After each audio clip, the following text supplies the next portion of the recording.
ẹ̀jẹ̀ mi ni ẹ kí n gbọ́ àkànbí ewé ayò ewé tún méje ìtún ló ní ọtún ẹ ṣe ìfà ló ní kan fà ẹ mọ́ra àìbínú gbogbo àtàrẹ gbogbo méjì ọkà bàbà gbogbo mẹ́ta ọkà wáṣẹ́ orí ló túmọ̀ ẹ̀dùn gbogbo ọ̀nà ní túmọ̀ ẹsẹ̀ akọni ìmọ̀ tú ìmọ̀ ọjọ́ ìmọ̀ èmi ni wọn kì í dálẹ̀ bọ́bá lọ mẹ́lẹ́mọ́ wá fi jó ẹlẹ́mọ́ akọni wọn bá lọ bèbèrè wá fi jó ẹlòkó bọ́wọ́ wọn bá tẹ̀lé wá fi jó aláre àwọn mẹ́tẹ̀ẹ̀ta parapọ̀ wọ́n wá jọ ń pẹ́ mọ́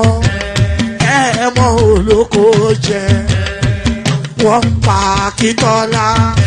Akíntọ́lá ọmọ Ògún wọ́n pa Ìyọ̀dà ọmọ Àtàràbọ̀bà Àkànbí wọ́n pa Jíṣà Tàdádé ọmọ ọba Ìjẹ̀bú Mèrè Aṣíwájú odògbólùkẹrẹ ajagun lólòdì ọ̀run tó bá ṣe pé tìyẹ tó bá ṣe pé tìyẹ náà bá ń darí jọ wí àgbèrò ní kún gbọ́wọ́ ọgbọ́n ti ṣìgìdì máa gbé àbẹ́tì ló máa ń gbé àyàn tí ìlàyàn ewúrẹ́ Ọlọ́run dákun má padà lẹ́yìn ẹ kó má gbàgbé ọ̀rọ̀ tẹ́ Aṣíwájú Ọlọ́run dákun má padà lẹ́yìn ẹ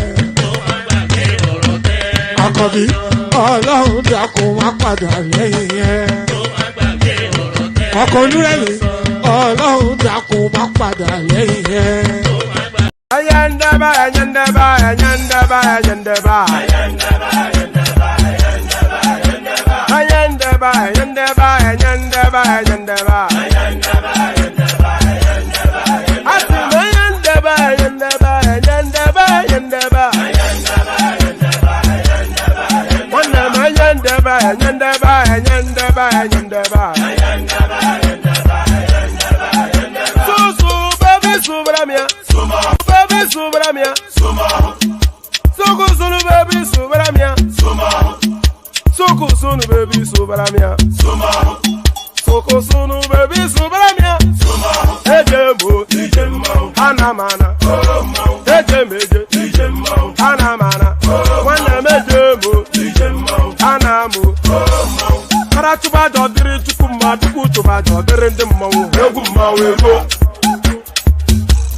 Karatuba jodiri chukuma tukutuba jodiri ndimmawu egummawu ego. Obodo jisike n'ụbọchị eruona.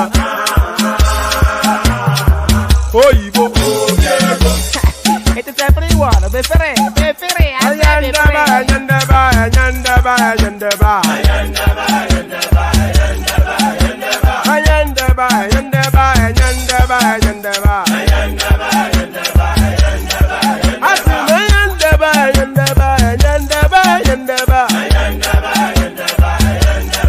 Wanama ayandaba, ayandaba, ayandaba, ayandaba.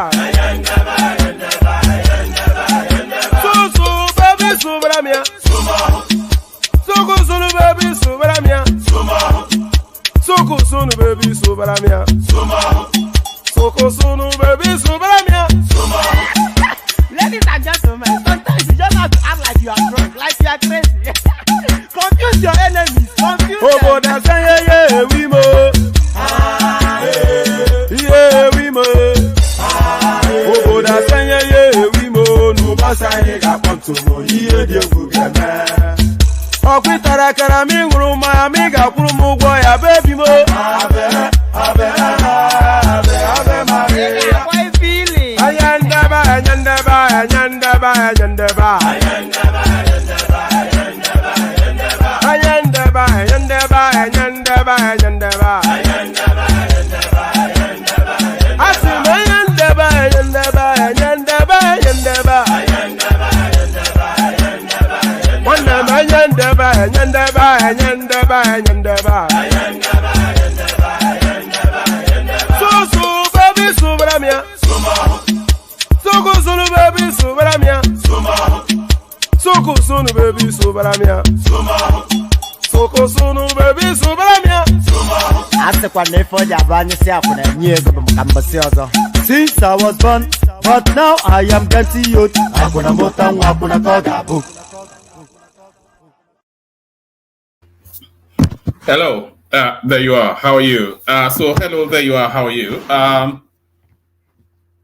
This thing just suddenly happens upon me every single time. It just suddenly happens upon me. That's why I'm always grinning so sheepishly, trying to say how I launch myself into it. So I launched.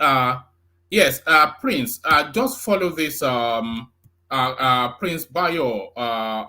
Click on this this link that I'm sending now. If you click on it, that brings you into the studio. So that's how you join. So that's to Prince bio who wants to join us. I was just saying, anytime you see me grinning sheepishly at the start of the session, that's the music stops. I know when the music stops, so because I hear it every single day. But then suddenly that thing comes off the screen, and then my face rather then appears on the screen, and I'm somewhat startled at that. Oh, look at that! Who is this guy? And then suddenly I just put on a sheepish grin and then tried to launch into it. So we launch into it. So how are you? Hope you've had a wonderful day. So hope you had a wonderful day. I hope you've had a wonderful day, and the day would even be more wondrous if you clicked on the like button. So you should really be doing that as a matter of routine by now, because every single day we ask you, and every single day some of you defer it that, oh, I will do that later when I get up, this, that, and just make the effort to do it now. And then you remove it from. In fact, as soon as the thumbnail is put up, a lot of people actually already click on the like button before the session starts. So that way they've removed that. Just as soon as they click on the link to come into the space, they click on the like button as well. Then they know that, okay, all righteousness has been fulfilled. So if you've not fulfilled that righteousness, click on that like button now, especially if you're some sort of obedient type of character, some obedient type elements, because I know it's those elements that are refusing to click on the like button. So if you're an obedient type element, don't let that prevent you from clicking on the like button. You can still click on it, even if you are one of those obedient types. So click on like, click on subscribe if you haven't done that already. Click on the hyperlink that says StreamYard. If you want to come join me on the screen, like somebody was requesting on Facebook just there, if you want to come join me on the screen, click on that hyperlink that says StreamYard. It brings you into a studio space. Soon as I finish delivering the body of the talking points, I'll let you onto the screen and invite your thoughts. So nothing complex, nothing complicated. It's just a simple, easy process. All you have to do is to click on that hyperlink that says StreamYard, and you leave the rest to me. So click on like, click on subscribe, click on the hyperlink that says StreamYard, click on the link pinned on the comment section to buy your host cups of coffee if you're that way inclined. And if you're not inclined, then they just leave it. It's not anything. There's no stress in that. So it's one of those sessions where we are going to meander through the talking points. So it's a mixed bag of everything. As you know, the politics are slowed down almost to ebb away completely, to be packed away till 2027. And we are at the governance phase now. And governance is never really as exciting as politics. So a lot of the sections going forward will be a pick and mix. So it'll be a mixture of all sorts. And most of the sessions going forward, and that has been the case anyway, but most of the sessions going forward will be entirely led by things that you guys send me on Instagram, which is the case with this one as well. A good 80% of the stories we're going to be discussing, they are stories sent in by our subscribers via Instagram. So let me post my Instagram link again. So if you do have anything you'd like us to discuss, just pop it to me via Instagram. I'll have a look at it, and there's a good chance you'll make it onto the screen. So enough of the preambles. Let's get into what we'll be discussing. There'll be a lot of video plays in this session, by the way. There are three clips that we're going to be having a look at. But before we have a look at those clips, let's have a look at. Actually, let's start it off. Let's start it off with a clip. So let's start it off with this. This is the headline piece. So now it seems as though Tinubu has come to some sort of agreement with the European space to covertly introduce that gay bill into the Nigerian space. So this seems to be the storyline that is agitating certain minds. So let's have a listen to it, see what's in play here. Civil Society of Nigeria have expressed their displeasure over the agreement.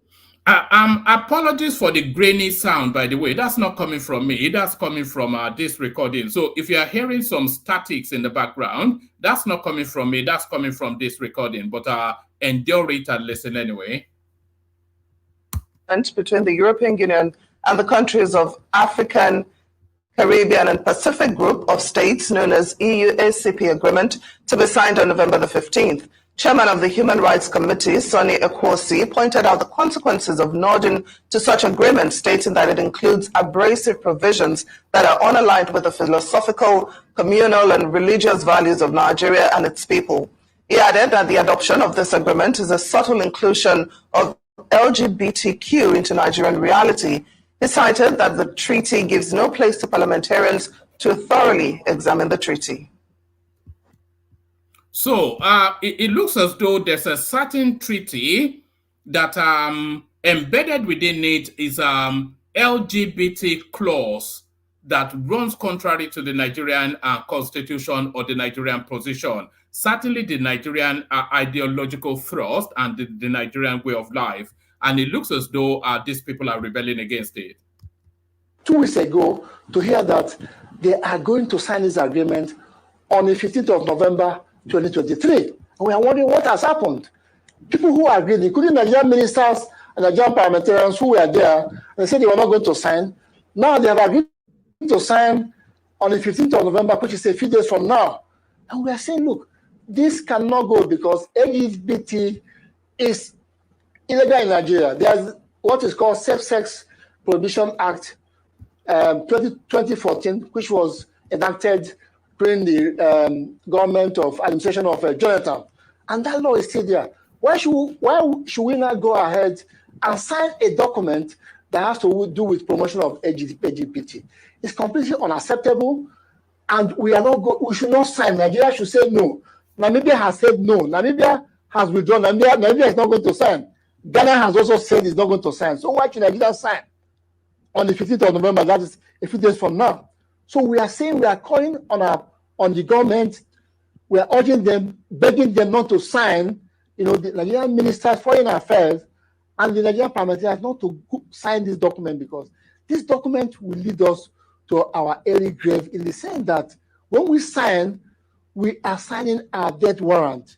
How can you tell me that the European Union is going to decide for me, an African mother, a Nigerian mother, that they know better than I how to raise my children? That the European Union is going to tell my child that... all right. So that pretty much is that. So it looks as though there's it looks as and they're saying the 15th. Today is the 15th. So it looks as though by virtue of some agreements that the Nigerian state is signing with the European Union, that has subtly, surreptitiously inserted LGBT acceptance into the Nigerian space. So that's really what this is riling against. So if you have any thoughts on that, come join. So if you have any thoughts on that, come join. Let's go on. Let's actually have a readout on that space, because this seems to be making quite a bit of waves on the Nigerian social media space. It says a subtle introduction of LGBTQ in Nigeria. Civil society groups protest against alleged plans by Tinubu to sign a pro-LGBTQ agreement with the European Union. So I'm not quite sure what this means. Civil society groups in Nigeria have urged Bola Tinubu not to sign an agreement with the European Union that allows for the decriminalization of LGBTQ in Nigeria. Today, November the 15th, 2023, was set aside by the European Union to coax African, Caribbean, and Pacific countries to sign an LGBTQ agreement with the European Union and those countries. For some months now, several meetings have been convened between the European Union and ACP parliamentarians aimed at getting ACP leaders to sign the controversial LGBTQ agreement. One such meeting between the European Union and ACP ministers took place in Brussels on November the 28th, 2022, to potentially exert greater pressure on ACP ministers to persuade ACP heads of government to sign the LGBTQ agreement. Another meeting with the same objective took place on June the 19th to the 28th, 2023 in Brussels. So I'm not quite sure what this actually means. Why this push to introduce that LGBTQ narrative into the African space? I'm not quite sure, but there's an aggressive move. I think we're all aware of it. There's an aggressive move to introduce that LGBTQ narrative into the African space. But quite why that is, I'm yet to form firm thoughts on that. So if you have any firm opinion on that, come join. Nigeria's inflation rises to 27.3%. So there it is right there. When it rains, it pours. When it rains, it pours. The National Bureau of Statistics, NBS, on Wednesday, November the 15th, announced that the headline inflation rate for October 2023 has increased to 27.33%.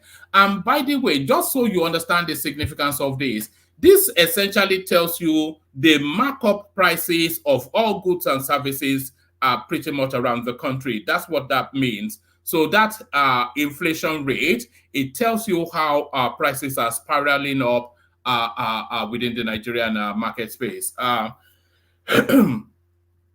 The National Bureau of Statistics, NBS, on Wednesday, November the 15th, announced that the headline inflation rate for October 2023 has increased to 27.33%. On a year-on-year basis, the headline inflation rate was 6.24% higher compared to the rate recorded in October 2022, which was 21.09%. So, that's quite a significant leap, actually, 6.24% within 24 months. At that rate, Nigerians will be they'll be using wheelbarrows to go and buy goods like they used to do in Zimbabwe.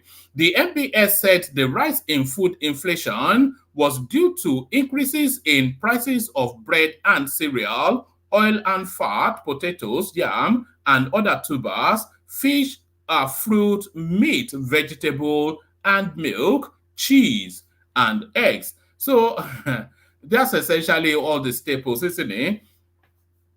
The report reads, the increase in the headline index for October 2023 was attributed to the increase in some items in the basket of goods and services at the divisional level. These increases are observed in food and non-alcoholic beverages, 14.16%. So that's the increase in food. Housing, water, electricity, gas, and other fuel, 4.5%. Clothes and footwear, 2%. So that tells you then that this tells you actually the buying habits of Nigerians. So they've completely abandoned buying clothes and footwear. So no new clothes being bought anymore. So really the inflation cannot go there because people are not they're not in that space at the moment. Transportation, 1.78%. Furnishing and household equipment. So furnishing and household equipment, they are not necessary spends, and the inflation there is 1.3%. So on education is 1.08%. On health is 0.82%. Others are miscellaneous goods and services, 0.45%. So now restaurants and hotels. So people are not dining out anymore in Nigeria, 0.33%. That's the inflationary rate there. Alcohol, beverages, and tobacco and cola, 0.3%. Recreation and culture, 0.19%. So people, what this is telling you is that Nigeria has reverted to subsistence living. Subsistence living is just survival mode now. So the inflation now is where the spend is. Food and non-alcoholic beverages. So that's food, orange juice, etc., etc. That's gone up by 14.16%. And communication 0.19%. So that should be with that. I was expecting a higher rate there. However, on a month-on-month basis, the food inflation rate in October 2023 was 1.9%. This was 0.54% lower compared to the rate recorded in September. So it looks as though the price of food is going down. This is what this is. Just marginally. It's still unaffordably high, but marginally going down a little bit. However, on a month-on-month basis, the food inflation rate in October 2023 was 1.91%. This was 0.54% lower compared to the rate recorded in September 2023. So the prices of food is actually getting it's been lowered, but what's affected that change is the thing. Is it the buying habits, or is it now food coming into the system? The decline in food inflation was caused by a decrease in the average prices of fruits, oil and fat, coffee, tea, and cocoa, bread and cereal. So those are not Nigerian staples, by the way. Fruits, yes, is a staple. Oil and fat are their staples, but coffee, tea, and cocoa, those are not staples in Nigeria. But anyway, the price of food marginally getting lower. This is what this is telling us. But the headline rate, 27.3%. So a lot of people will go to bed hungry. So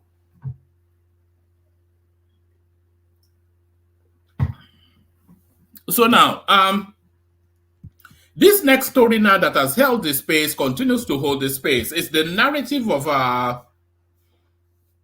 So this story that has held the space continues to hold the space. Is the narrative of the returnees, or more to it, the deportees from Saudi Arabia. So Nigeria enraged with anger, but the Arabians explained why we deported Nigerians. Saudi Arabia.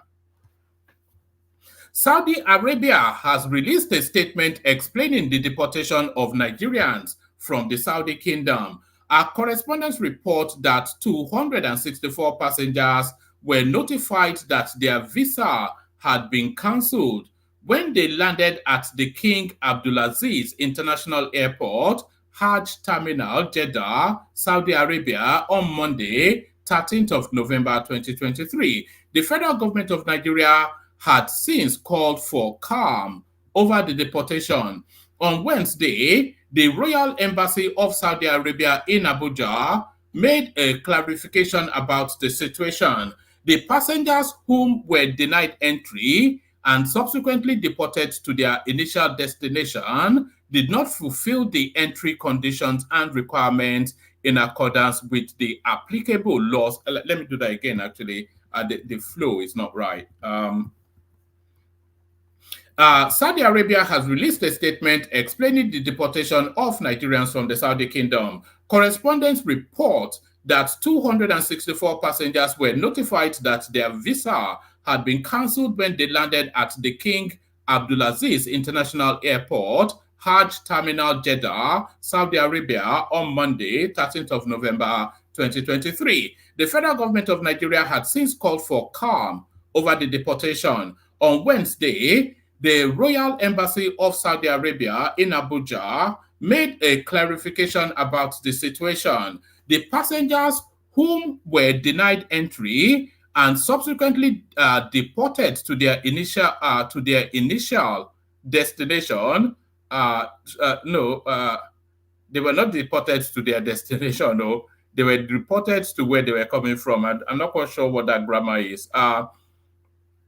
The passengers whom were denied entry and subsequently deported to their initial destinations did not fulfill the entry conditions and requirements in accordance with the applicable rules and regulations of the kingdom. a statement from the embassy said. It added, the deportees submitted incorrect information to obtain a category of visa that did not apply to them, which was discovered upon their arrival. The Royal Embassy would like to stress the importance of following the procedures and laws enacted by the Kingdom of Saudi Arabia for all visitors. Furthermore, all passengers should review all the documents to determine their conformity with the conditions prior to departing from their country to the kingdom. This procedure was not limited to Nigerian citizens alone, but rather to citizens of other countries. So, yes, yeah.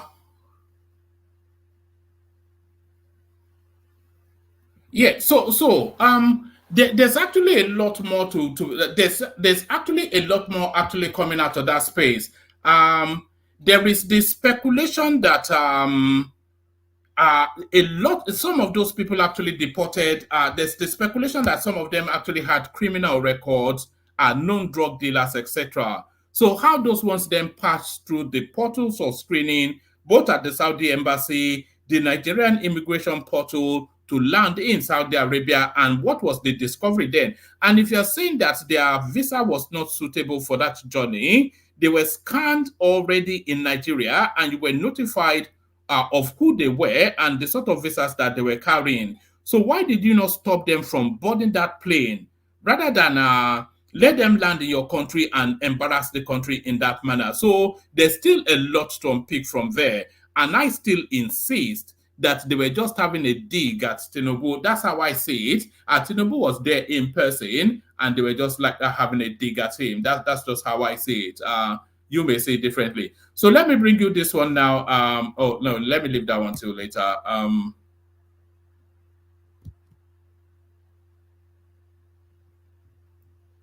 Okay, I'll only give you the headline for this one. Appeal court unanimously affirms Sanwo-Olu Hamzat's election.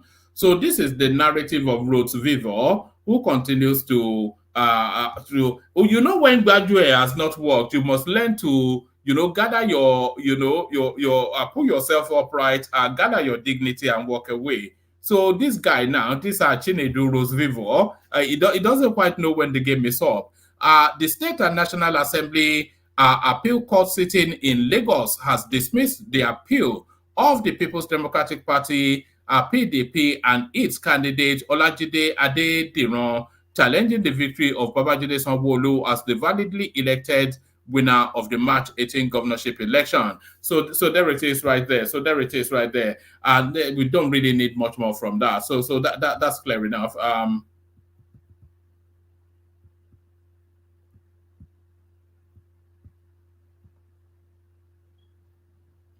All right, let's go on from that to this one. President Tinubu told to sack National Security Advisor Nuhu Ribadu. Details emerge. So details emerge.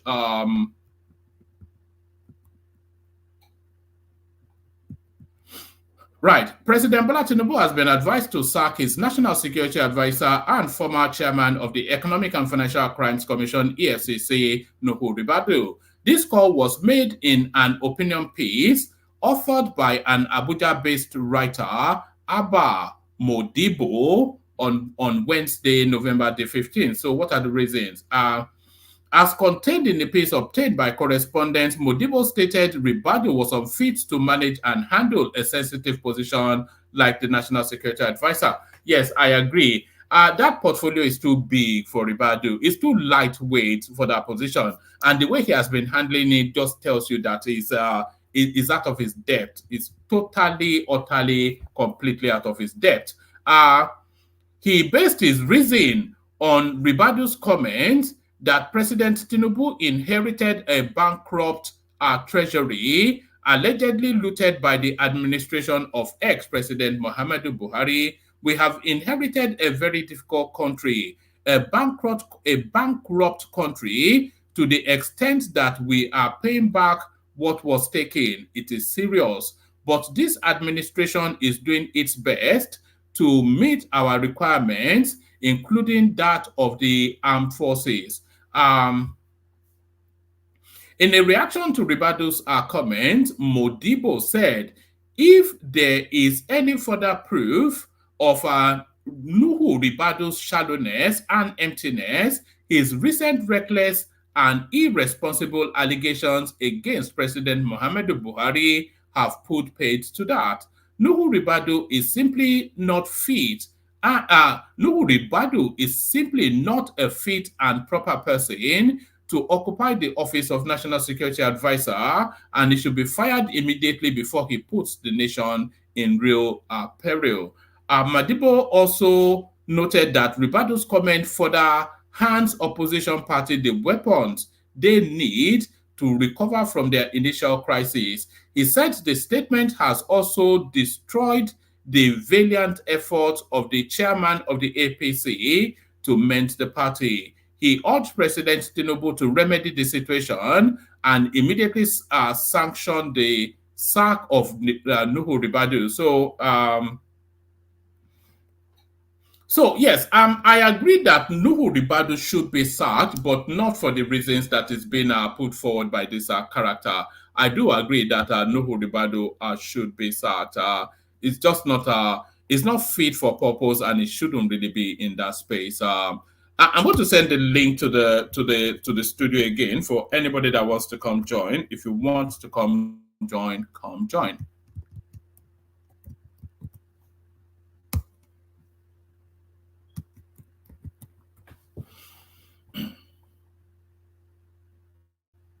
All right, let's go on to the next one.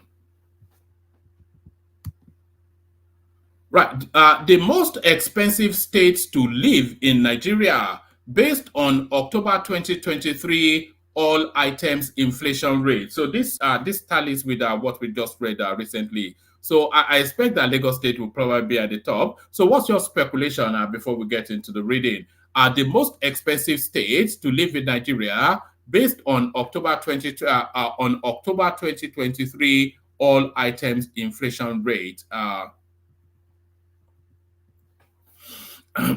Nigeria's economic climate is ever evolving with let me have a sip of water.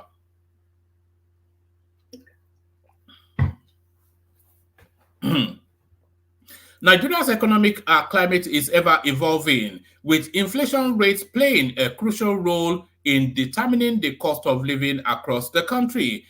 Inflation is currently at an 18-year high at about 27.33%. However, the burden of this rising inflation is felt differently across the country.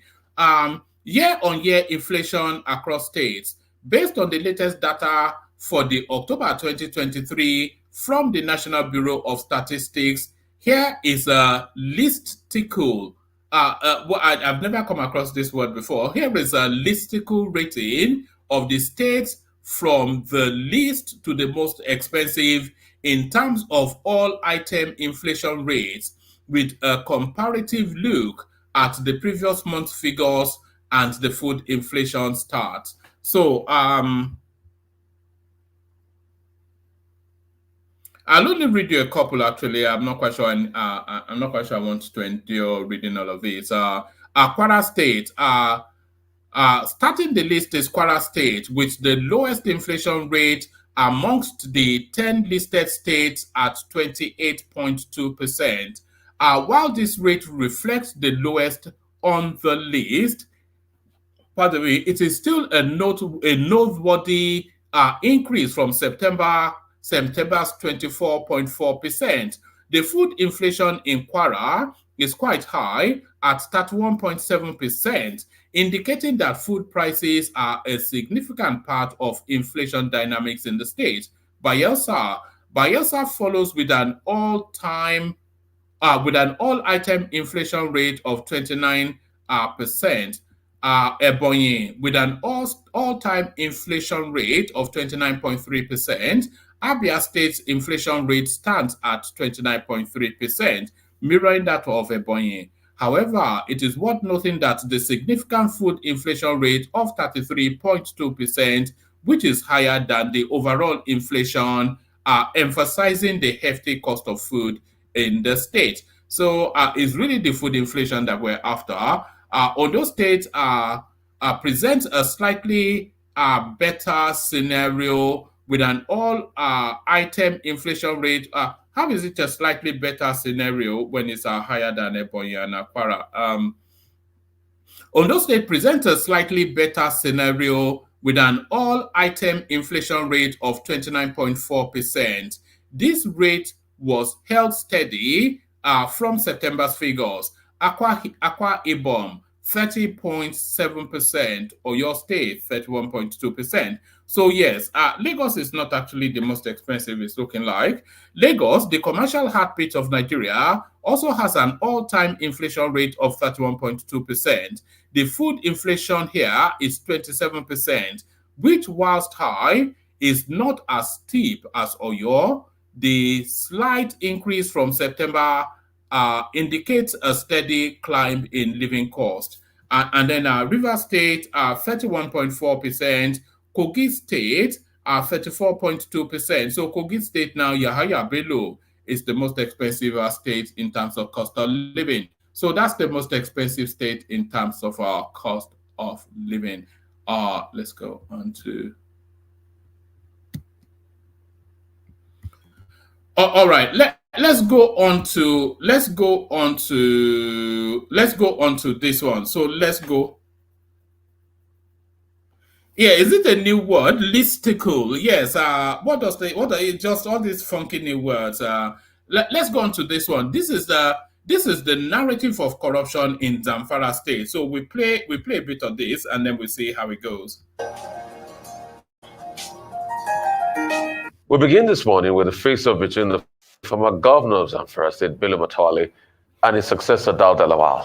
The face-off took a turn for the worse as the state government said that many projects fully paid for by the previous administration remained uncompleted. The new administration also accused the previous government of financial impropriety involving the sum of 7 billion naira. Our rights correspondent Nisi Gabriel reports. Dauda Lawal of Zamfara State and his predecessor, Bello Matawalle, is intensifying. Accusations and counter-accusations regarding alleged financial impropriety in the state are escalating. From the Gusau Cargo Airport to neglected projects in the government's house, including the Gusau Hotel and various other initiatives, officials claim instances of misappropriation, releasing documents to back their claim. Anybody that goes through the records will definitely see that in almost all the projects except this one, there have been overpayments. Payments are made for work not done. Payments were made for work not certified. So this is a problem, Anybody that knows about project management knows that this is unethical.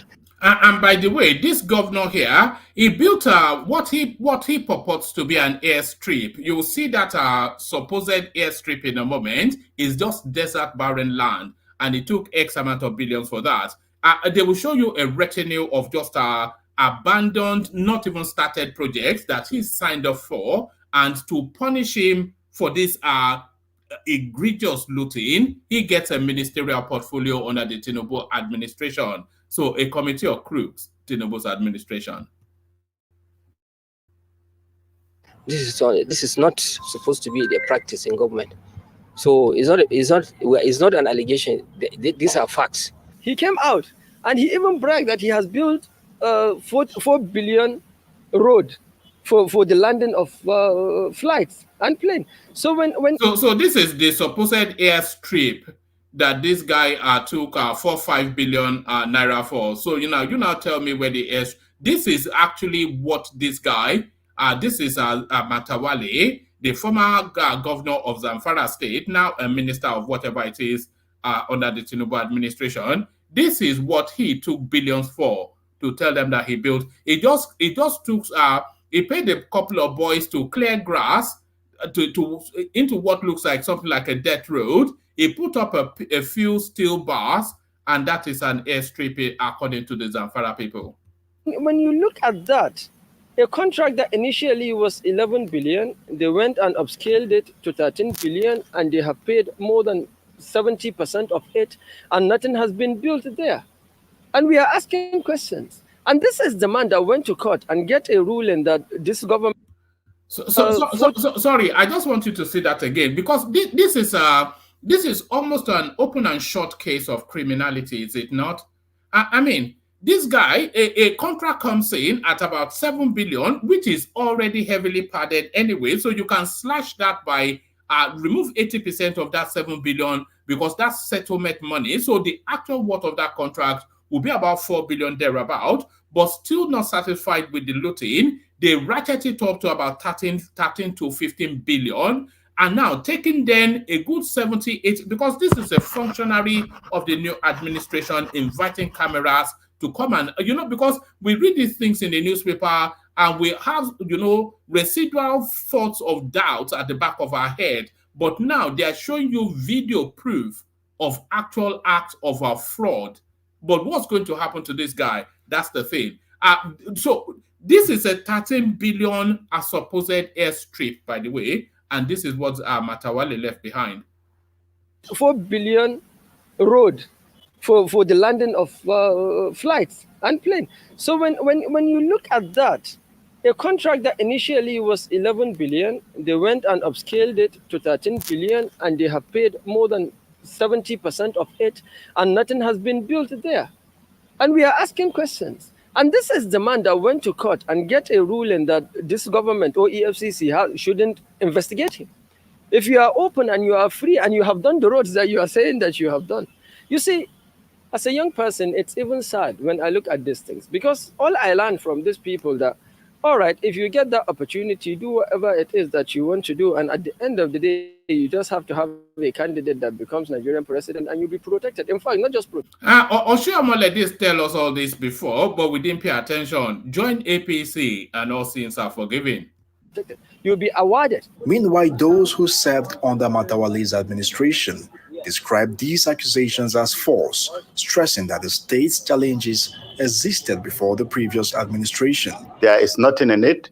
We have already presented our facts and defense with documentary and pictorial evidences.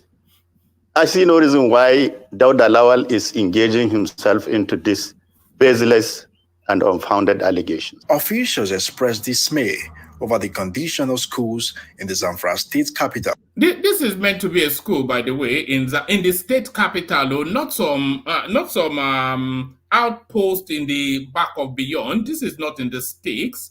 This is what purports to be a school in the state capital, and he will tell you that education was the priority of his government. Gusau and surrounding areas. Look at that.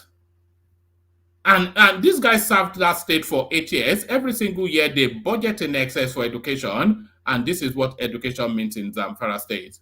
Education, Science and Technology says the present administration is set to revamp education in the state. We have about 200 schools that are going to be renovated.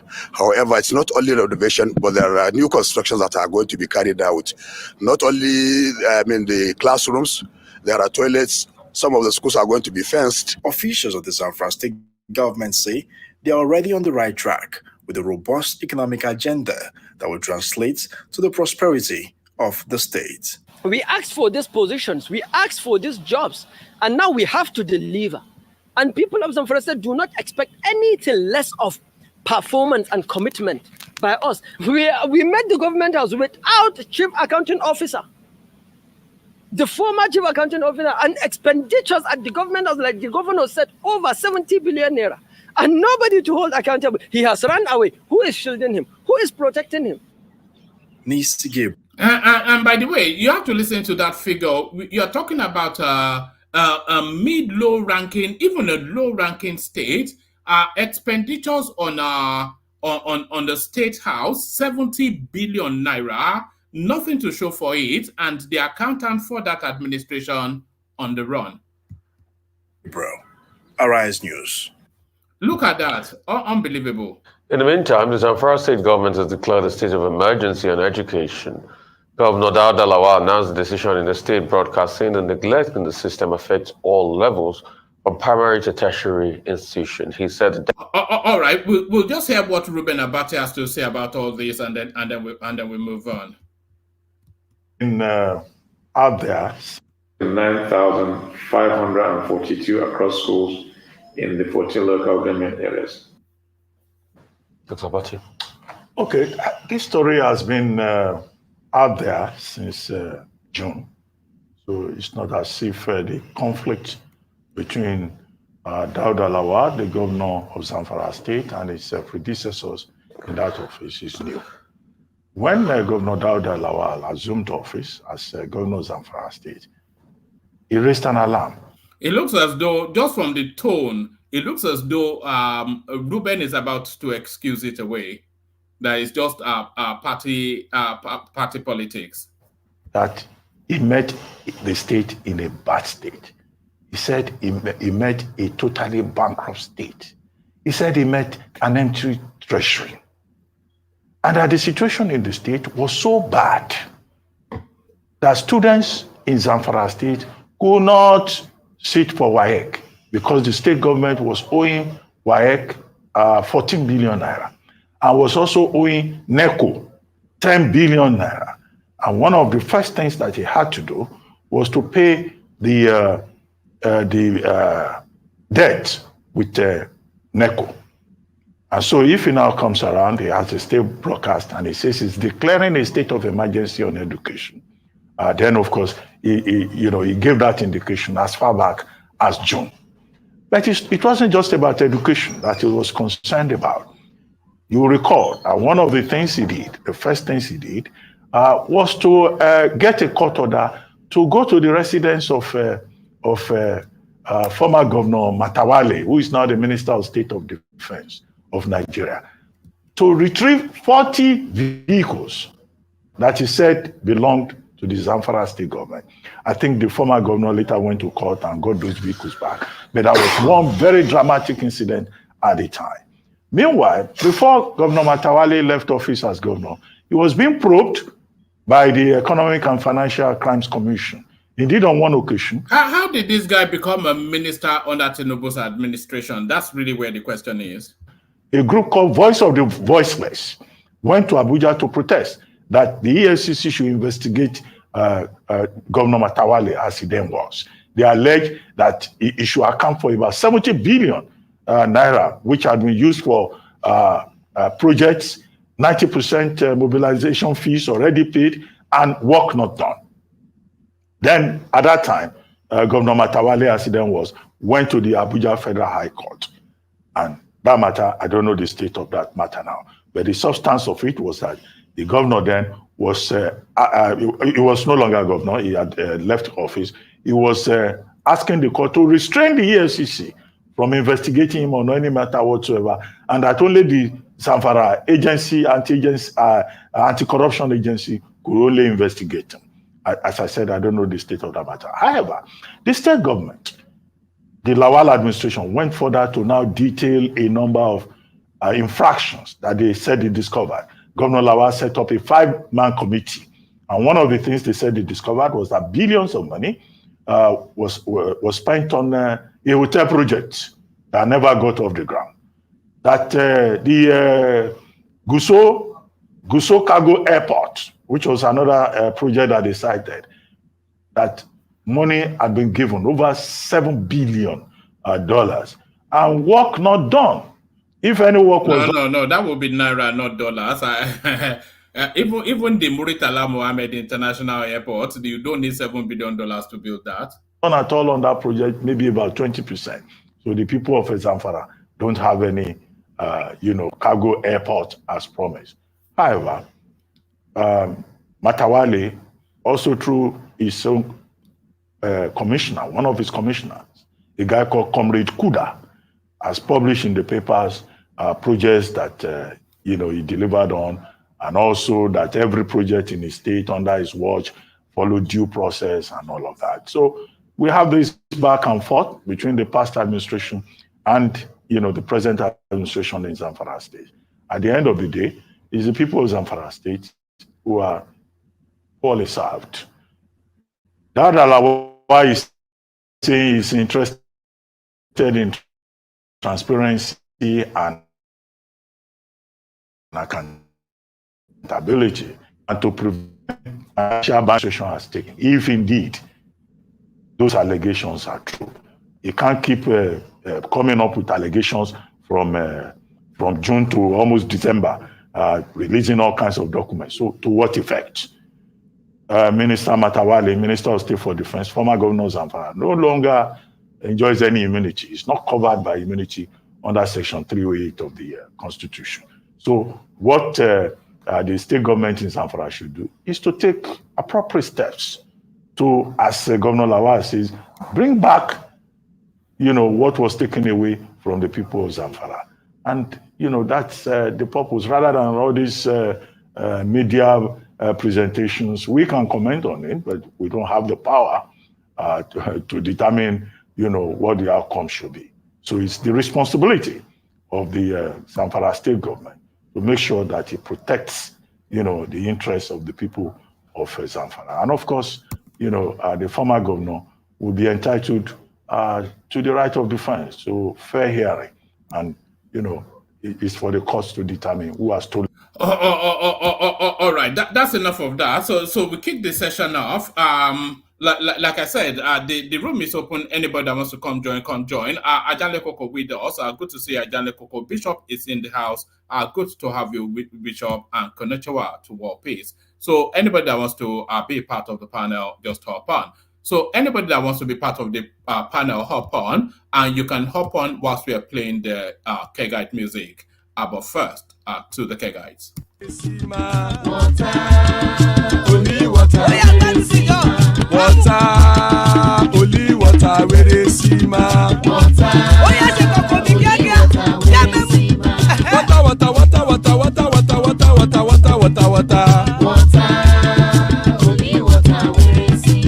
Hapa o naido.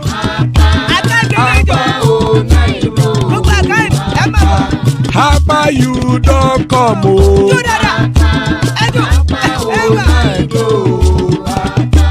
Hapa o naido.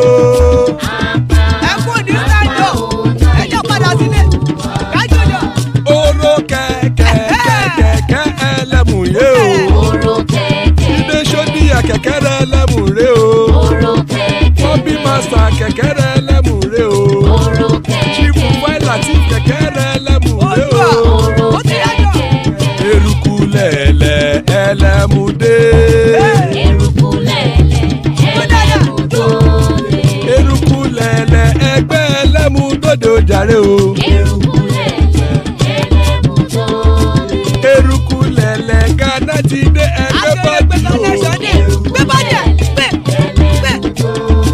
Ọmọ ẹlẹ́yẹ ẹyẹ o ó dìlé o. Odúyẹ̀lá ẹyẹ o ó dìlé o. Petrosonama ẹyẹ o ó dìlé o. Petrosodúnkẹ́ ẹyẹ rẹ̀ ó dìlé o. Ẹlẹ́kọ̀ ọ̀run mú ìní o.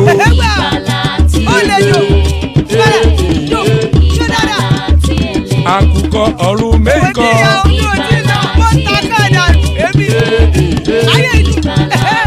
Ikú kò ní ríwà gbéṣe o.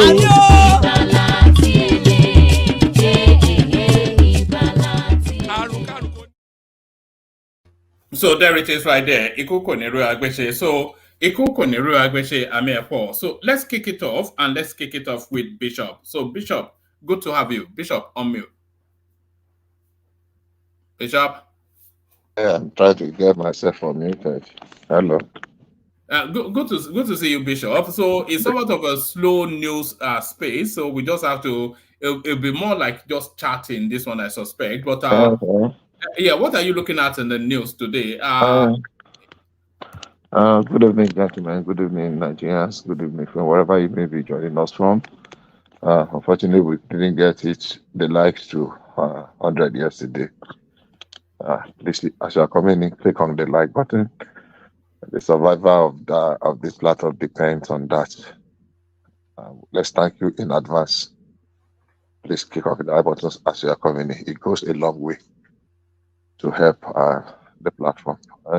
Having said that, I got some of the things you read out. The one that I didn't really understand, at least, was the one you said about, I don't know I've not seen it in the news, and I've not been able to look at the news today, really.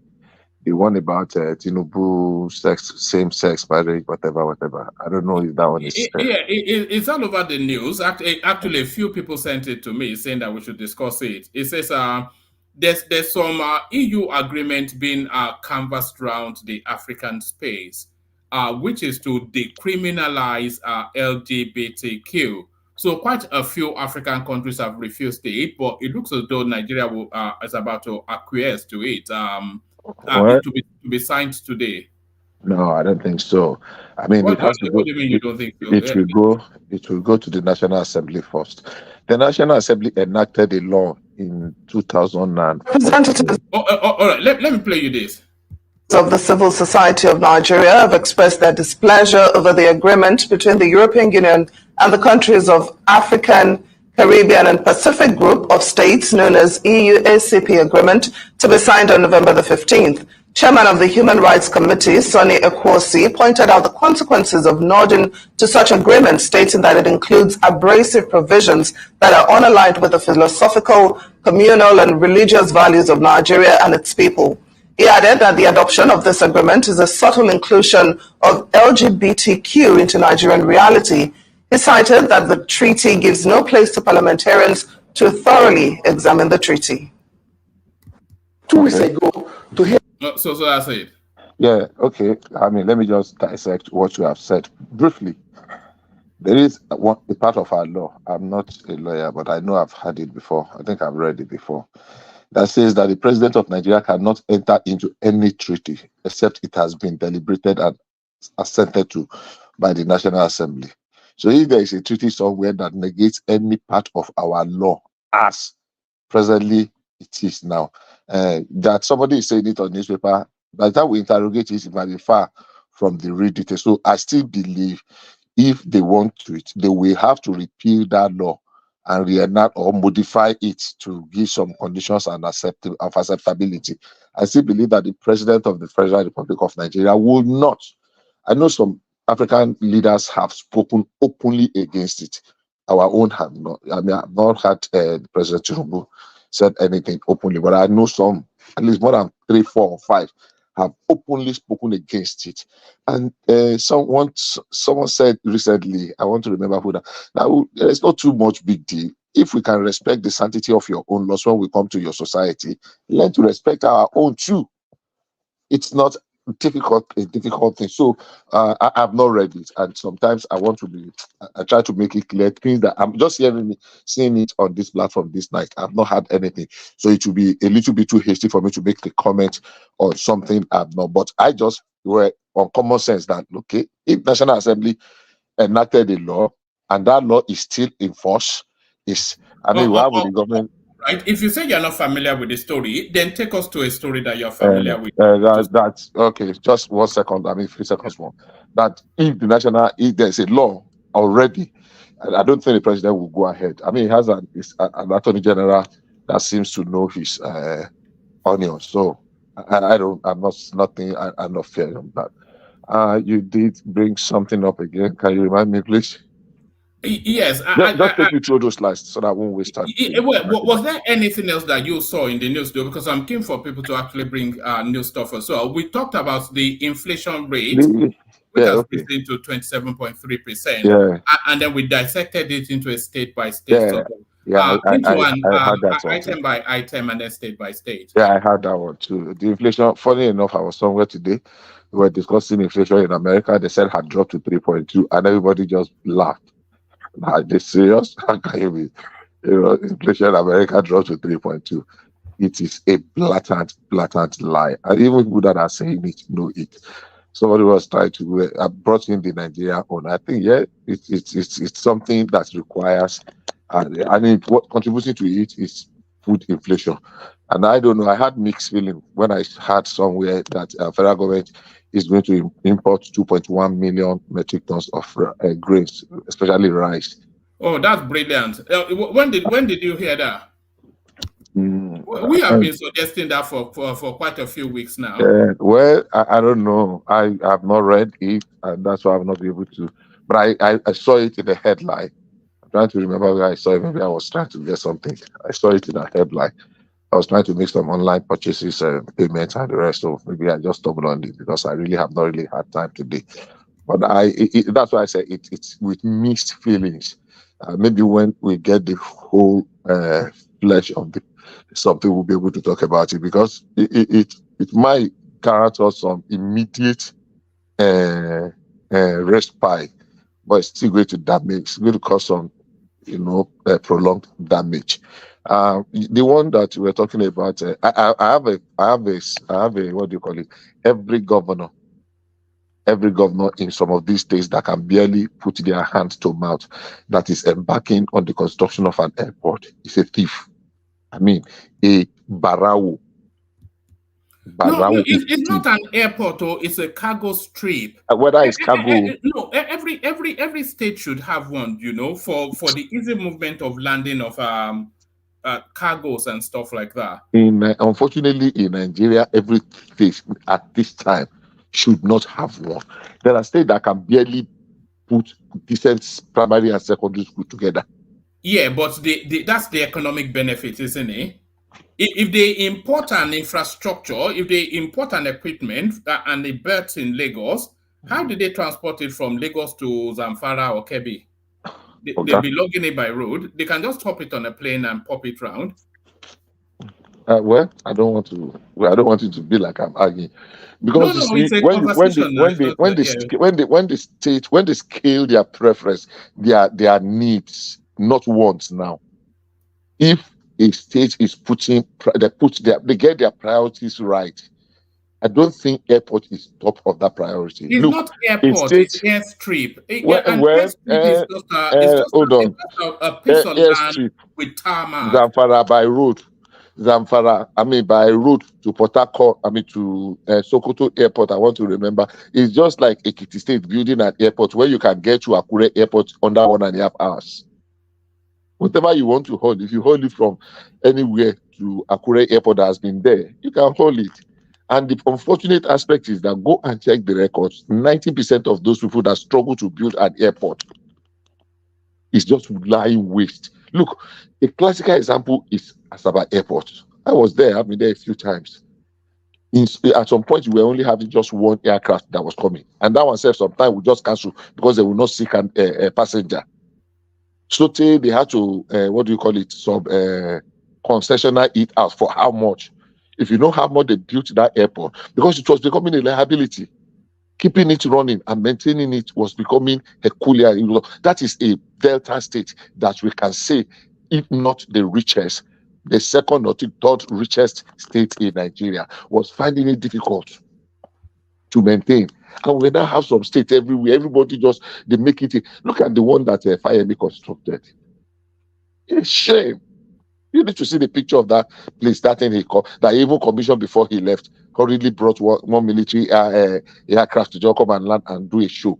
So what I'm saying is that if we get our priorities right, a lot of these states that are building airport, because I think it is an easiest way of stealing and siphoning money.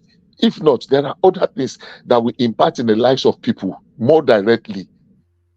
I think an airstrip will impact on people's. I don't think so. I don't think it's very important. When they don't even have classrooms, look at the classrooms in the same state. If they show you their health center, if they show you their roads, if they show you their maternity care center, you will realize that airstrip is nonsense. That's my view, and because of all the ones we see. So, Tinubu, I don't know. The president, our president, I don't know. Matawale, I don't know what he's doing on that team, and a few others. It's just that. This injunction stopping the EFCC from probing him, is that legal? I didn't know you could have a court injunction preventing the EFCC from probing you. Peter Odili has had one in place for almost 15 years. In fact, his own is worse. Do you know what they call it? Perpetual injunction. That was the name. Perpetual injunction against investigation, interrogation, arraignment, and what do you call it again? Harassment. They cannot even arraign him. They cannot even. And it is that underline that word perpetual. I'm sure if you put perpetual injunction in your Google today, it will bring out the name of Peter Odili. That's how bad it is. So if somebody has done it and is lived through it, the wife was in the Supreme Court, they tried to challenge it at some point. EFCC tried to challenge it and nobody was. So I don't know whether it was man or man. So if some people have done it, they have laid a precedence, no matter how bad that precedence is. But hey, that is what it is. So for me, it's a sad story. What's happening in that space and what the governor has done. But the governor has no immunity yet. So they will not wait until he gets a perpetual injunction. If there are facts, then let them submit it and pursue it up. I am sure if they make a good president will try and say, president should ordinarily say, you know what, these allegations against you are so weighty. Can you just step down, go and clear it out? We'll retain your space for you. You can come back. But let's walk the talk. If we say we are fighting corruption, I mean, let's just pretend we are even fighting it. Go and clear your names. These ones are too damning. 7 billion on this, 5 billion on that. Look at the nonsense we were showing. I saw that one earlier, maybe a day or 2 days ago. That image, I can't even look at it now because I was doing something. I was just hearing. So for me, it's sad. I don't think there should be any injunction against that. If your hands are clean, you should be able to give explanation. Okay, if you send me questionnaire, I will answer it. And if you want evidence, I will prove to you where did all the money go to? How do you pay 90% to someone? I mean, the last I checked, it was only. How can 90% be mobilization fee even? I The think last I mobilization fee was around about 30%. Yeah, it was just increased to 30%. It used to be 15%. It used to be 15%. So What's the incentive to carry out the contract when you've already paid? I mean, the only person that was doing so and was boasting about it, and I will discuss it here, that when we can go to Abuja, it will change. The dynamics will change. He will not be able to do the things because we can say he was giving people 100%. He was giving Julius Badia 100%. Now you give Julius Badia 100% and they are delivering because they had the capacity and the name to protect. There are people you will give 100%. They will just vamoose into the team here, but we will not hear that one. They will use it to do what Yoruba used to call Iso Inueku. So unfortunately, that is it. So on that one, I think the state should pursue it, and that is not the only state. Almost all the states, they are neck deep in this mafias, all this the haste they committed against their state. So if the states have proof and evidence, they've been on this for some time. Even before the man left, some people have actually been coming up with some allegations and what have you. So if they have their part, I think they should be able to pursue it and bring him to book. I mean, if not for nothing, at least to serve as a deterrent to other people. All right, take us to the headline on the screen. NLC TUC suspend nationwide strike. Yeah. So should it end there? Or should this Joe Ajero, should it now be in focus because the question then, how he has used a national organization to go on an ego trip. So the nationwide strike is suspended, but should matters end there, or should Ajero be under scrutiny? Truth of the matter is that it's okay that they've called off the strike, but I wanted the government to call their bluff. And, because I saw Oshiomhole this afternoon, now you can see it was really bitter. There is no two ways about it. Ajero had did something about himself. It is a personal ego. It's taking that fight personal. And they have been able to drag the whole nation into it. And what concerns me, I live in Zamfara, I live in Kebbi, I live in Yobe. What concerns me with what somebody did in Imo State. What is my business? Somebody was talking that somebody kissed or that they wanted to kill him. That if there has happened somewhere, I said, look, this man came to Ahmed Gulag, who was in Imo State. They killed him. Nobody raised any eyebrow. People have been in Lagos, very low income earner working for Lamata, what do they call it? Those ones that used to clear road, was killed by a reckless driver that was running away from Lasma. Labor Union did not say, oh, they kill our ordinary people that are working hard on the road. 2 of them were killed by that reckless driver because he was running away from what do you call it? Now there was no labor did not say, and those people directly under you. But because somebody went and got his hand, and there's no evidence, you have accused. Where are the people? Were you the only person that was taken there? Well, how did it happen? Even let us assume without considering that, yeah, he was assaulted. How does assaulting an individual turn to you going to picket the international airport, the gateway to the nation? And after that one, you are shutting down the whole nation. You are going about picketing people. So me, I wanted them to continue. Olomilomare, Elemiloma last, so that we can bring a stop. All this one that NSA is doing. Honestly, like I've always said, if you keep record. Well, was it the NSA's role to be because it was I said that intervened in that matter? Yeah, it just caught me because I was going to say busybody. No, I'm just buttressing what you just said. No, I wanted to use the word. Sorry, Bishop. I only said that because that guy is under pressure. The NSA. That's what I'm saying. A lot of people feel that it's not suited, including myself. That's what I'm saying. It is not suited for that role. Yeah. That's what I'm saying. I'm saying you just helped me to buttress what I wanted to spew out. That he is just doing busybody. Underground, you can instigate, you can push some things, but you calling for a meeting of labor leaders in your office and the minister of labor, come on, it's stretching it too far.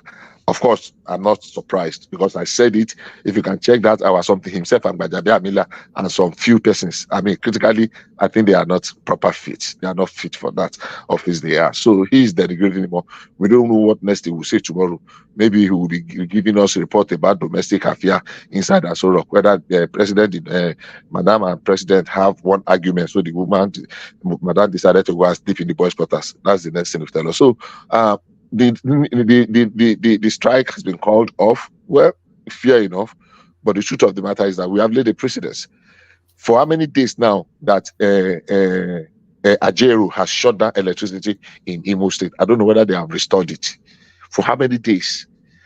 Since after that thing, they shut down electricity, making life difficult for people.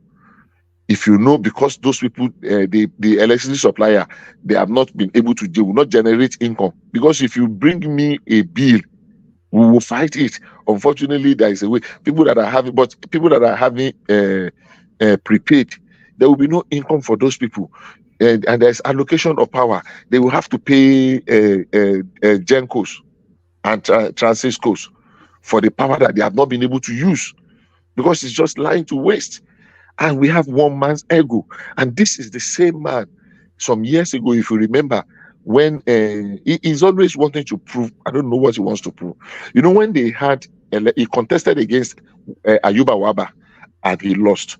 And because he lost that time, if you remember some 8 years ago, they had a real fracas where they had that election that he pulled out and tried to float another parallel labor union. I can't remember that name now, and I remember it earlier today. There's one, he tried to float another labor union.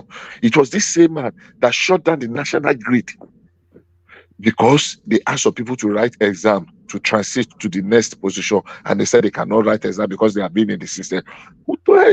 How? So for me, it's an unfortunate thing, and it's more unfortunate because they did not really completely trash it out this time around. I mean, they were caught. They say, oh, the court was the injunction had expired. The judge issued another fresh one. Now you did not. You are not. I saw TUC chairman or TUC whatever saying that they have not served them. Really? That's you amazing. even call it a Jankara injunction. Exactly. Thank you. Disparaging the judiciary. Really? Wow. Anyhow, that's where we are now. If you listen, they actually gave 6 conditions before that. Well, they are not entitled to even give one condition. Let me just read out the conditions just for the benefit of the audience. The NLC said first, Chinasa Nwaneri, a special advisor to the Imo State governor on special duties, who allegedly led the attack on NLC president and other workers in the state, must be arrested and prosecuted. So that's condition one. The union also said all police officers as well as thugs involved in the attack on the labor leader should be arrested, prosecuted, and dismissed. It also demanded the arrest, prosecution, and dismissal of the chief security officer in Imo State Government House, simply identified as SP Shaba. He led, participated, and provided cover for thugs to brutalize workers in Imo State, the NLC alleged. Another condition given by the labor union was the arrest, prosecution, and dismissal of an unnamed police area commander who, it said, supervised the brutalization of the NLC president and other workers in the state. The sixth condition for peace was that the former commissioner of police in Imo State, Ahmed Bade, must be investigated and prosecuted for his alleged involvement in the assault on the NLC chief. So there it is right there. They can whistle in the wind. That's just whatever the government decides to do. Whatever the government decides to do with this situation is just going to show how firm or decisive they will be going forward. Because if they try this and go away with it, they will do worst one. But the government made their requirement now. As you read on the paper, the government arrested those people involved in brutalizing. The government arrested the former commissioner of police in Imo State. Don't mind it. They arrested the chief security officer. And arrested democracy too. Hold on. Are they above the law, or are they special Nigerians that cannot be touched? So what are you now saying? Like, did you say the government arrested them? Are you saying the government has arrested? What the government said, they arrested people involved, meaning they have arrested the people. The NSC, they are met to NSC requirements. We both listen. They have not met any requirement. Hold on. Bishop. Okay. They have not met their requirement. They have not arrested Ahmed Bade, the commissioner of police in Imo State. They have not arrested the chief security officer. I said we listen to different things. The government said they arrested some people that were involved in the fracas. There's some rascally boys. Have they arrested the commissioner? Have they arrested the CSO? Have they arrested the? And which one are you talking? What are we talking about? If they say they arrested, we have not even seen those that were arrested. So I'm not thinking that any reasonable person will accede to those their crazy demands. I'm telling you, and that's the way I feel about you. You need to listen to Oshimole. You will say maybe probably, but any reasonable person should be able to condemn the shenanigans that this guy had displayed. Unfortunately, I mean there was a cut on that. You are saying some people. I had the one miscreant talking until even government does not respect. Is that? Oh my God. And yeah, that's where we find ourselves. You did mention on the Saudi thing, you read it out. Yes, I had. The other thing you did not add was that Saudi, if they are one of their report, there are some of those people, like I mentioned yesterday, have actually been banned because they have been involved in some criminalities before. In fact, some of them were drug related, and they have been banned, and there was nothing. No, that wasn't in the readout, but that was in because the readout was actually based on some public thing released by the the Saudi embassy.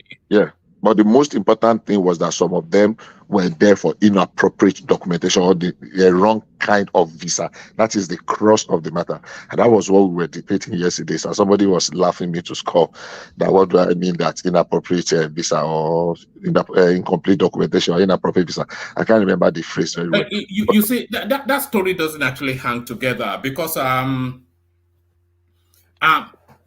before those people boarded the flight in Muritala Mohammed Airport, their documents were scanned, and it was an advanced scanning. So what that advanced scanning does is that as they're scanning it, it's also recording at Jeddah, the destination point. One man. Yes. Can I say something? Bishop, Do you know? Bishop, 1 minute, sir. Just 1 second, sir. Do you know the number of people that have been deported back at the point of entry in the United States? No. That's a straw man's argument. What do you mean it's a straw man? Hold on. Let's stay with this particular narrative. What we know is that when those people were being scanned at Muritala Mohammed International Airport, their documentation simultaneously was also registering in the Jeddah destination. How do you know that? Who says that to you? No, even if that is the case, did they come back with approval? approval? Or do they need approval? Or just for notification? Bring you the readout. We read it out. No, it could be for notification. Anybody can write that one now. Anybody can write that one. How does the reader become sacrosanct? Anyway, let's just abandon it. It was an advanced passenger scanning process, and that's so US no get that one. US no get that one. Why are you talking about US? I'm talking about this space. That's a straw man's argument. I don't agree with you. I don't think so. You don't have to agree now. These are documented things. And if you want me to go and bring it, then I'll go and bring it. Every visa. Hold on, Bishop. When they were being scanned through from their point of departure. What's your argument? Let's move. What's your argument? Yeah, my argument is that when they were being scanned through from their point of departure, their documentation was recording at their point of destination at the immigration services in Jeddah simultaneously in real time. And the purpose of just hold on, let me just land it. And the purpose of that sort of advanced scanning is that the point of destination they can. So at the purpose of that advanced scanning is that the point of destination can see in real time who is coming in, if they meet the requirement, and if they don't meet the requirement, they can signal to the point of departure that this person does not meet the requirement. So that's the purpose of that. So if they have done that advanced scanning to scan simultaneously to the Saudi portal, and they have approved that flight. So what's then happened in the course of that journey to land them then to tell you that the whole aircraft will come back? And show this your research. Okay, please. Exactly. Let me respond to you. Number one, most visas that you read, they will tell you the issuance of this payment does not guarantee your admissions to the host country you are going. And you have a visa, it's not an automatic. That's number one. The man at the point of entry, if you cannot convince him, to interview, you are still subjected to. So if you cannot convince him that place, you can be returned back to your country. That's number one. Let's get that. So that you have departed your place, your country, because of one nonsense, advance, whatever, guarantee you entrance. That is fallacy of the highest order. And we should not be spreading that kind of thing here. That's one. Just permit me. Just let me land. That's one. Number two, the people said there are about 9 categories of visa to Saudi. Do you know if you have Hajj visa, you cannot use it for Umrah? You have a very valid Hajj visa. So some people were going there during Umrah with Umrah visa, but they were going to other destinations. So, but the fact that they have put it that this visa does not guarantee you. Yeah, it gives you, but if you get there and the man is not convinced, the man at the point of entry is not, it can send you back.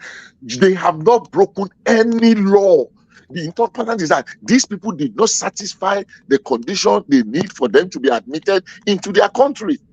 So we're saying that they have advanced, they have scanned. If we feel they have scanned, advanced scanning or whatever, and they have, let's sue them and see how it will play out. Let's sue them. Say, oh, Shebi, you scan us in, and when you were scanning us in, you saw it in your Saudi, in your kingdom. So therefore, you must, let's sue them and try it out.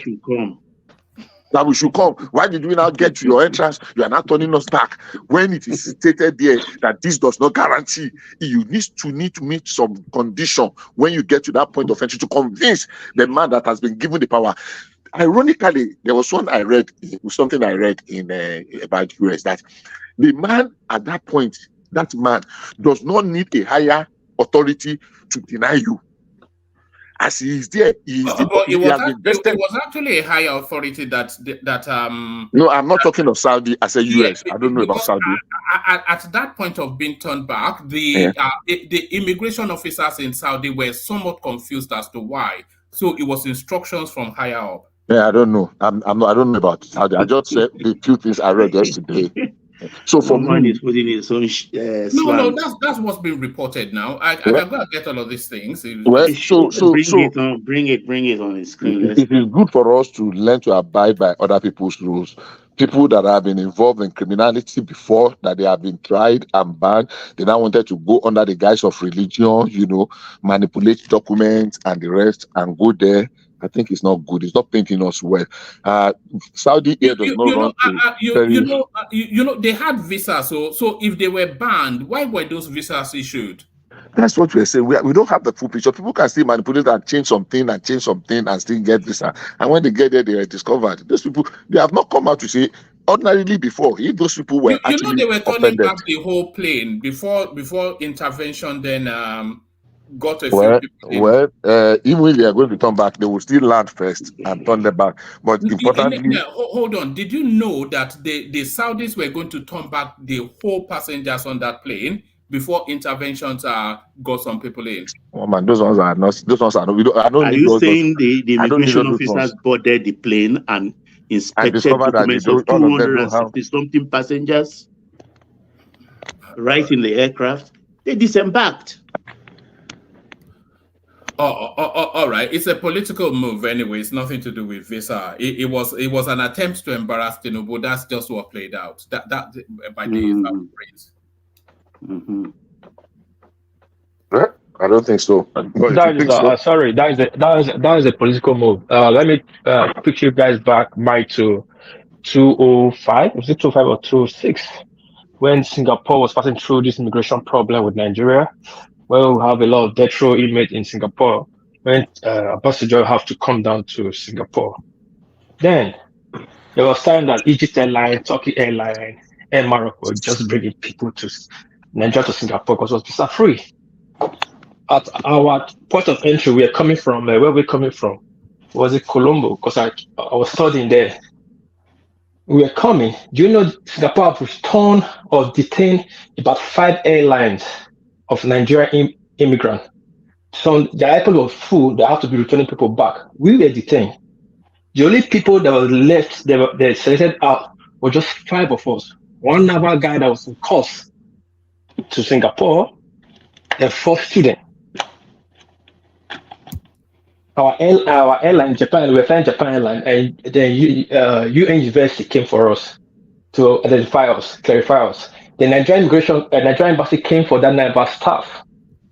The rest of them was turned back without no excuse because that time Singapore and Nigeria was having diplomatic problem. So now you guys are saying, oh, those almost 5 airlines that were sent back, so have drug issue, so have paper issue, also have this issue.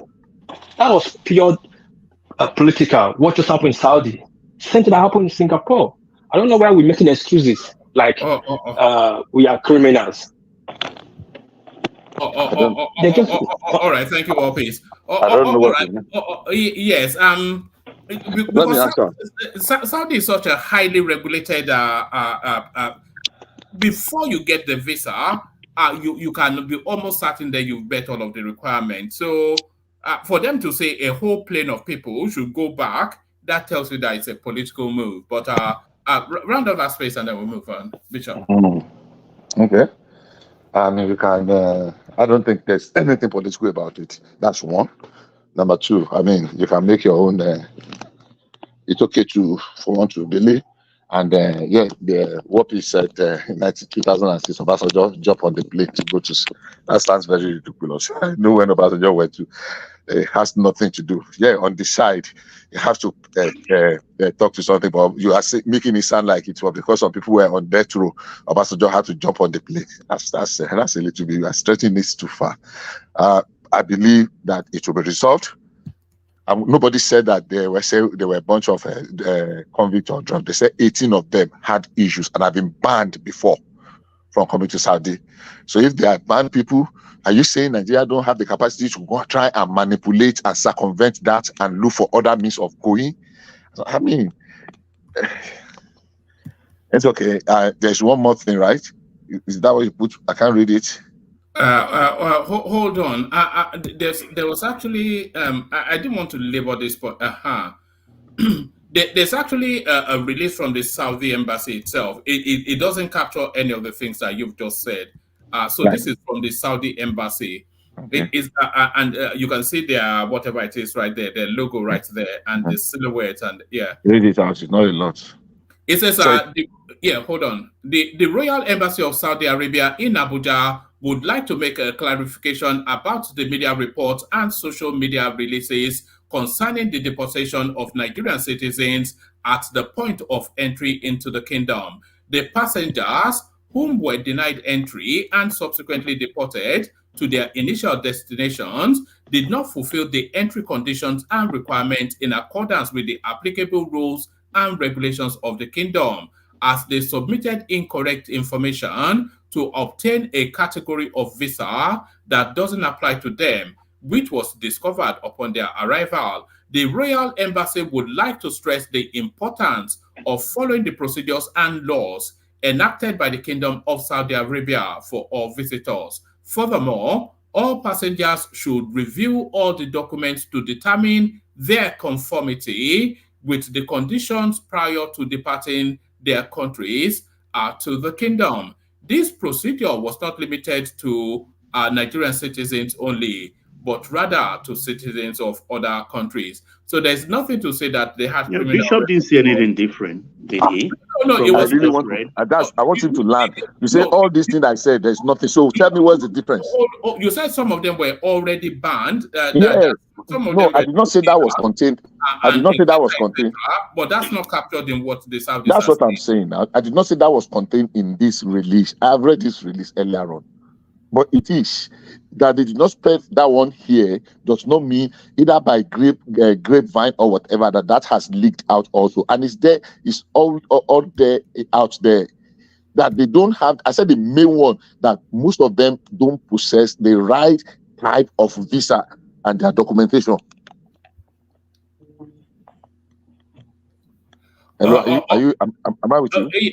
Let's move on to this. Just a snapshot response to this, and then we move the conversation on to Ajanle Koko. It says, this is from Joe Ajero, and he's speaking to the Nigerian situation. He says, if you are a graduate and cannot find a job, go and learn skills like painting. Ibukwe or Ajero? No, Igokwe. Sorry, did I say Igokwe? It says if you're a graduate and cannot find a job, go and learn skills like painting, laying tiles, laying irons, and etc. etc. So this is what he said. It says Nigeria, with a population of more than 200 million people, is a potential market. If you're a graduate and you cannot find a job, go and learn skills: painting, laying tiles, trading, laying POP, iron work, making doors, transportation, trading online. So yes, with the population size that we have, nobody really should be complaining, because everybody wants to be, everybody wants to wear a suit and claim to be an oil worker. With the population that we have, nobody really should not have anything constructive, meaningful doing. So quick thoughts on that, Bishop, and then we'll move the conversation on. Okay, I don't think he said anything new. The irony is that when we come to Nigeria, I mean, when we go abroad, we do all manner of things. Adding an additional skill will be very helpful to people, even in school. I remember one of my boys then, he was doing mechanical engineering in Futoweri. And I told him to go and learn how to operate a forklift. Many years later, when he gave me his testimony, it was amazing. And he said that was what actually gave him breakthrough, even when he relocated. Because he just discovered that majority of Nigerian graduates are actually they work in the warehouse, the one they call factory floor.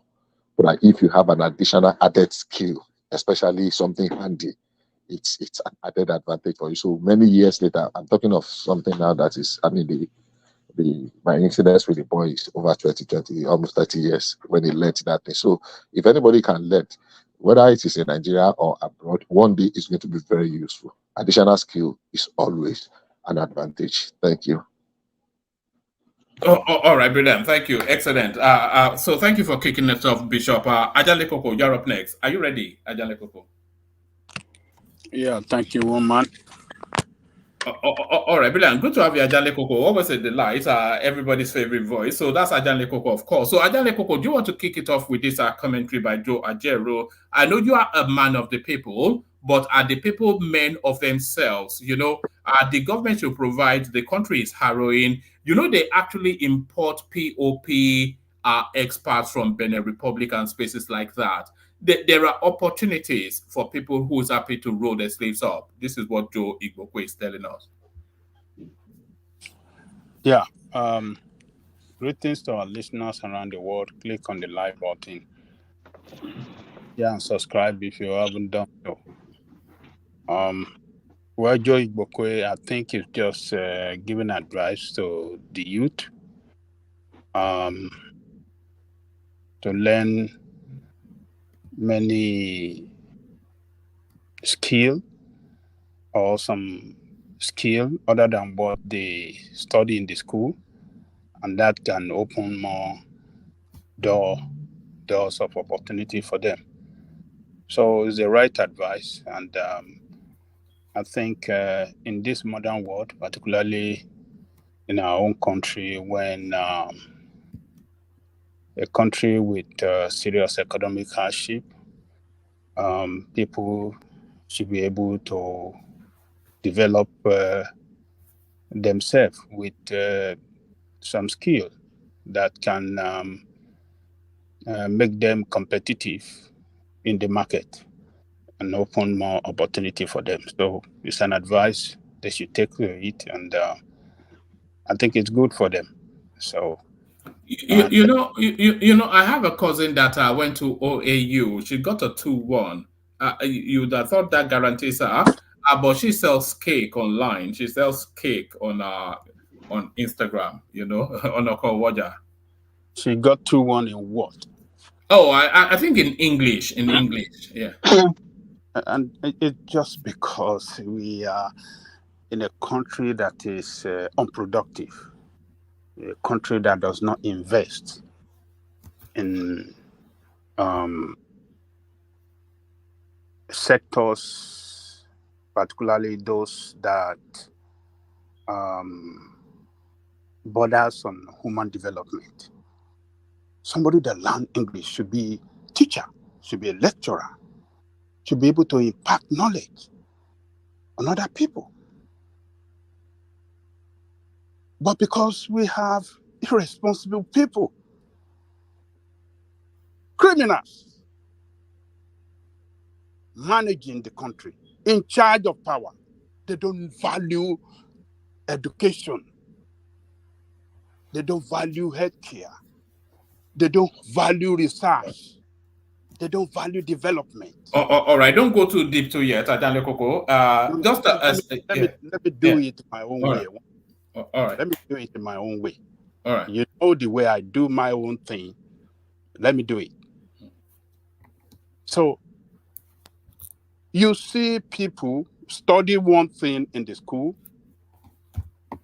but they cannot use that field or that what they study in the school to contribute to the development of the country, to make impact in the life of the people. This is what they like to do, not to be, what do you call it? Not to study English and go and be cake seller. No. It's a condition of the country that pushed her to be there. If she knew she's going to be a cake seller, she won't go to college. Or she would just go to school of catering to learn it.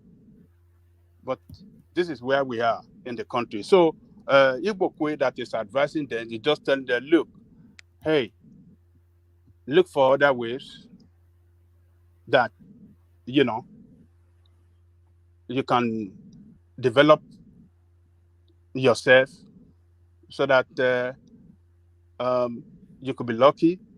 If some opportunity open for you, you could be one of those that could grab the opportunity. So it's a good advice anyway, but we just, a country cannot develop like that anyway. When people study a particular course in the school, but they cannot use that particular course where they study, to making part in the society. People that study engineering now selling akara. People that study civil, some other important technical courses cannot really practicalize it, but doing some other trading or service oriented job just to survive, to make money and survive. It's not good for the country, but this is the way they want to run it. And people that want to support them, want to say they're running the country well, they will keep on championing them. That's the way it is, one man. Let me leave it there. All right, brilliant. Ajale Koko. So take you to this space. I was only really keen to take you to this space because I know this is a space that you have been tracking for over the last few sessions. NLC gives 6 conditions to call off strike. So now they've come up with this ludicrous list. They have to sack the special advisor to the state governor. They have to jail the commissioner of police, jail the chief security officer of Imo State, and all of these just daft list that they've come up with. So with that daft list now, they have called off the strike the nationwide. So now this guy's ego, it knows no satiation. But do you think calling off the strike should be enough? Or do you think that this Joe Ajero, do you think he should be put under the microscope and examined, his excesses? We should put Ajero on under the watch of microscope, and what are you talking about? The society, the government, the labor union in itself, because this whole exercise really was on a personal adventure, is based on a personal adventure that he went on, that went awry, and then his ego was bruised, and then it's held the whole country to hostage. Abuja airport shut down, the power grid in Imo State shut down, threatening Lagos State, threatening the business and movement within the country, just because his ego was bruised. Well, let me tell you, one man. You are looking at it, you and some others are looking at it, that is Ajero that is making this decision. This is not Ajero decision. This decision by the Congress, the governing body of NLC, all over the country. So sometimes when you guys, you and some others want to disparage these people, want to call Ajero names, and I just look at it that it looked like some of you have not engaged in unionism, workers' union, before. So you guys don't know how it works. That's why you are centering it on Ajero. Hey, this is Ajero decision. The Congress is not owned by him. He's the leader. But the Congress is a group of people across the country that take vital decisions when it comes to nationwide strike. It is not Ajero. You guys should not label it Ajero and try to rubbish his name in the public. Look, the leader of the worker is like the president of the worker in that country. And for the president of the worker to be molested, humiliated, and beaten up, inflicted with injury by criminals in uniform and the gangsters sponsored by the government of Imo State. And you think that union, what do you call it? Union members and leaders across the country, you think they're happy with it? And you think they're not going to take action? You think they're not going to respond? Yeah, this is the response by, putting the country through nationwide strike. And I'm glad they felt it in Abuja. The gate of the National Assembly was locked down.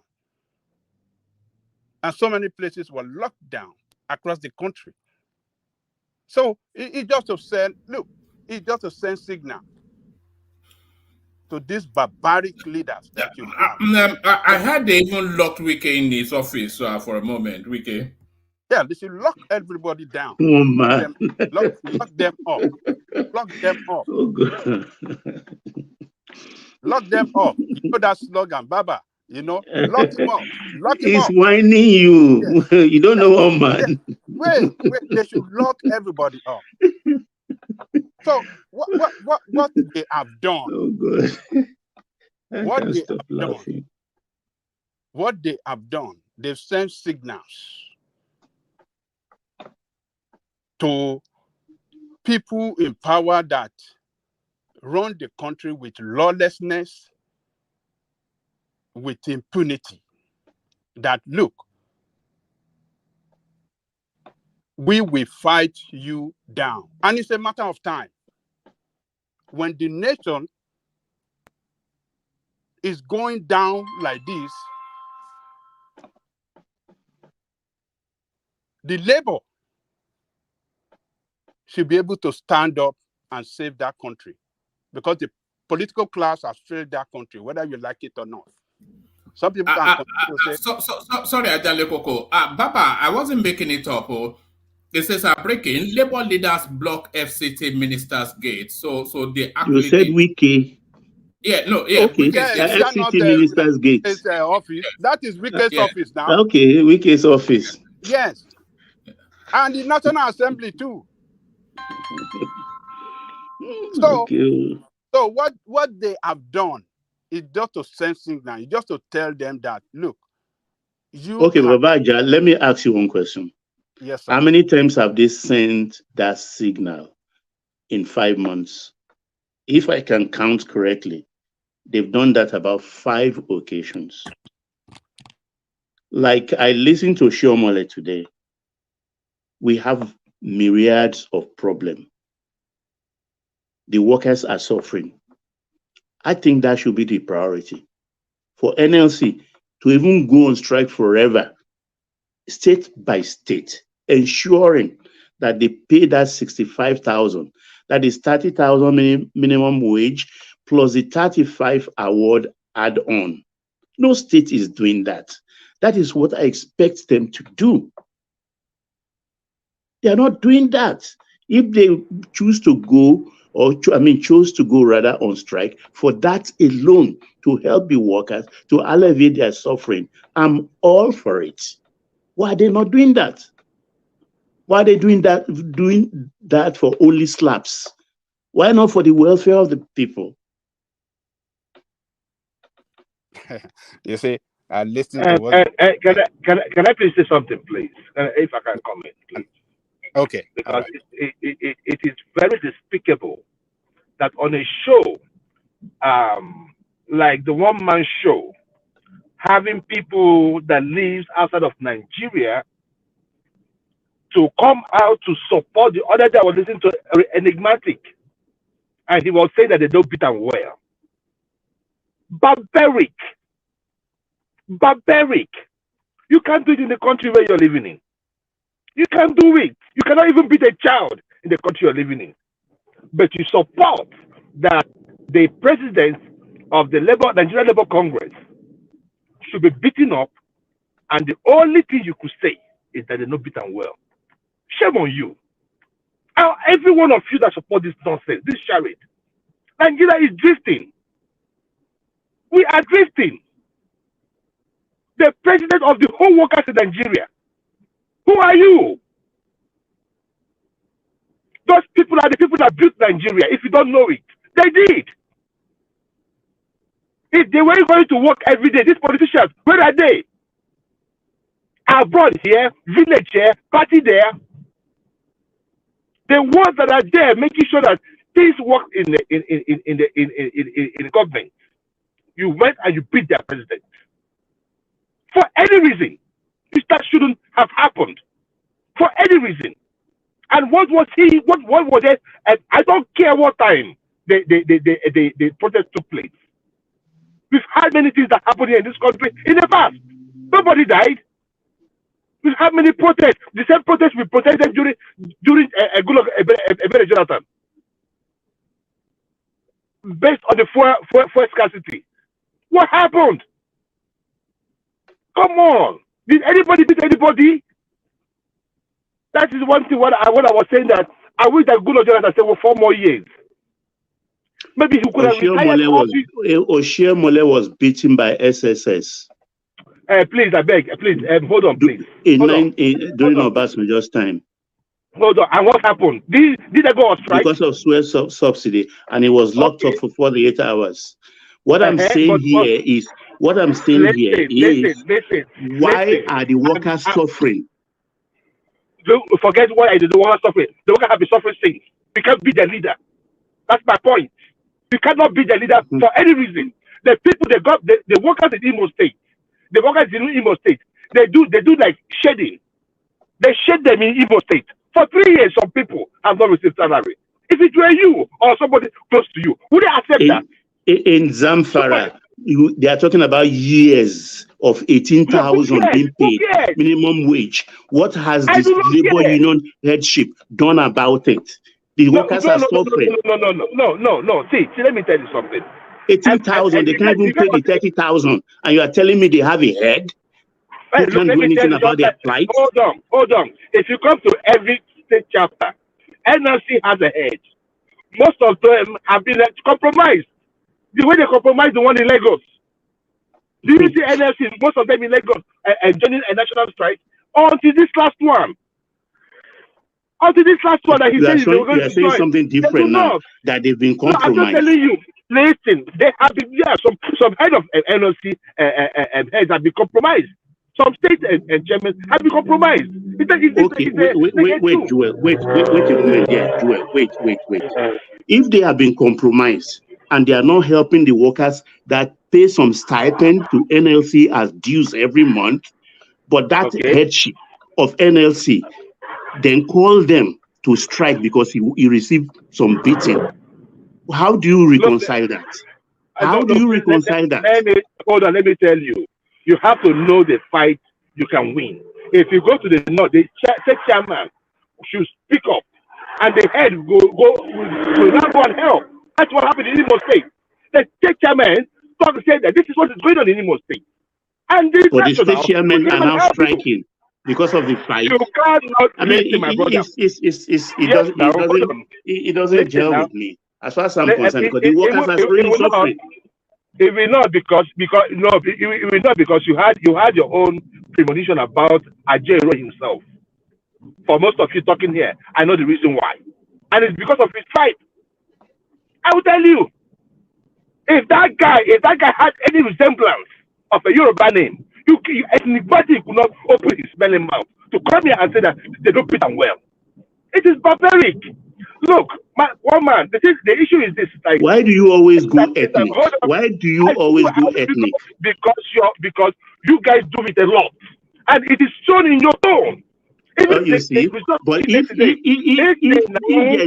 you are given back in the same manner, you will talk about being Ogababa, let him finish his speech. Just relax. Let him finish his speech. You understand what I'm saying? And let me tell you something. We have to start calling it out. I will do it. Yesterday, Kulata gave a score, and the agreement was what? If you did something or something in the pipeline, he reached for the keke and swim machine. They gave him F-15. Meanwhile, some other people. I believe you are bigger than this. Come on. Oh no. See. Let me tell you something. You can break your head, you can shake your head. Whatever you feel to do, you can do it. But I'm telling you the truth. It is something INEC did. We are going to transmit results. And we said no. We said yes, okay. We reached there. He said no. And we said, oh, dude, why don't you agree to the terms and agreement, the things you promised? And some of you are still saying, oh, no. The result can be written by this. They came out and this. Because of what? Because of where you lay your support. Nigeria must change. But I believe that in a place like Nigeria, most of you that are 50 years and above should be banned from voting in Nigeria. You guys should be excommunicated from Nigeria. Because you don't get to 60. Don't get to 60 then. No, I'm telling you, if I get to 50, I don't get to that age now. Let me tell you, this is what, I'm not talking about those that will make the age or not. Listen before you talk. You want to establish eh? Listen, you always want to talk. Let me tell you something. On this show last year, I said it prior to the obedience and stuff. I said, look, then if you are 50 and above, you're already a wasted generation. We that are in our early 40s, we are next in line. So don't think that if I get to 50 and Nigeria is the way it is, I'm also a fake generation. I'm also a fake generation. My daddy's generation, we're fake generations. I'm saying this, if we want to fix Nigeria, we fix Nigeria. What is right?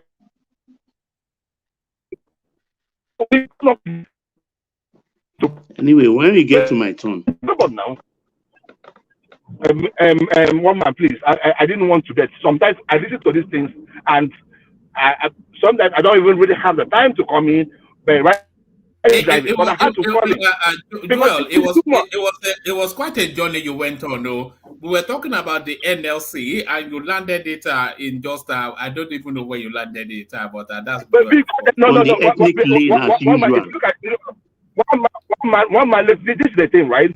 Whenever I talk, I make my point, but I start giving you instances, and when I give you those instances, you might find those instances in Zamfara, you might find those instances in Kano. It's there for you to follow it. If you want to make it look like we are talking about this, no, I am not bound to that topic. But I'm just telling you that these are the instances that we have in our country that this thing keep recuperating, and these people keep using us. Why do you keep on suffering from election distress? Just give me. Ogadre, there's something you must stop on this platform. There's something you must stop. It's not every time you go after ethnic. It's not right. We are enjoying this show. If you want to attack Baba, you want to attack APC, you want to attack Batify, go straight to Batify and APC or Tinubu. But taking it ethnic, it's not good. It's not good. You are more mature than this. Not don't only take it like Yoruba. No. Pardon. It's not right. I beg you can learn from that. And if someone responds in like manner, victimization comes in. Who is talking to me? It's what peace. What peace? Okay, what peace? The reason why I'm saying this is this. You weren't here yesterday. Right? You weren't here yesterday. So we had an agreement because we were giving a scorecard to the ministers. Right? And I'm telling you how it is. You might want to hide from me, just like in the United States. You said that and that's a woman minister triggered you up to this extent. No, sorry, what happened yesterday? What happened? What did Kulata was grading the ministers, and when he got to the woman, let me explain. One man, let me explain. I was listening. I was there yesterday, so I know. But I want to hear it from Joel's perspective because I didn't hear anything on towards about his himself. So, Joel, what happened yesterday? Okay, so this is what I'm talking about. One man, when Kulata started grading the ministers yesterday, right? I, for one, I said it that I do not like the idea of keke and sewing machine. That it was barbaric, it was archaic. I said it. Even for the first time I saw it, before I came on the show. I saw it like last week or last 2 weeks. But what happened yesterday was that we had an agreement. War peace, that's the reason I'm addressing this to you too. We had an agreement. They said, because we were grading some people and they said, some people, things are in the pipeline. Enigmatic used the word pipeline. Right? When I said, okay, if it says in the pipeline, okay, no problem. This one, or things that have, those ministers have done. I don't know who is calling. Is anyone hearing me? Yeah, go ahead. Yeah, sorry. I was receiving it. I got the call while so let me get back so that I can. Is anyone hearing me, please? I can hear you. Go ahead. Others are hearing you too. Go ahead.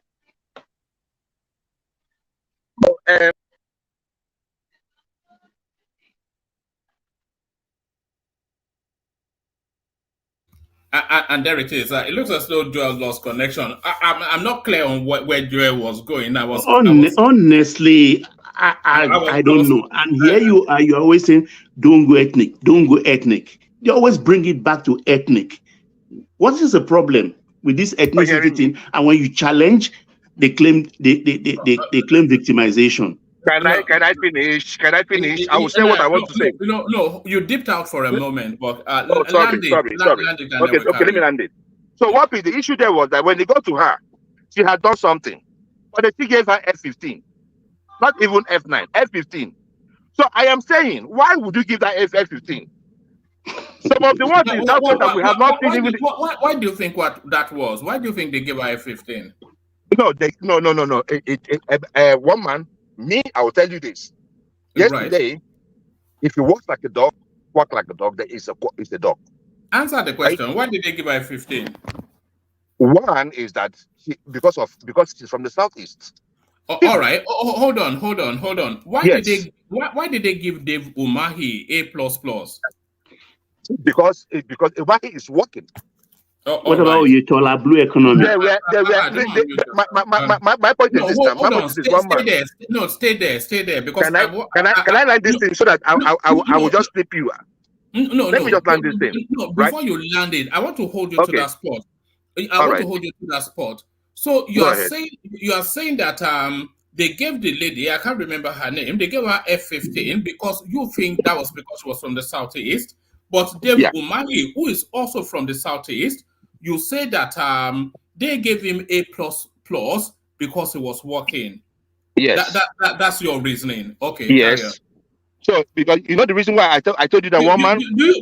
Hold on, now one man. Do you see the point I'm pointing out to you? Do you see it? No, I do not see. But if you can see my point, I see the point where I see where you're going. But let me just land mine. They send the people. Some of those ministers that we mentioned yesterday, none of them got F15. None of them got F9. Right? So that's my point. She did something. At least you give her a C or an E. Because we know that, what she did was just as dumb as anyone can think of. But however, she's been talking. It's not only that sewing machine. Some people raised up the issue of UN, which was dumb. But at least that of the hospital, the lady that died that day, that's a human being. It's within her right to go out there. The cameras decided to follow her. Right? But at least that era of where if something happens or somebody is shot in Nigeria, and that person will not be treated by the hospital, it's criminal. So we forget the point that is being made there, and you attack the lady. This one we are talking about, there's a guy called Afo at the University of Port Harcourt. They came to attack him in his girlfriend's house. They shot him in the leg. We took him to what they call it, a University of Port Harcourt Teaching Hospital. They said they cannot treat him. That we should go and bring police report. All right, before you go into all of that, can you not see that the point you are making it doesn't cohere with logic? No, it does. Because what I'm saying is this, right? One man. Hold on. Yesterday they gave only two people A++. They Tunji Ojo from the Ministry of Interior and Dave Umahi from the Works Ministry. Dave Umahi, a man from the southeast, and they gave him that A++ because he was performing. So he's from the southeast, but now they are giving this lady, whoever she is, F9 because they didn't feel she was performing. But you abandoned that. But she did. But the agreement was. Hold on. The agreement was to do something. You abandoned that. Dave Umahi, who's from the southeast, got the highest score possible, even though he's from the southeast. But the person that got a lower score, this is the what's that damn that's DC girl narrative, isn't it? That Onome something, that one that changed her scores. Is that Joel, man? You let me down. No. One man. Look, don't let you down. The issue there is this. One man. The issue I keep talking about, and the issue that makes people very uncomfortable, and I must say it out. We start to play out during the election, so I must say it out. What I'm saying is this: one before I just go. This guy I was talking about was shot, and they refused to treat him, right? Okay. And the guy died. Hold on, let me just finish this one. And the guy died. Right? So we went and we protested in the school. This thing happened like, say, 15 years ago. And this particular issue that made this lady to make the minister to go to that hospital to whatever thing she told them or made them understand they were going to face the wrath of the law. That is after 15 years. This thing keeps happening in Nigeria. When somebody is shot or you have an accident, the hospital will say, go and get police reports. Is that not as serious? Is that not one day too many? So that's why I said, when you talk about some people doing stuff, we say who did stuff, at least she's doing something. Give her an E. That's just my point. If you don't give her an E, then there's something. I can see that you might disagree with the score and have an argument, but for you to leap from there to an ethnic space, that's what because because one man, a person of the same ethnic stock got the highest score. So one man, that one man nullifies your argument. That's why I'm saying there's no coherence to the logic. I feel where you're coming from there. One man, let me tell you, there are people that speak on this show. I know where they're headed. So you were listening with prejudice. You were listening with prejudice. No. I'm not listening with prejudice. One man. Look, let me tell you. It's not that they hide it. They say it. Have you not said enigmatic talk? Unless you refuse to listen. Have you not heard him talk? It's as smooth as anyone can be. What is there? I know it. So wherever you're headed, or whatever you're saying, I know. I do not just take it. I just take it lightly, take it with a pinch of salt. But the issue there is that let us not continue with this trajectory where we shall see something that is bad. You are the one making it tribal now. God, tell me what are you doing? You just make it that way. That is nonsense. One man, continue with your show, please. I'm still in the background. I'm not concentrated here. They are great. They also listen to what I'm saying. Joel, hold on. This is your friend here. This is BT here. Who is this? This is Babati. You know I'm your friend. Oh, Babati. Go ahead. You know, jokingly, my question on this paper a month ago, I said that you clearly suffer from post-election stress disorder. That was jokingly. Now I'm being serious. You are yet to. Go ahead. You are yet to recover because I was not here yesterday, but I listened. I listened back. Everybody, once her name came up, everybody on the platform agreed that she was a disappointment. They all agreed on that across board. So they giving her an F had nothing to do with her tribal where she came from, of the Southeast. And for you to make this issue tribal is disappointing. One man, Jewel has gone to an all-time low today. I am really disappointed. I'm surprised, that Jewel went down deep. It was a real leap from that logic to ethnicity. A real leap.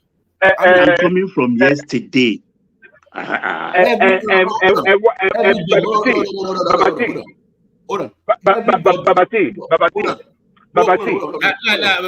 let him speak now. We listen to you plenty. Let him speak. Everybody on the show, I was listening. Even before K even finished mentioning that ministry, people say nobody said anything. Everybody said. So how is that tribal is what I don't understand. When David Umahi is from the same area and everybody gave him A++. So you trying to make this thing tribal is what I don't understand. You can say somebody else is tribal on this platform. That is a different argument.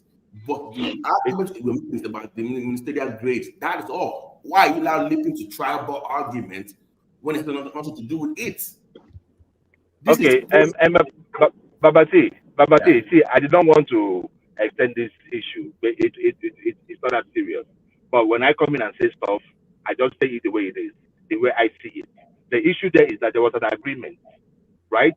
And if you're talking about policy direction or things that the people that are doing, I think that if you have lived in Nigeria, you must have heard of people that do go to the hospital, get a white shot, and they refuse to treat them, and they die. No, but the reason why I'm saying that, just say that, okay, they were wrong on the grade they gave her is one thing. No. I said it yesterday, but nobody listened. I said it. But no. But I said it yesterday, but nobody listened. I said it yesterday, nobody listened. Joel. Right? No, but it's the leap to ethnicity that was the leap too far. You left. Hold on. Okay. One man. This is the thing. Well, this is the thing, right? the keke we are talking about, right? Some people gave hoe, some people gave shovel. We have not condemned them. But if you are going to say we did for those that did something, then let us stand by it. If you do not stand by it, then you have become INEC for me. I will see the same way I think. Woman, can I say Okay, one more? moving forward, All right. I have to find out what understands BT, and then we move on. Let me say one more just before, because I wasn't planning to come on the platform anyway, just wanted to listen like I did yesterday. So when K was doing his grade, this is what I noticed about the platform yesterday. And I would slightly agree with Joel, just slightly on this one. Because we all claim that we want Nigeria to be good. And we all do what Joel just did right now. We defend our own criminals. So you remember yesterday when the name Wale Edun came up, what did Babayale people do? Because they're from the same state, he defended him. When he was the justice minister, Ogbeni, our lawyer here, defending his own ministry. How do you know that I was defending him because you are Let me finish. How do you know? How do you know? Let me finish. Let me finish my point. Let me finish.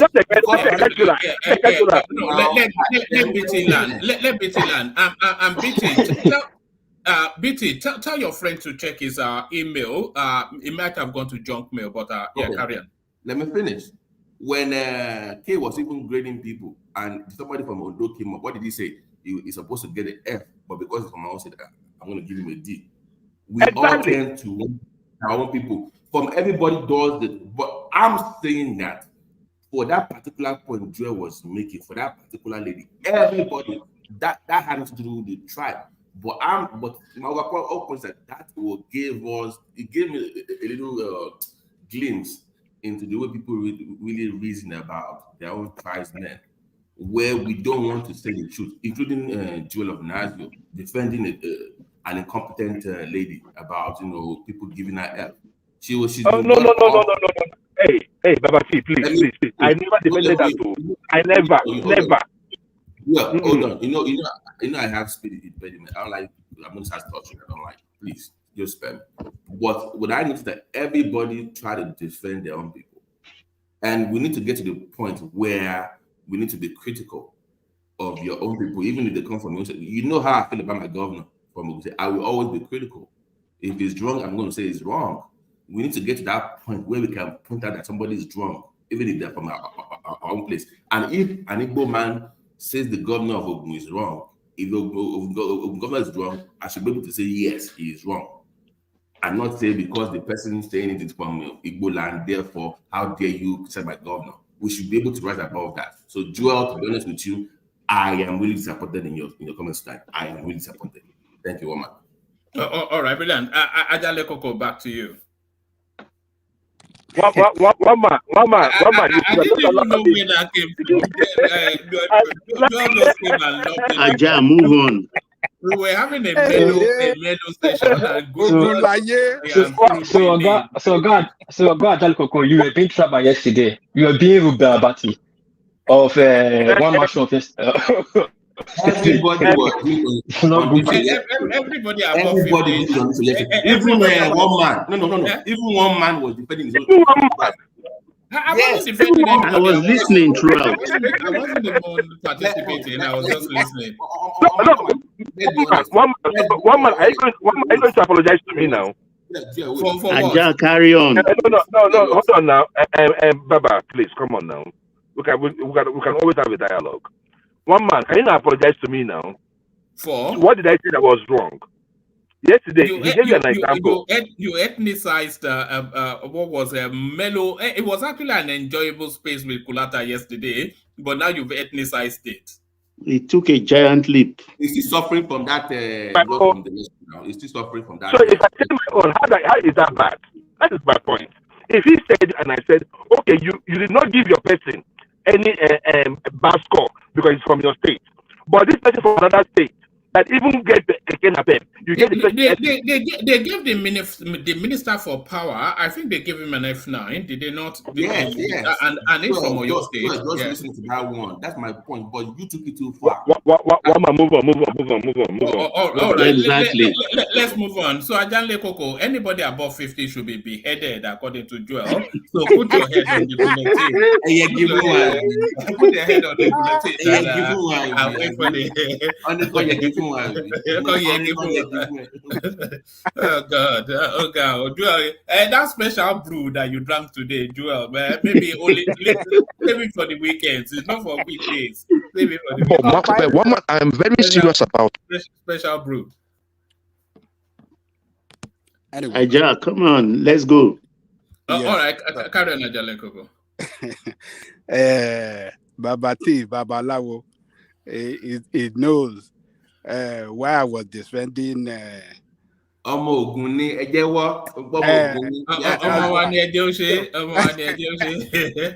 So you want to rate that person that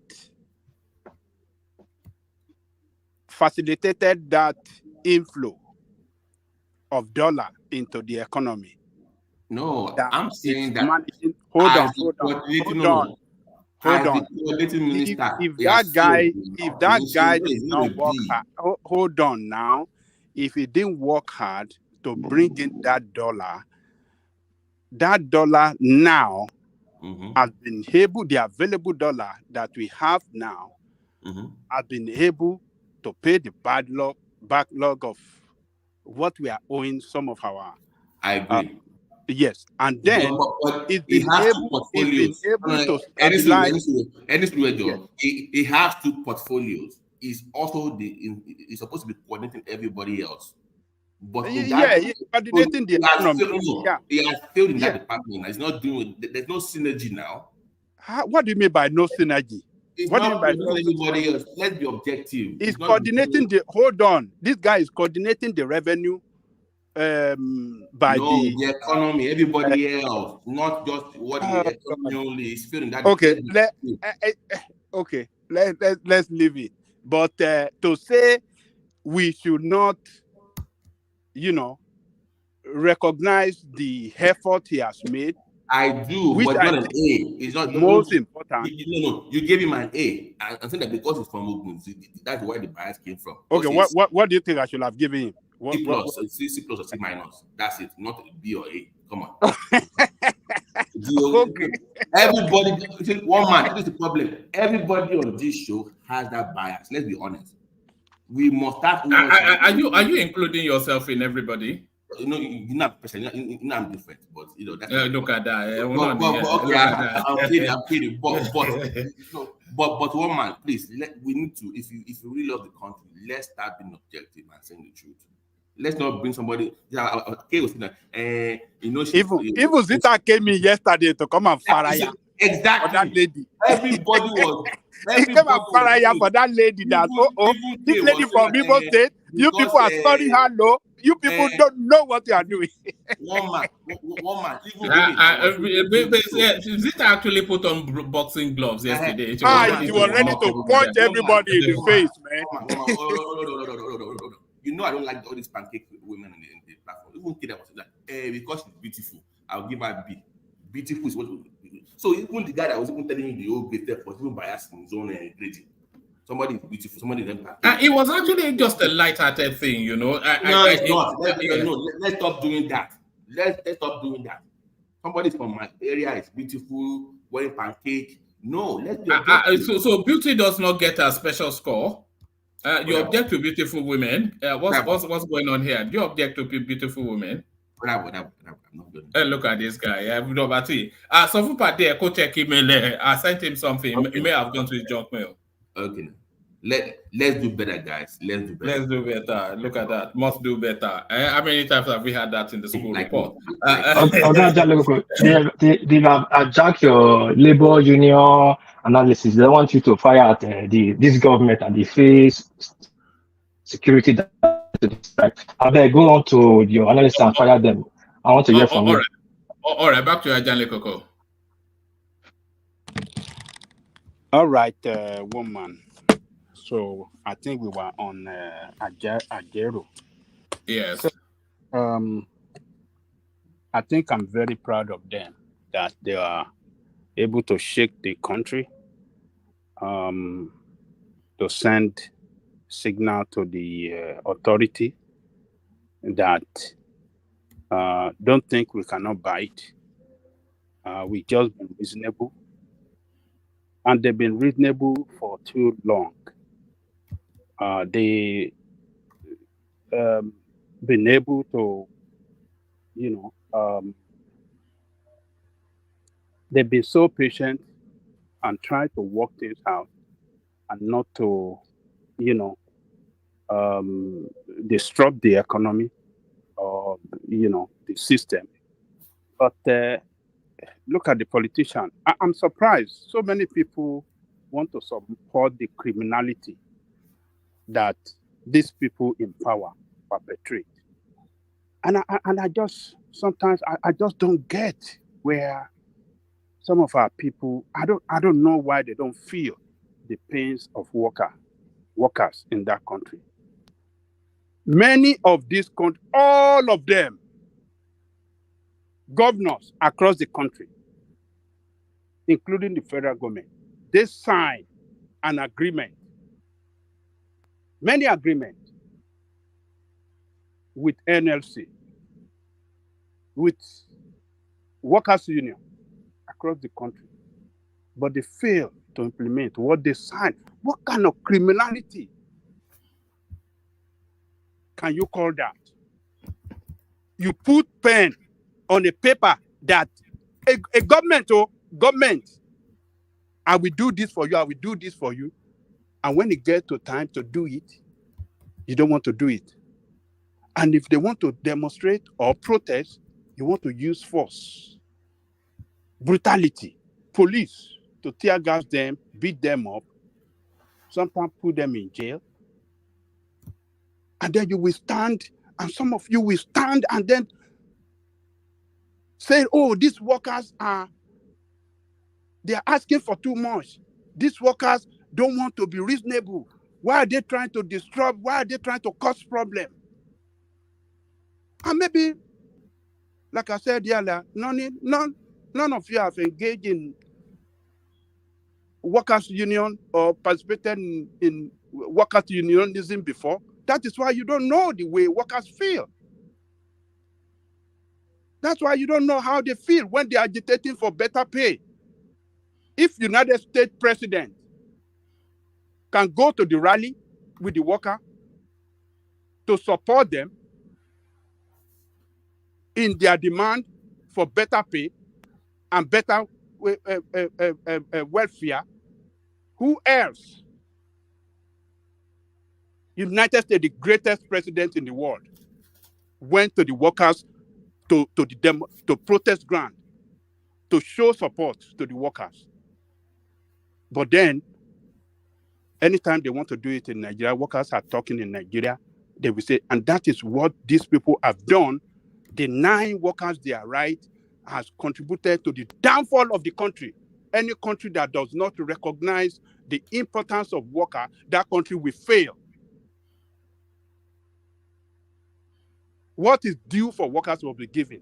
And this is what Ajero went to do when he was beaten up. And I'm glad that they won. They said they're going to go on strike, and they go on strike, and people felt it around the country. And I'm glad again that they've been very magnanimous and reasonable enough to say, okay, we call it quit.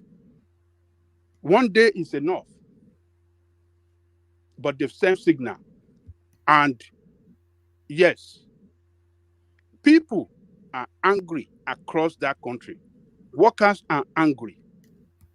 You're going to push them to war. Then they said they are talking about one kind of Jankara injunction that they should not demonstrate. I like the way that TUC president described it. He called it black market injunction. Every time that workers want to demand for their right, they will go to court and use judiciary to suppress workers. Every time, look at it. They turned judiciary to nonsense in Nigeria. What happened to Matawale that we are talking about now? Look at even the people in the state, the governor in the state, or the people in the power now. They said they cannot even do anything because he has got injunction against them that nobody should touch him. EFCC cannot do anything, and nobody can do anything to him. Is that the way we want to continue to run the nation?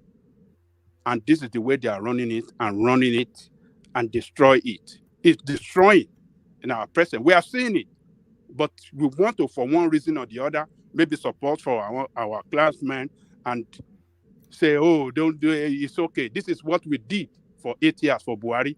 A lot of you guys were supporting Buhari back then too. That, oh, Saraki want to destroy, oh, he doesn't want Buhari to build infrastructure. Oh, he's holding him back. He's trying to stop him from doing good things. Yes, you succeeded in removing Saraki now. And what happened? You destroyed the financial base of the country. You allow Buhari to destroy the financial base, to destroy the economy of the country. Everything destroyed to the extent that you can use. Where have you had on earth that foreign reserve is used to what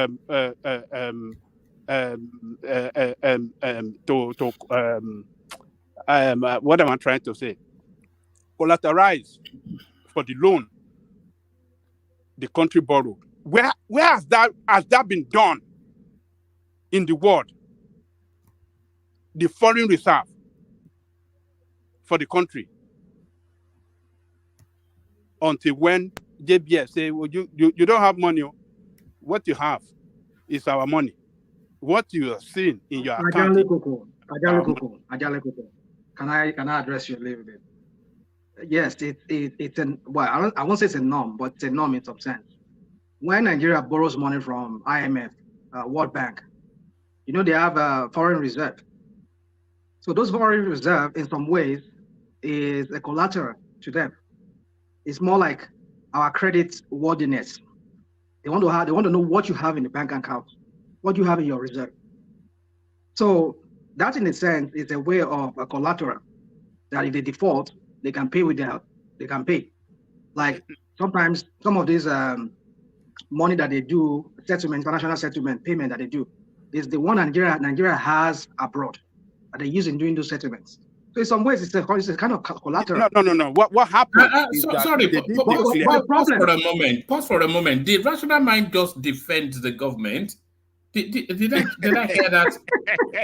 Did I Tinubu Tinubu is the president, Rational Mind. You had him right. Did he just defend the government? Rational Mind. How are you? Touch his pocket. No, one Touch his pocket. One mind, he did not. He did not. Rational mind. He did not. Rational mind. One mind. Rational mind. No, carry on, Rational Mind. Land it and then. The point is, it's a form of collateral because when you're doing international settlement and all of that, it's the money that we have abroad that they will take from to settle those things. So more like when you're even borrowing money from World Bank or IMF, it's the credit worthiness of Nigeria, which usually you look at your foreign reserve. What do you have in foreign reserve? What have you been selling? What have you been making in your foreign reserve? The dollar amount you have. So they might look at it and they're kind of like, okay, let us lend them this amount of money. So, but then I understand the way he went through it. I mean, we don't even have the fact as to how actually he did it. Did he say, okay, we'll hold that money there, give us, because what I heard they did was that they printed money. They kept printing money, which when this was Edo State governor was challenging them back during the pandemic, Emefiele was on camera saying there's something like that. And these idiots were printing money. So for me, I think what they did was that they were printing money and they used that, whatever, that dollar amount, that was what they used in paying all these, what's it called? Dangote, some of those equipment that he brought into Nigeria to build his refinery. That was part of the settlement. And they used in settling those things for him. So for me, I don't know. It's still shrouded in, she's shrouded in some kind of secrecy. Let me tell you, let me tell you, mind, what they did, the using our foreign reserve to collateralize for loan was not declared. That loan was not even declared. That is the problem. So they took a backdoor loan from JP Morgan and it's not declared on our debt portfolio. That is the problem. They didn't know, the assembly does not know about it. Nobody knew nothing about it. So, sorry, which administration is this? Which administration? Buhari. Buhari now. Buhari. Yeah. So what I'm saying here is that, look, workers have done well. Now in that country, it is time for Nigerian, particularly the workers, to stand up for the people, because nobody can stand up for that country. Politicians will never learn. They will never sacrifice. We have seen the way the supplementary money, the way they allocated money for themselves. They are continuing to loot. They will never stop. They are very shameless people, and they are unpatriotic people. They don't love their country. That's a fact. And they are showing it to us every day. But I'm glad that the workers, it is not a Jero matter. A lot of you saying it's not a Jero. But the beating of the president is the beating of all workers. And the workers said, no, we are not going to accept this. We will protest. And their demand, we will see. If they don't meet the demand, we will embark on strike again. They have to do something, because there's no way somebody can be assaulted in such manner that investigation should not be instituted and get to the root of the matter. So it is not a Jero that is running it as a one-man show, but rather the Congress of the NLC. So that's my take, woman. All right, brilliant, excellent. Thank you, Ajale Koko. So, Ajale Koko, I was going to take you to the matter while they are not there, but because the room has filled up, I want to get to voices, document them, and then loop round again. So, stay steady. Hopefully, we still have Zita with us. She's been very quiet, but quiet no more. The Iyaloja of Norway, Zita. Yes, there it is. Yes. Hey, woman. So there you are. I was about to start slagging you off, but I was about to start making references to wine and whiskey, but there you are. So good to have you, Zita. So yes, it was starting off as a mellow session, and then of course, Joel came to sprinkle a sparkle dust of fireworks on it, but I steadied it down again. Good to have you, Zita. So what are you looking at in the news today, or do you want me to talk you through the headlines? Let me talk about what I'm looking at first. The earthquake, the earth is shifting here in Iceland. So between yesterday and do you have a culture of that? Do you have a history of that? Yeah, they have almost 2,000 earthquakes between yesterday and today. I mean, it's really terrible. Then the place where you did, your prime minister, it's like he doesn't know who will do the job for him. He brings. Are you talking about returning David Cameron? Yeah, My if we use Bori now. Now Bori, where Sabi do the job? I'm talking about those who said the elections are not being rigged in other nations except in Nigeria. They're about to start the game. Anyway, that's by the way. But Cameron, I don't think Cameron knows how to gamble that thing. Then the next I was surprised that Cameron came back. It is not tradition under you served as a prime minister. Now you are serving as a secretary of state for something or the other. I mean, came through the House of the Lords. It's not enough. Yes. He gave him the peerage, didn't he? One man. the British Prime Minister is looking for somebody who will help him do the underground work. But it's like he doesn't understand the politics of Britain. The person he picked, he doesn't know it too well. He should have used Boris Johnson. No, Anyway, but Boris still has unfinished. You know, when this guy became prime minister, Boris wanted to come back, but it was too soon. So Boris has still unfinished business by his reckoning. But where this guy is making a mistake is David Cameron. He also still feels he has unfinished business. And I'm not quite sure. We will see how that election plays out, but I'm not quite sure he's not that going anywhere I'm not unless he sure. gets people like Boris. No. Boris would never subordinate himself to Rishi Sunak. Okay, then there is going to be a big problem. Anyway, I'm just trying to hammer something. When you listen to what Cameron said, it draws back to what I said, that every nation on earth rig election. And when I say things like that, people throw stones at me. I always stood my ground. Anyway, then the second thing was, there's one thing you guys were discussing yesterday. I wanted to say something about it. But it's like I dozed off, and when I woke up, I got ready to go to work. What Atiku said, he's right and he's wrong. In the sense that as I speak to you now, one man, Nigeria is a one-party system. Tinubu doesn't have opposition. He doesn't. If they want to do something, they should start now. Tinubu does not have opposition. What he has is critics.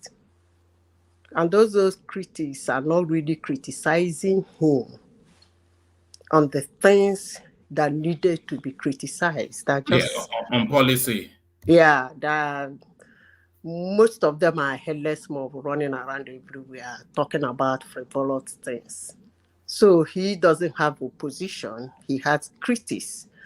And then secondly, if they are going to do it this way, I can assure them that come 2027, he will stand in a podium again in a town hall and tell them that this is town hall is better than that. They are blah, blah, blah, running around doing 2 million man, 400 million man.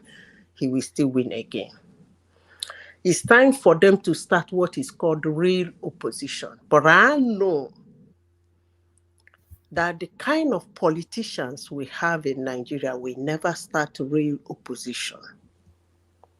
Because real opposition pushes the government to do things, to work. And when a government works, you cannot unseat them. So the kind of politicians we have in Nigeria are those that will not oppose the government on its policies so that the government will fail, because they are looking for reasons what they will use to campaign in the next election. Too bad. Then there is something else that caught my attention. I don't know, maybe we discussed it with Ducey on Sunday. I don't know if you stumble across the professor, I think, is it in Kwara, that the 14-year-old house help with her boyfriend stabbed to death. I don't know whether you people stumble up. I've been following it for almost... I saw a fleeting passing of it. I didn't pay much attention though. What happened there? The woman is ridiculous. He took the girl, like as her own, promised her school to go to school, always pay her school fees and train her. And the girl was busy bringing her boys into the woman's bedroom. And the woman in anger told her, look, I can't take this, you should go. And they came back to kill her. I think the police was interviewing her, is it last month or early this month? I can't remember. 14 years. I would actually like to talk intensively on that, because most people sitting in the comfort of their rooms, wherever they are in the world, most of us have not put our eyes on the ground to find out that Most of the things going on in the countries where we are that we think is the government that is doing it, there's actually some bodies, some NGOs that organize those things for the citizens. But because of the certain antecedents of some people in Nigeria, it's not helping matters. So that's why every day one man will shout, our government should, government, and government. But the And we government push it. takes the lead on everything, Zita. The government takes the lead and they set the direction of the country as well. I've said this before, and I will say it again. The policies most times do not drag the demand. It's the demand that drives the policies. But if you people don't believe me, that's fine. Let's continue calling government. And we call government until we die. No, I think what you should have said is should, not do. The policies do drive the country, but then it's the need of the country that should really drive the policy, and that's where governance is often gotten wrong. Woman, have you heard a song we used to sing when we were very young? Do you remember? Sanda lili, sanda lili, sanda lili, sanda li. I think Nigerians need to study that song. But if you say it's the government that will take the lead, and who are the government? But I say it's the citizens that take the lead that will make the government to reverse their policies and put the policies on the area the citizens are going to. But if you say it is not, let Nigerians I'm come not into saying I'm not saying it is not because that's what you are describing is the panacea to good governance. But what actually often happens is the government governs down rather than the people govern up. If you get my meaning, so the people's need often instances do not drive policy positions. It is policy positions that drive the people in a certain direction. And for a country to work, the people's need have to drive how the country positions in terms of but then of course the government looks at a myriad of things outside of the people's needs. I repeat myself again. You have to expand on it now. Expand on what you're saying. It's if just you give me time, just, I will expand on it, but I don't have such time. Maybe some other time you bring it as a topic and I will expand on it. Because there are certain things, as an individual or as a citizen of a country, if it is a no-no for you, there is nothing the government can do about it. Let me repeat myself again. Your standard as a human can cause policies anywhere in the world as a citizen from your government. You are talking in abstracts, Zita. You are talking in abstracts. Well, I made a statement before I start saying this thing. I said government. The antecedent, that's the word I use, of certain Nigerians cannot even push any policy, not to talk of taking a lead from the policy. The way most of us as Nigerians behave cannot even push our government, not to talk of our government taking a lead. But if you call it abstract, that's okay.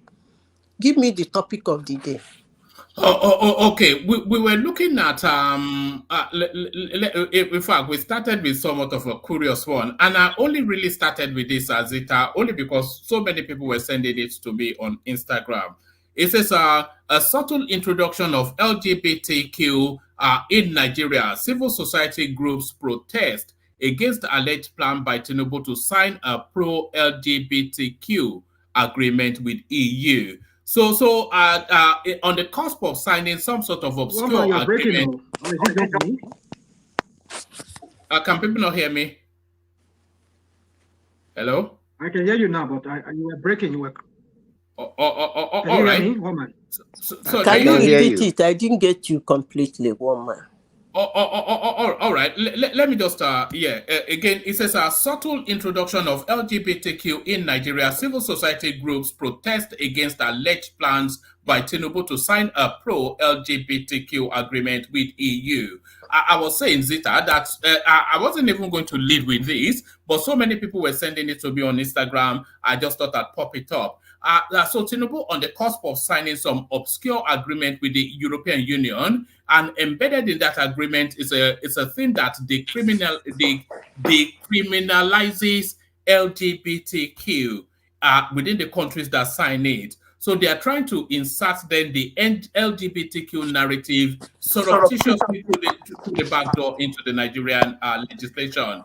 People are outraged about this, Zita. Okay, woman. I just discussed something with you just some few seconds ago, and you brought this. I go back. Standard of living. Do you really think that if Tinubu signed LGBTQ, decriminalize LGBTQ, that it will survive in Nigeria? I don't see why not. The culture is already embedding within the country. So the culture is already embedding. I don't think so. You don't think so? James Brown, Bobrisky, every other person. No, those ones are Madam Zita, can I say something to you? If you may. On this, can I go ahead?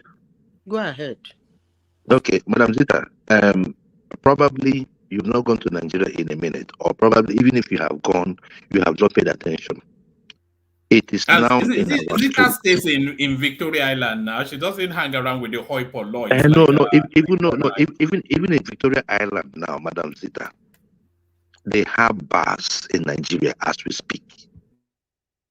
In fact, I don't know if you watched the one they had a party in Delta State where they caught most of them. They were dressed like women. They even had it in the north, which you would think is an ultra-conservative space. So the LGBT community, the narrative is embedded in Nigeria, whether the culture likes it. So it was the law that was making it look like, you don't want to do it.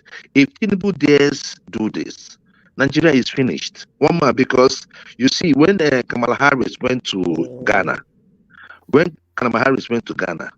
she donated $60 million to them.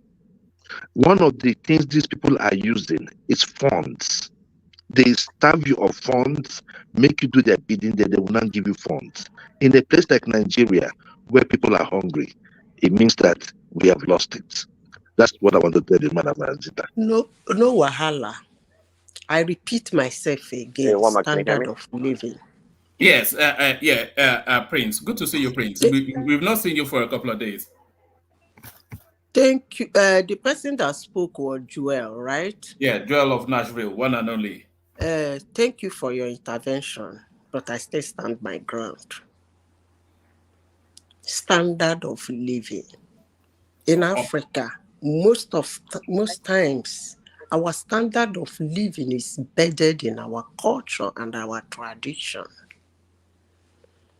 Tinubu can sign whatever he wants to sign. But I want to see where in my village, my cousin will bring his fellow man for traditional wedding. I end it there. Next topic, woman. All right, Bilal. Did you want to come into that space? Can I interject real quickly? Yeah, before I move. Yeah, good to see you, Prince. Yeah. Yeah, you too. I don't know if you can hear me clearly. I'm at the air. Yeah, we can carry on. Whatever. We can carry on. Okay, yeah. That's the angle, but I think a more overarching view is that look. No, we can't hear you anymore. Actually, Can you hear me now? No. Yeah, we can hear you now. Okay, let me try again. I say a more overarching view of this situation has nothing to do with culture. It has to do with that later. Are they going to take the money? Okay. No, you're And breaking. through You're breaking heavily, Prince. Let me see. One man. One man. Google's pretty bad. Can you hear me? Yeah, we can now. Okay, I was saying that the issue has not to do with culture. No, it's gone. One man. Man, take me Do to I the get next time to topic, speak please. Let me do tonight my No, or corner no, so no, that no you other won't time? get people can you come won't in. get time to speak. Let me push it on now. Zita, speak to us about the Saudi situation. Why we deported Nigeria? So the Saudi Arabians they've come out now to say it's essentially about our visa situation. So have you been monitoring that, and what are your thoughts? Yes, I've been monitoring that. But one man, what were you actually expecting them to write? That Obi slapped Ada and Ada was a Keleg and Ada was carrying a bug in his ear and then the Obi is that what you're expecting them to write? You see, it is not only Saudi. Anywhere in the world. I have my cousin that got almost turned back in Atlanta. What was the reason? In her visa, okay, she applied for a visa.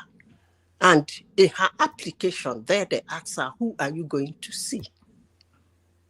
She says she's married, that she's going to see her husband, and where her husband was.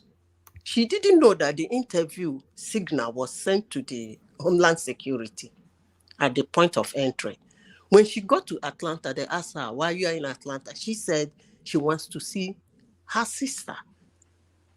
Who are you come here to see? She said she went to see her sister, but in the visa, what is written there is that she's going to see her husband. It was a tough one. If not for one phone call or the other, they would have bundled her back, put her in the plane. So there are so many reasons why people can be turned back from a country. But And a plane load of people. Sure, why not? Obama did it. Is he not still your superhero? So why not? When the president was there, when their president was there, you don't think it was a political move? Political what? And if your president is there, because your president is there, you are doing something that is against our law. I put you in because your president. How does that work, sir? What has the president being in their country got to do with their constitution and their regulations and their institutions and how they run it? I mean, I don't get this. You see, this is why I said that Tinubu does not have opposition. He has critics. So we are talking about Tinubu now being in Saudi, and Nigerians wants to come into Saudi and they are turned back. Then it's a slight on, oh shit. It's a slight on Tinubu, it's a slap on his face. So because he's there, their laws will change because of his presence. Is that what you're telling me?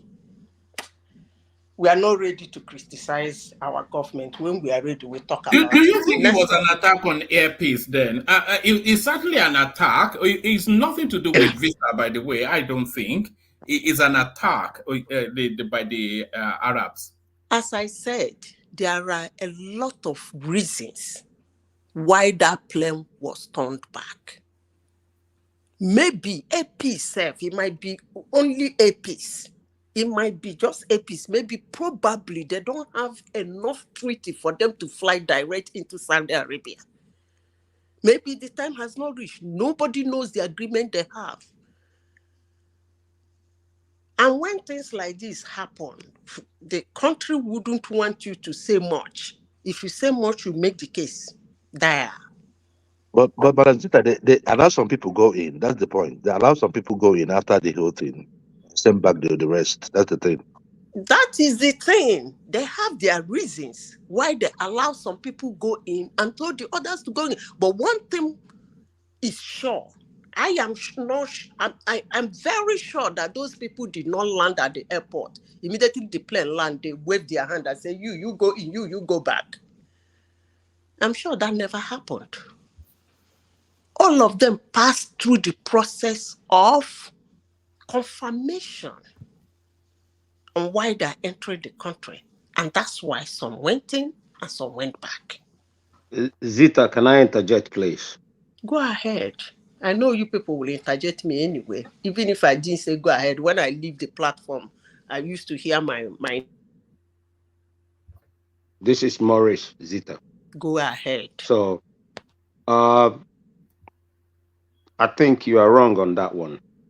I think you didn't do a deep research. You need to do a deep research. Then you find out. I found out what happened there. What happened there is that there are 3 airlines that go to that Jeddah. Now, Airpeace, Ethiopian Airlines, and Saudi Airlines. Now, Saudi Airlines is very, very expensive. And then Saudi Airlines is, if you take Saudi Airlines, it's like about 400,000 more expensive. Now, if you fly Airpeace, it's 400,000 cheaper.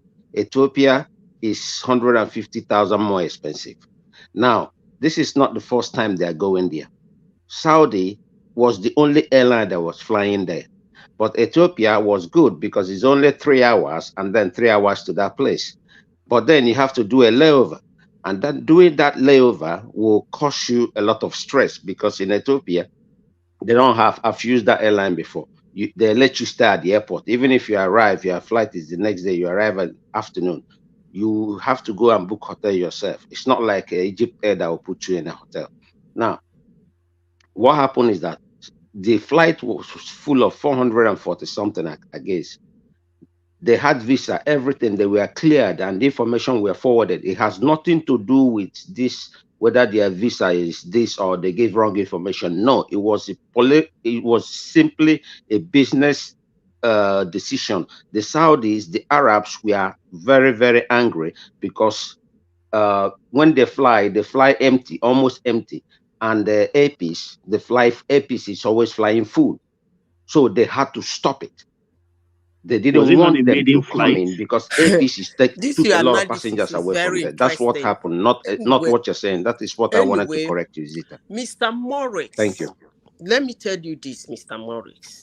Morris is right, by the way, but carry on. Was it not a maiden flight? Let me say this. It wasn't a maiden flight. I think they were already 3-4 It was not a maiden flight. I didn't say it was a maiden flight. You people should not quote me. I never said it was a maiden flight. I said nobody knew the business they had with Airpeace. That was. You said it maybe has to do with their visa or something. That is wrong. That's what I'm trying to correct you, Zita. There are so many reasons why people are being turned back, and I gave those reasons. And again, I said it might be their business. It might only be their business with Airpeace. I said that. And by the way, saying that you are right, man, that reminds me of something. Saudi angry that people are not paying millions to fly their plane. Really? Okay. That reminds me of something that I'm supposed to say yesterday. But let me say it now. Now you are saying that Saudi need people to fly their planes for them to generate money. It's not that they are wealthy. That's not what I said. What did you say now? Hold on. What you're saying now is in total contradiction with what I said. I said Saudi ticket is 400,000 more expensive. No, that's not. Hold on, Zita. That's not where Zita was going. Maurice, what Zita was actually hinting at is that Saudi is so wealthy, they don't need the money from the whatever it is. That argument doesn't make any sense because this has nothing to do with being rich or poor. This is business. This is business, yes. That's exactly it. Excuse me. So that particular argument you're trying to bring in now doesn't make any sense. You made the point. Let her carry on so that we can get around quickly. Yeah. Hold on. Let me say this. You mean no problem, nothing. The reason was that they boarded the cheap flight instead of boarding their own. Is that what you're saying? That's why they were turned back. Yes, the competition is taking a lot of money and business from them. Really? A plane is scheduled to come into your country. The plane doesn't have problem with your country. The visas are okay. Your problem is that a lot of people boarded that plane instead of yours. That is not the point. You still don't get it. Just carry on, Zita. That's carry what on. you said now. No, yeah, but you don't get the message. You don't get it. You don't get the it's message. like I'm carrying coast to Newcastle here. So just carry on. You're not getting the message. I can't get such message anyway. The kind of woman I am, I can't get such. It's sharp business practice on the part of the Saudis. That's what I am saying. Yeah. From all I know about Saudi Arabia and how I know how planes fly, and the treaties and agreement and business agreements, I can never understand this. Sorry. All right. All right. If you don't understand it, then that's fair enough. That's okay. I will not buy it. All right. Carry on. There are so many reasons why planes are being turned back and people are rejected entry. But saying it's because they flew a cheap plane, I'm not gonna buy that. Sorry. No. Hold on, Zita. Hold on, Zita. It's not really a matter of not buying it. One man. What you're trying to do is you're only trying to carry coast to Newcastle. It's a waste of time. Just carry on with another thing. She will not understand it.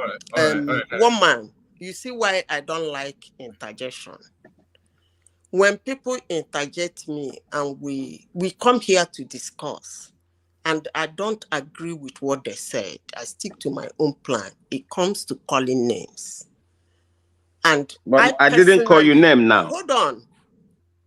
The phrase you use is detrimentary, and I don't like it. I said it's to carry coast to Newcastle. It's a waste of time because you would not agree. Did not agree with you. You shouldn't use such phrase on that person. It's a submission. All right. I am not supposed to accept whatever you said, even if it's right. All right, apologies, Zita. Just because a lot of people are waiting, so let's get to the conversation so that we can get to other people as well. Actually, this thing he said now moved me to what I wanted to say. There's one slogan that used to go on in Nigeria. They say, "Let Nigeria make Nigeria happen to you," something like that. If I have more time, because I really want Nigeria to happen to me. That you are living in Nigeria doesn't mean Nigeria has happened to you.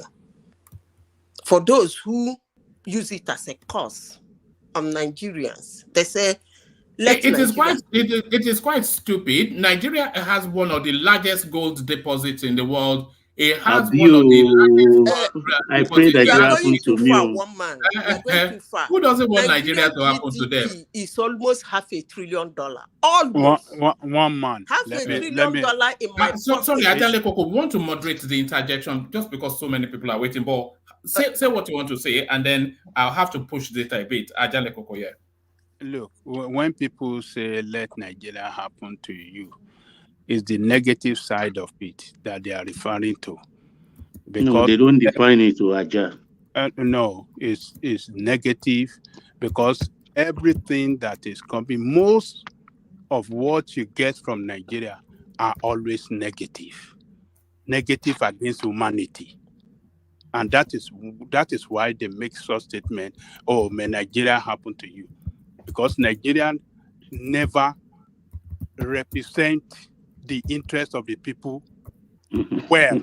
I want Nigeria to happen to me because there is nothing negative about Nigeria. Okay, those of you... There is nothing, absolutely nothing. Go and tell that man on the street. Go and tell that woman on the street. I want it to happen to me. Those of you that are privileged. I know Nigerians happen to. That you are Madam Zita, go back to Nigeria now. Why are you in Norway? That is it now. They will stay abroad. Why are you in Norway? And they will be championing Nigeria now. Make you know what they happen. They don't live in Nigeria, but they will be abroad. They will say, "Oh, go to Nigeria," and you're sitting in Norway saying that. I beg.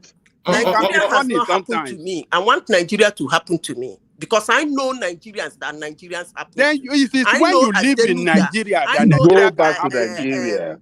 I know when you live in Nigeria that Nigeria can happen to you. Dengote. I know Biu. I know what's his name again?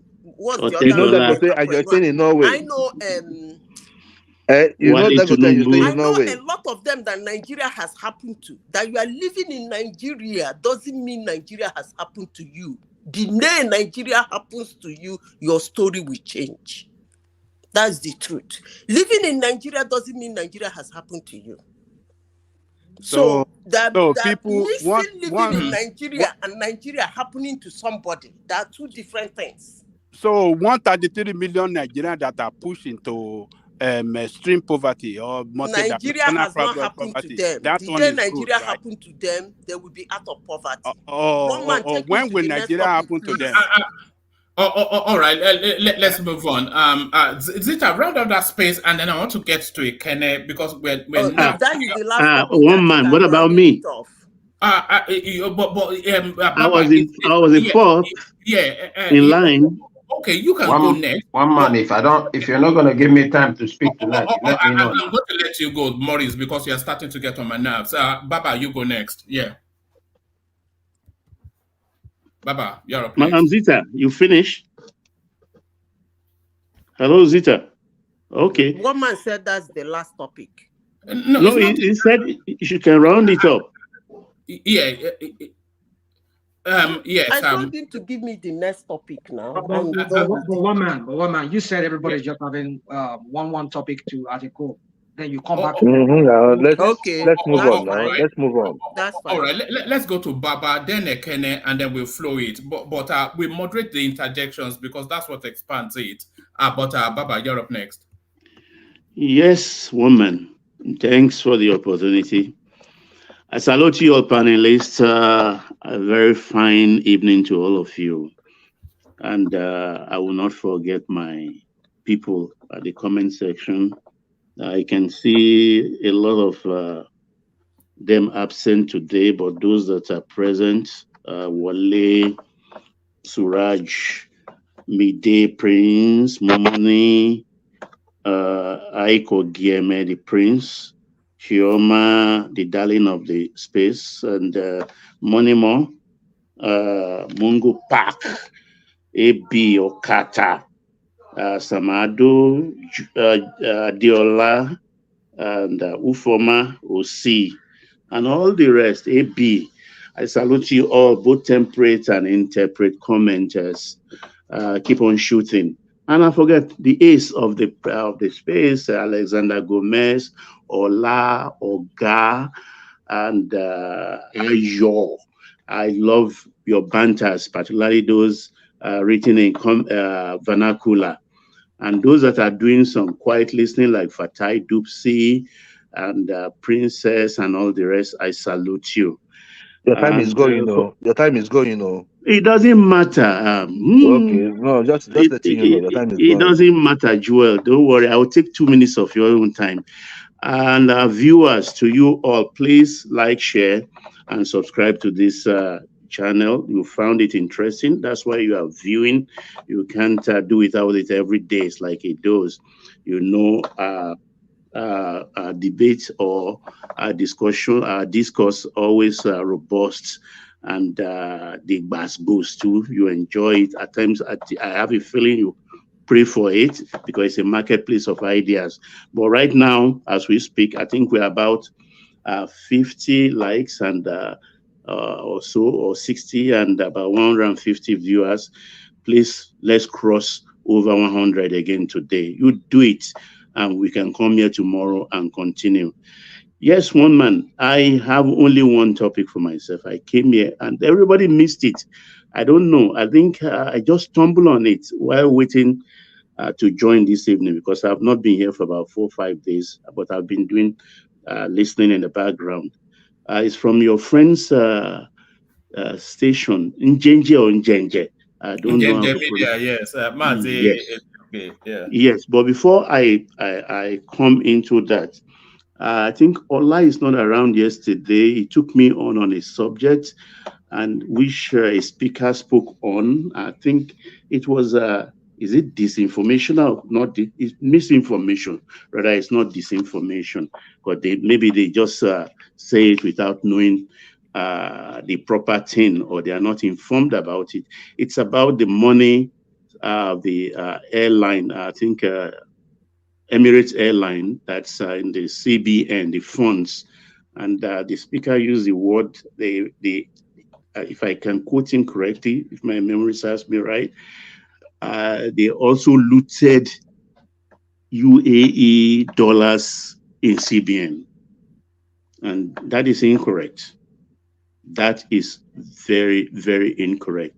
I think on the comment section, I was on there yesterday and I discussed with Ola, but I'm not very good in typing. I don't have the temperament. So I just abandoned it, knowing full well that I'll be here today. No, there are two things. What UAE has with central bank are all naira from the sales of their tickets, not dollars. And when the period they converted it was about $800 million. FGN doesn't have the money, did not have or does not have the money up till today. That $800 million is still there. And when they send it, maybe they will start coming back again to Nigeria. UAE did not put dollars in central bank. It is their naira they put. From their FCA account or their Forex account in whatever banks they have their money, they can always do their remittance from there directly, just with the approval of central bank. But it's the bank that remits the money to their home bases.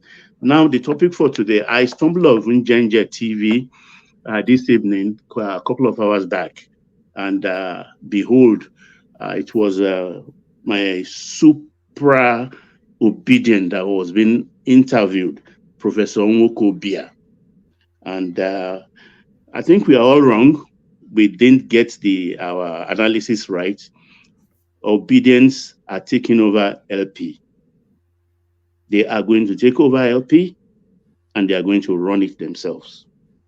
Why did I say so? I listened to him and he said Aburi should go. They are going to boot Aburi out. One of his grouse, one. He said they put Aburi there June last year to promote Obi. And one of the tasks apart from that was Aburi has to conduct a national working committee election so that he can work with a committee that up till today, as we speak, he has not done that. Two, that Obi actually foisted the Labour Party candidate on them, the one in Imo, that is Ethan. He foisted it on them that they did not, that was not the candidate they actually wanted. That is two. Then three, they don't want to lose Edo election. First, I mean, he talked about Bielsa. I think Turner was their candidate there, that they gave Turner 100 million naira, and Turner was forced to send to the national. That's how he puts it. I'm sure it is the national office. Half of that money, 50 million, that money has not seen the light of the day. They don't like that. They don't want that man to carry them to the next election. And coming to Edo election, he said they don't want to lose the election, that Edo is their base, that they have more obedience in Edo than anywhere else in Nigeria. So they don't want to lose it. So before Edo election, they want Abure out immediately, and they will take over themselves and run things.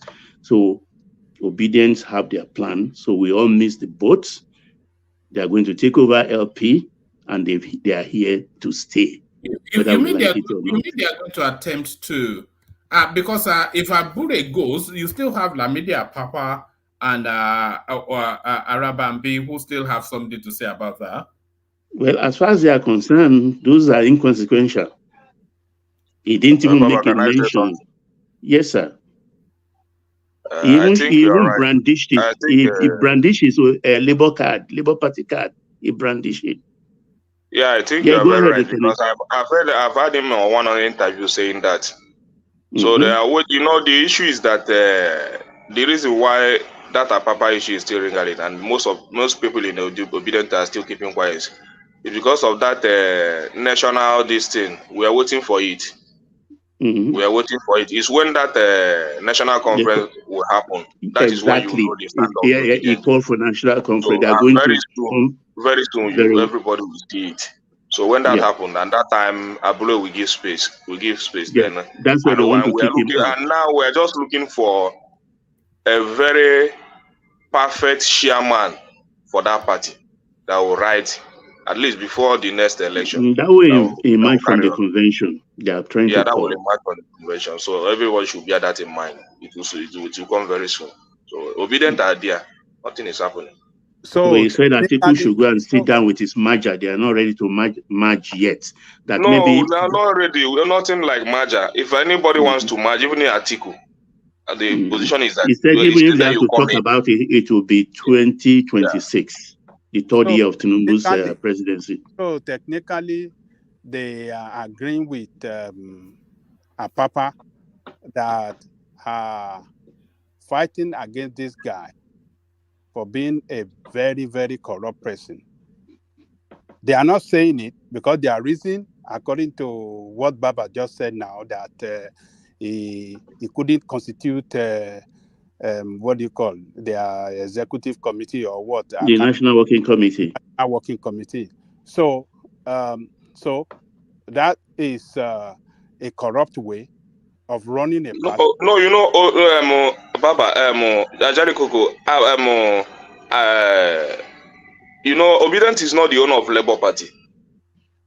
Those Abure was chairman of the Labour Party. Even when, like that Chris Nwokobia is not a member of Labour Party. Even towards the election, they were all this. No, they just armed themselves right now. They registered. Yes, the movement, his own movement is country first, something like that. Even Patriotomy, they have their own movement. So, but now they are now ready to be a member. So we are taking a position. All those support group that you see around want to have a one party, and that party, everybody has decided it will be Labour Party. And you know, Obedience are more in number than even Labour Party themselves. So Obedient are now coming in to take the party. So there is nothing like Apapa. Apapa is not near to any discussion. It's not in their reckoning. They're taking over totally. They have their plans. Both Aisha Yusuf is not a member of Labour Party. All those supporters and all those, all of them. They want to win a do. That is their aim. Yeah. So, Baba, let me say something. Can I say something real quick, Baba? Yeah, go ahead. You see, please. This guy you're talking about, Nwokobia, the guy is just a new member of Labour Party. No. Okay, new member of Labour Party is supra obedient. Yeah. Hold on. So, how many of his obedience are in that party? Are in Labour Party? That's the question. That is going to supplant. Is going to like uproot. What's his name? This guy, that the current chairman. And then the Lamidi Apapa issue is still there in court. I think they said the Supreme Court is yet to pronounce the judgment on that. So if the Supreme Court, if it sways in favor of either of them, let's say, for example, it sways in favor of what's it called? This man from Edo. Lamidi Apapa. No. The current chairman. Abure. How is it possible? Abure. So how is it going to be possible for them to remove it? It's going to be. This is his plan, according to him. They're having their national convention, and then they'll just vote him out. Okay, exactly. Fine. Okay, they will have national convention. So if he decides to want to contest, are you going to remove him? How many of the obedient are? No. They have the numbers. The obedient have they're voting their own chairman. And rational mind, let me tell you this. Rational mind. In that space of Chris Nwokobia, that is where you have all these northern youth. If you know this, there is one guy they call. But how many of them are in the party now? That's the question. How many of them are in the party? One is contesting under Labour Party now, in the House of Rep. One is contesting under Labour Party now. Is it in Jigawa State also under House of Rep with Labour Party? One of those Chris Nwokobia group is contesting an election now. He's doing his campaign. Then he's one of the head of the intellectual wing of Obedience. Yes, so Chris Nwokobia is one of the biggest, biggest supporter, and he has a lot of followers. Even in Abuja, there. In Abuja, he's home and abroad. Home and abroad. He's a very strong guy, and the Labour Party will not even want to lose him for anything. So the guy get him out for Labour Party. Forget that one. He's a And he has the back He of has a bar in Abuja. all these northern youths. He's the one that brought them into Labour Party. I'm trying to remember one guy name, very intelligent in the north. That is also support of that. Hold on. Say middle Belton. You can't say northern youth. Say the middle. No, these are Konotan. That guy is from Sokoto State. These are Konotan. You cannot say that. You cannot say that. Welcome. It does not have the support of the total people from the core north. So if you talk about middle belt, say like Taraba, Jigawa, Taraba, Adamawa State. You know, middle belt. Rational man, when you come to middle belt support is just a national support. I'm talking about the main northern support. It does not have the support of the northerners. That's the question. Let's not gloss over that. No, rational mind. You are missing the point. When we talk about obedience, we are mostly as it stands today, or the first people that showed their hands, whom we know are the intellectual wing, the Playtown and all the rest in Lagos space, abroad, Professor Otomi and all the rest, this HB Bankman. I've forgotten his name. This Peter Side. Yes. Peter Side. Those are the real obedience. Those are the people taking over. When they said the way he said it, the man is from SDP. The man is from SDP. You know, they never had the opportunity to. Even to finish, let one person talk. More they hear. Okay. He brandishes Labour Party card. So their plan now is to call for national convention. So they have to have a national working committee and put officers in place. With obedience in their numbers, they will vote out Abure. Abure is toast, as far as I'm concerned, by what he said emphatically today. But Baba, if the Supreme Court pronounces this man, Apapa, if they pronounce him as the chairman, that is the right chairman, so who's going to force him to convene for? That is why they want to rush into convention before that judgment will come in, because he said they want to finish everything before Edo election. I don't know when Edo election is. Hold on, Apapa. There's still litigation. They need to wait for that litigation to go through. Maybe if it goes in favor of the Edo guy, this guy from the current chairman, that is parading himself as a chairman, if it goes in favor of him, maybe that one is more reasonable. But Apapa, that is an arm of APC in Labour. If World Peace is here, let him tell us when Edo, because Edo election is a timeline. Next year ending. He would never allow what time? Next year ending. All right. Let Baba continue.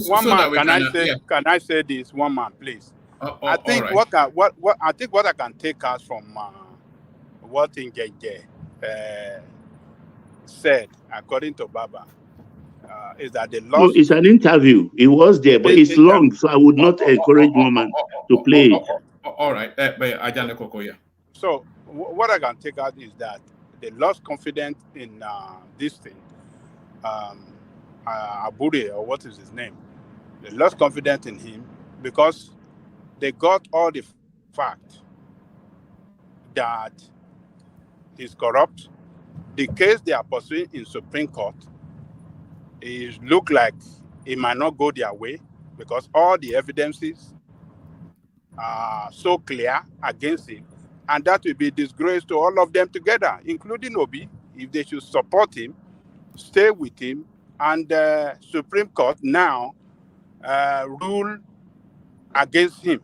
If they should rule against him, it's going to be another ruling against Obi and those of his camp. So in order to minimize that disgrace that is coming their way, let them leave this guy alone by himself so that they can save their own Obi and his team in Genje, can save their political credibility. I think that is what they are trying to do. So that's the way I see it, sir. All right, back to you, Baba. Yeah. So I think they have a plan. We've always talked about them not having a plan and things like that. So let's change our analysis if we have to educate ourselves more. So what's the next topic, woman? Not the Saudi Arabia thing. It's overflogged. Yeah, Baba, I want to move the topics around quickly. So I want to touch Okay, everybody. I'll drop gracefully. No problem. Don't drop, but I'll loop round to you because people have now been saying they've been waiting for too long. Okay, fair enough. I yield. Yeah. Okay. Thank you, one man. Thank you, everyone. I just want to start from where Baba stopped. Then I come to what I wanted to say. What Baba is saying, we have even in this our area. We are rescheduling. We know a lot of talking, a lot of things. We are hoping for that convention. Everybody is hoping for it, and very soon it will happen. Once that convention happens, everybody will know the position of Labour Party. So, and it's for the young guys, the young people that really want to join politics, especially the people like of Chris Nwokobia, Professor Pat Otomi, who want to change the narrative, everything. Even Akin Shotun talked about it a few days ago. So there are some hints he made. So we are just trying to reshuffle. There are some PDP young guys, PDP youth, young guys that supported Obi in the last election. So they also want to be the wing to make sure that the Labour Party move forward. So we are hoping on that. One man, what I wanted to say is there was a topic you brought up about GROV criticizing Bola Ahmed Tinubu. I think that was what is trending in Nigeria today. Yes, I saw it and then I dropped it. Do you think I should have brought it? That is the reason why I came. I wanted to join today. So the guy was bringing a lot of things are happening in Nigeria. Those a lot of things are happening. This is a guy that campaigned for APC very strongly.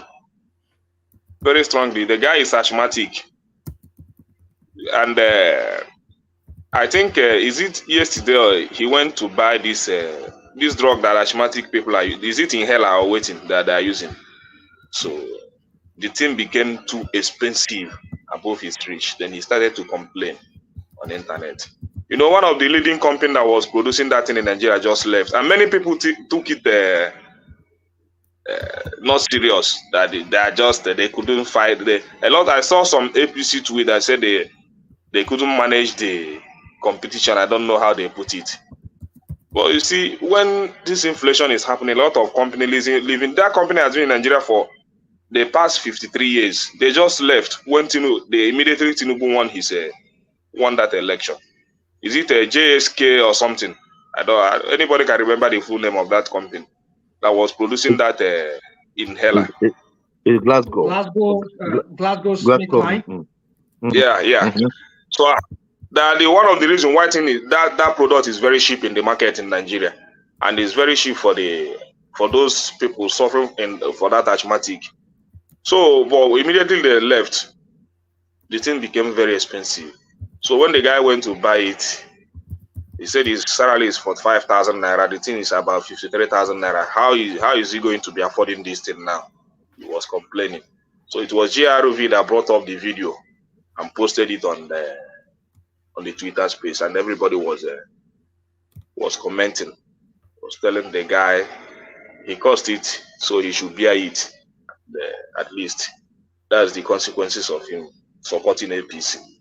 So I think that was what you brought up, and you put the thing down again. So that was why I came. You see, when we are talking about the institution, it's not about, nobody is fighting for his own personal gain. We are fighting for everybody in this country. That company leaving Nigeria because of APC administration, probably because of Buhari administration, it's not a good sign. It's not the only medicine they're producing. They're producing a lot of things. And in Nigeria today, it's not everybody can afford medication the way they used to do it before. Paracetamol is almost 200. It's 200 naira.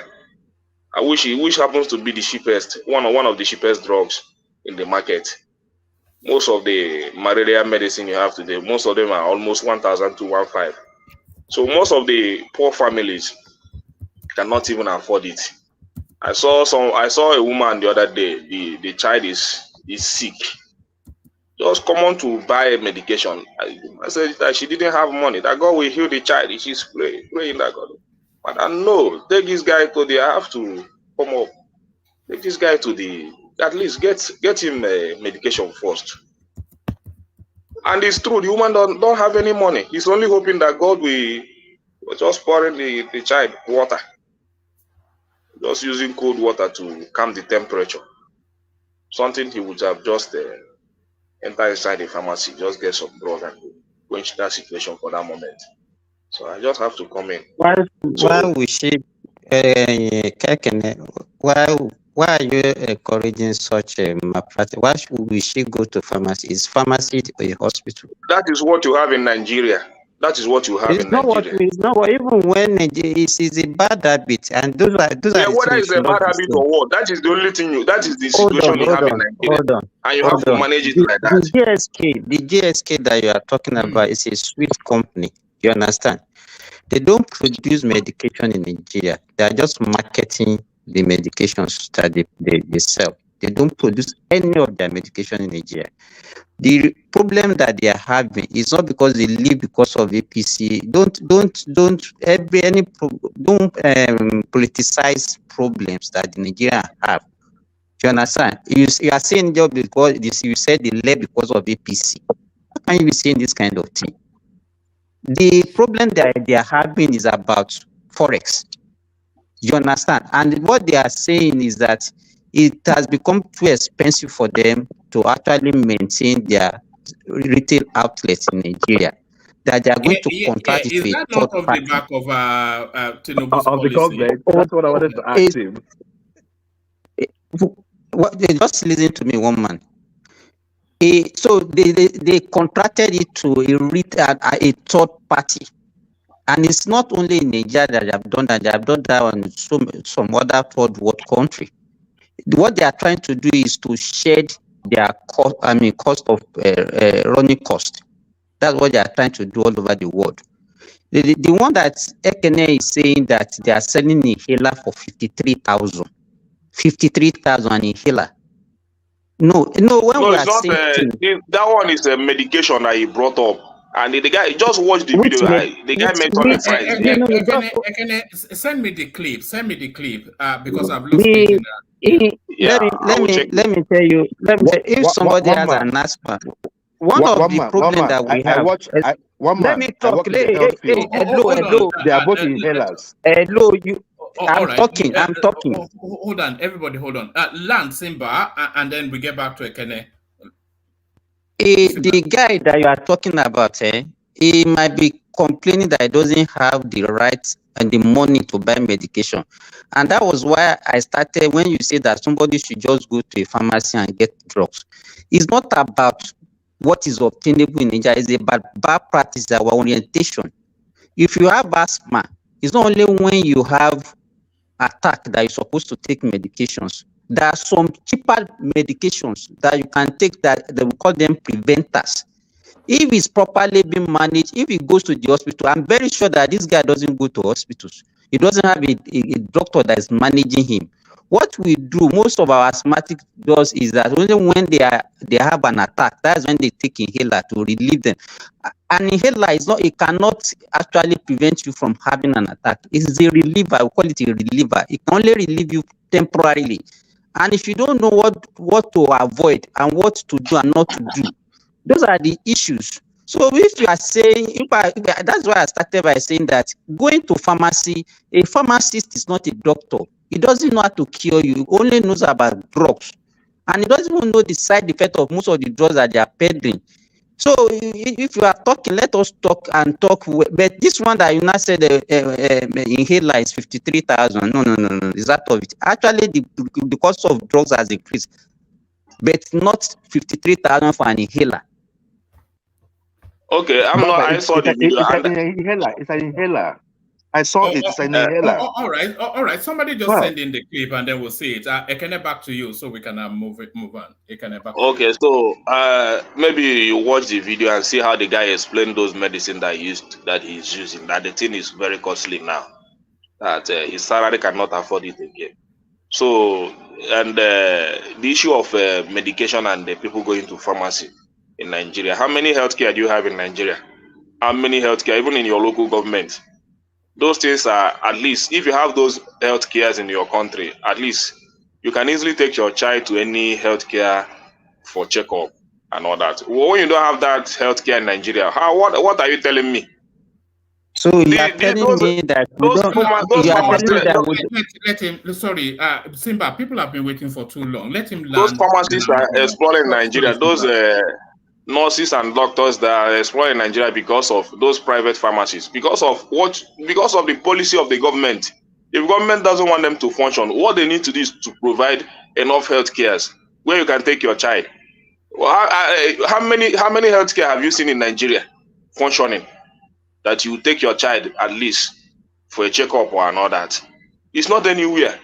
The ones you see, you cannot even imagine going there for any medical checkup.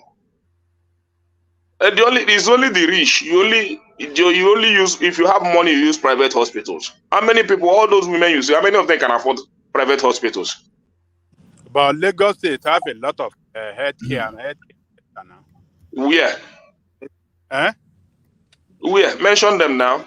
You can't say that they don't have healthcare center in your local. At least I live around this place now. I live around now. What we use here is I use private hospital. Is private hospital not a healthcare? You know, Ekene, we know that we have problem. The issue is that the private hospital are costly. The issue is that they cannot afford it. A lot of them cannot afford it. That's the point. All right. So sorry, let him just speak. I must insist now. Yeah, carry on, Ekene. So the point is that few people that can afford that private hospital. Not everybody. If the government really want to help, it's just to equip the healthcare system and make it work. Then that is when you begin to say that people don't want to do the right thing. So I don't think I have one man. Let me leave it there. You can argue another thing. For me, that's my take. So if the government really want to help, they should equip those health cares and make them to be functional. I watched the video and that I thought that was what you wanted to brought up, but I wanted to say something. That's just what I wanted to say about the cost of drugs in Nigeria now. It's getting very, very high. All right. Can you send me that video on WhatsApp, or if you have it to hand, send it to me so that I can play it so that people actually have the backdrop of what we're talking about. So thank you, Can let's go on to Joel of Nashville, who has the floor now. Joel, you're up next. Good morning, afternoon, evening, wherever you're listening from. Joel of Do you want to Nashville. apologize to Kulata first? He's there now. He's crying in his conflicts now. You made a grown man cry. What's going on now? Kula, one man. One thing you cannot accuse me of is being a tribalist. And I say that, and that's why I'm putting my face to it.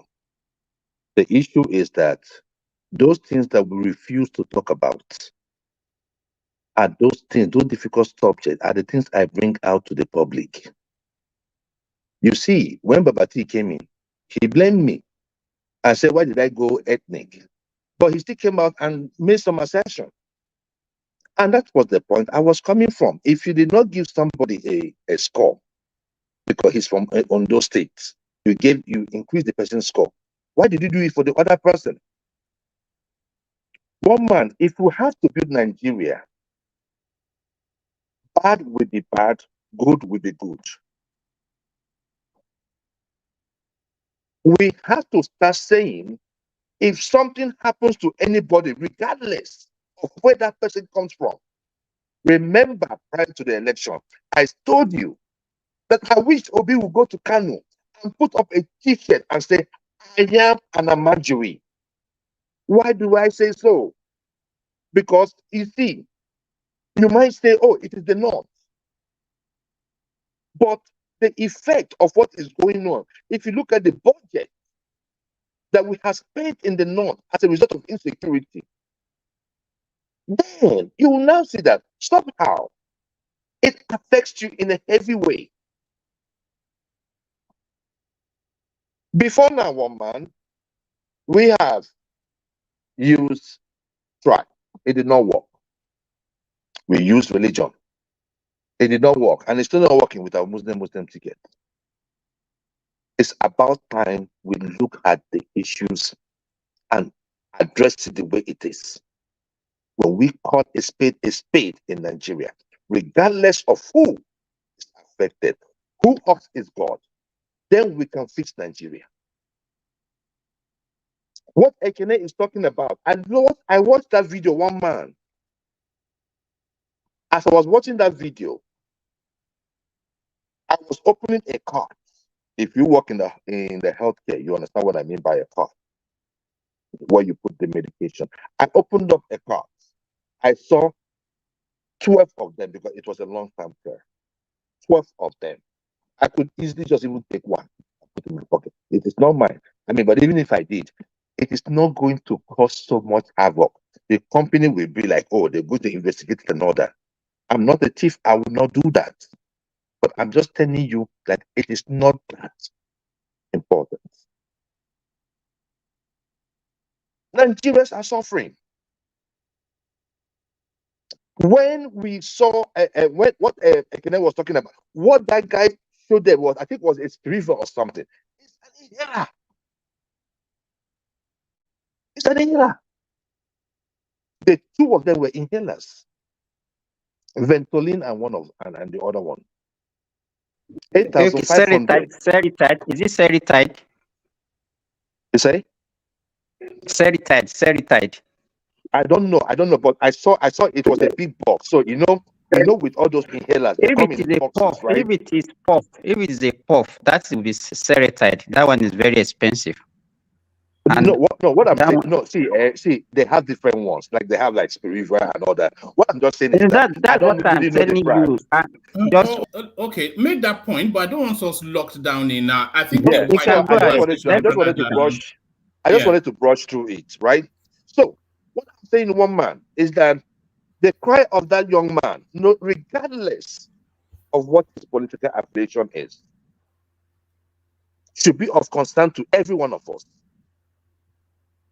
One man, my biggest fear is when I go to Nigeria, I do not get sick. Because sometimes we think that we are above it. What killed Oliver the Coco? Oliver the Coco was lack of oxygen in Gogolada Hospital. Oxygen. So if we are talking about Nigeria, we must fix Nigeria. It is no more a choice. It is a must. So Nigeria. So I am not tribal in any way. You say? I say Nigeria happened to Oliver the Cock. It happened to him in a bad way. A big man like that. Oxygen. Hello. Oliver the Cock, it was not oxygen that killed him. Stop this thing. He died because of whether they call it congestive heart failure or whatever. You just when come they here took him and to the hospital, they had no oxygen. Come on, stop. Look, it's okay to hate the country, but stop spewing lies. I know somebody that worked in that hospital when Oliver the Cook died. Oliver Cook died of congestive or whether congenital something heart disease that has been prolonged. You are saying he died of oxygen. Let me Stop tell this you, whether thing. congenital heart Stop disease this or thing. whatever. Stop it. Okay, can I say something? Are you done with your ranting? Now let me talk. Whether congenital, there is no. Let me tell you, let's be civil, please, with our language. Okay. But there is no. But you don't just bump into people and just shouting like a madman. You don't. No, come on. Nobody do people like that. You are your father is a madman. Your father is a madman. Your father is a madman. It's all right. I'm not going that route with you. No. It's okay. It's all right. It's fine. I'm fine. I'm fine. Don't worry. I'm not giving it any. Hold on, hold on, Joe. Let's not spiral it again. We spiraled it once. Bishop. Firstly, Joel. You know, obviously, that like a madman is not really the language. But that your father was a step too far, Bishop. Don't tell me that. Don't you ever tell me that. His father, your father. No. All right. Okay. So sorry, I'm going to step you down. Let's move on. No, let's I'm going move to on. step you down as well for balance. And I'll go on to rational mind. We have to caution the language. I'll bring you both back. We have to. Let's not do this now. We're all grown up adults here. Why are we even? I'm not a school teacher. I don't really have. Let's not use in. That's not the language. We're just here to discuss politics. So let me continue what I'm saying. I'm saying this: there is no condition that cannot be managed. Apologize to Bishop. For what? No. I think both of them need to apologize to each other because he called him liar. I mean, he said he's lying. Bishop, you can hold on. Hold on now. But you came back and you said I am lying. I did not accuse him. He accused me of lying. I am telling him facts. He was talking like a madman. Okay. Hold on, everybody. Ajale Koko, hold on. Joel, just as a rational mind directed, you should apologize to Bishop, and then the Bishop will equally apologize to you. So let's do that, and then we move on. One man. You called him a madman. No, you called him a madman. I did not call him. I said somebody badged into me like a madman. That's what happened, though. But I am sorry to Nigerians that are listening. Because I feel like. Hold on. Okay, I am sorry, Bishop. Let's move on. I am sorry, I'm Bishop. Let's move on. All right, and then Bishop's left. So whenever Bishop comes, he will have to issue that apology before he can proceed. So Bishop, you owe him an apology as well, because I thought your language actually exceeded his. Carry on. So the issue there is these medications are there. And they are expensive, considering what Nigerians are and what Nigerians are going through. So it is not enough to just come out here and just speak because we want to praise the government of the day. That man could happen to that man. Nigeria is happening to him. Nigeria can happen to anybody. It might not happen to you in abroad, but it could happen to somebody that you love. So whenever we are talking about Nigeria, we have to be straight and attack the issues of Nigeria the way it ought to be attacked. We address the issue of Nigeria the way it ought to be. So one man, let me go to the next topic. Hold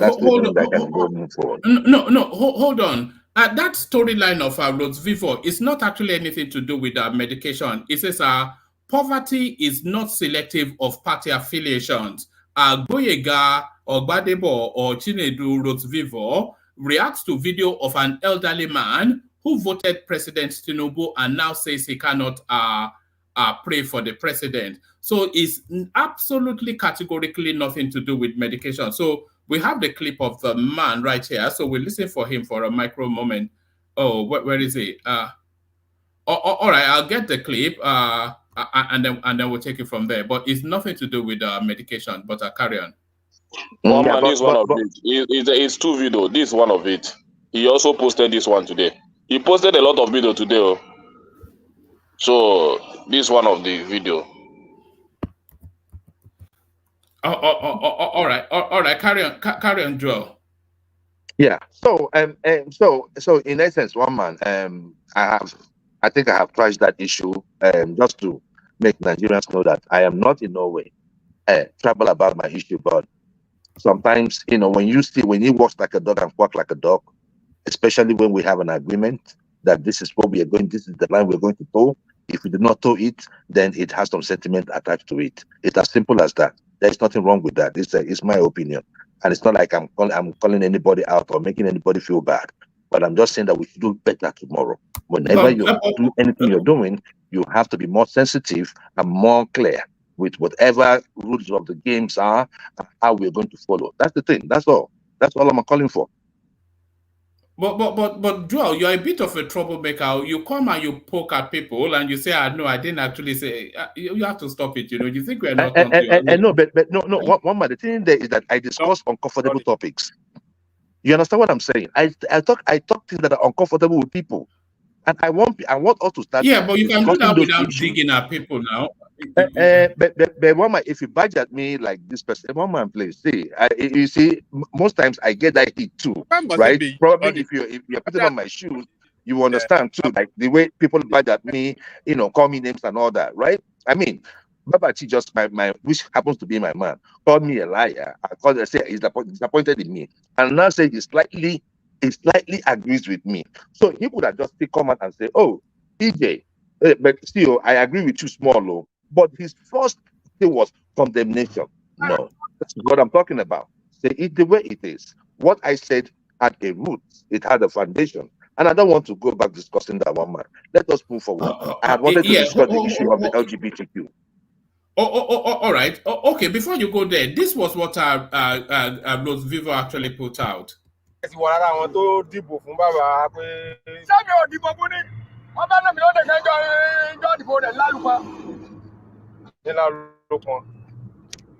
òkè lálùpọ̀ lẹ ti ń dìbò. ilé ṣàdúrà fún wọn ẹgbẹ́ bá dúró ẹ̀sẹ̀ bí fún ẹgbẹ́ lọ sọ fún ẹ̀yà fọ́tò mi. ilé ṣàdúrà fún. ilé ṣàdúrà fún Tinubu. ilé ṣàdúrà fún. ìyẹn dalé mi rẹ ni ṣàdúrà fún. ẹ sọ kó dalé irú báwo ló yẹ dalé irú àbẹ ṣàlàyé. ṣé ń gba ìyàwó àtọmọ bàdí tí ó jẹ ilé ọ̀dà rẹ̀ wọ́n dà sí ń sọ̀rọ̀ yìí. ẹ̀yin kan tí mo gbé mo fún àdúgbò mo sọ mo ní bọ́dá. ẹ̀sìn wọ̀ rárá àwọn tó. Oh, okay, so that was what Rose Vivo put out. It wasn't anything to do with that. But go to the LGBTQ. Yeah. So one man, one man. I think you said we're having one topic now. I mean, Joel, can you just let one man just go around? Oh, yes, I did say that. Sorry, Joel. Okay. Yes. Okay. All right. Rational mind. Let me play by the rule. Yeah. Rational. Well, that's a novelty. But Rational mind, you're up next. Yeah. First of all, I just want to quickly talk about that.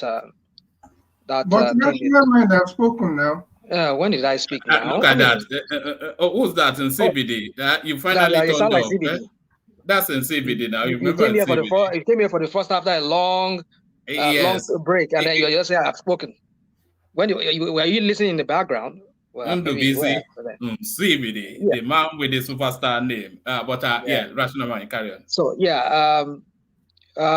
For me, I don't know. I'm still trying to wrap my head around this whole thing with the Labour Party, how they want to go about this. The new kind of Labour Party they want to create, and I'm so surprised that people like Mr. Baba was so passionate about it.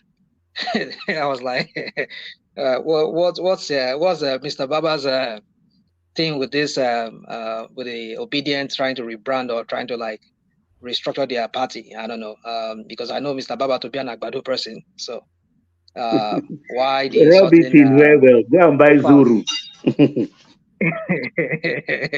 So I don't know. So anyway, but then I still want them to be careful, tread with caution, because there's still a Supreme Court case, and that case can go anyway.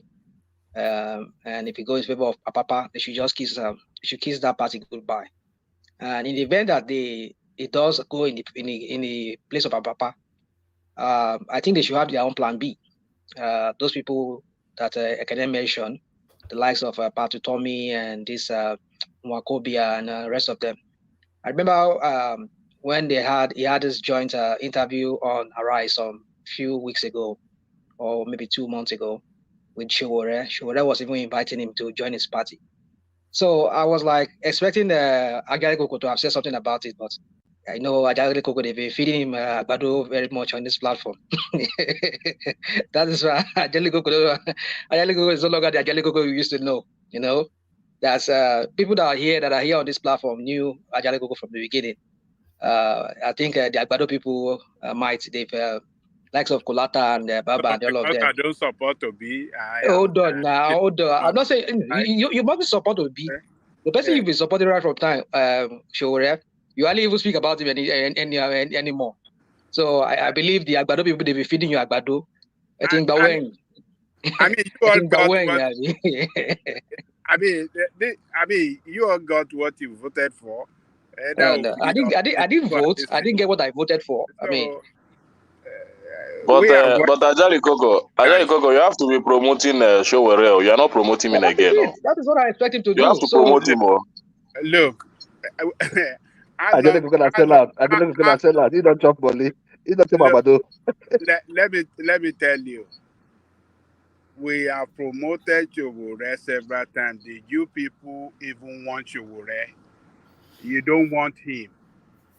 You want one of your criminal politicians. And you got one of them.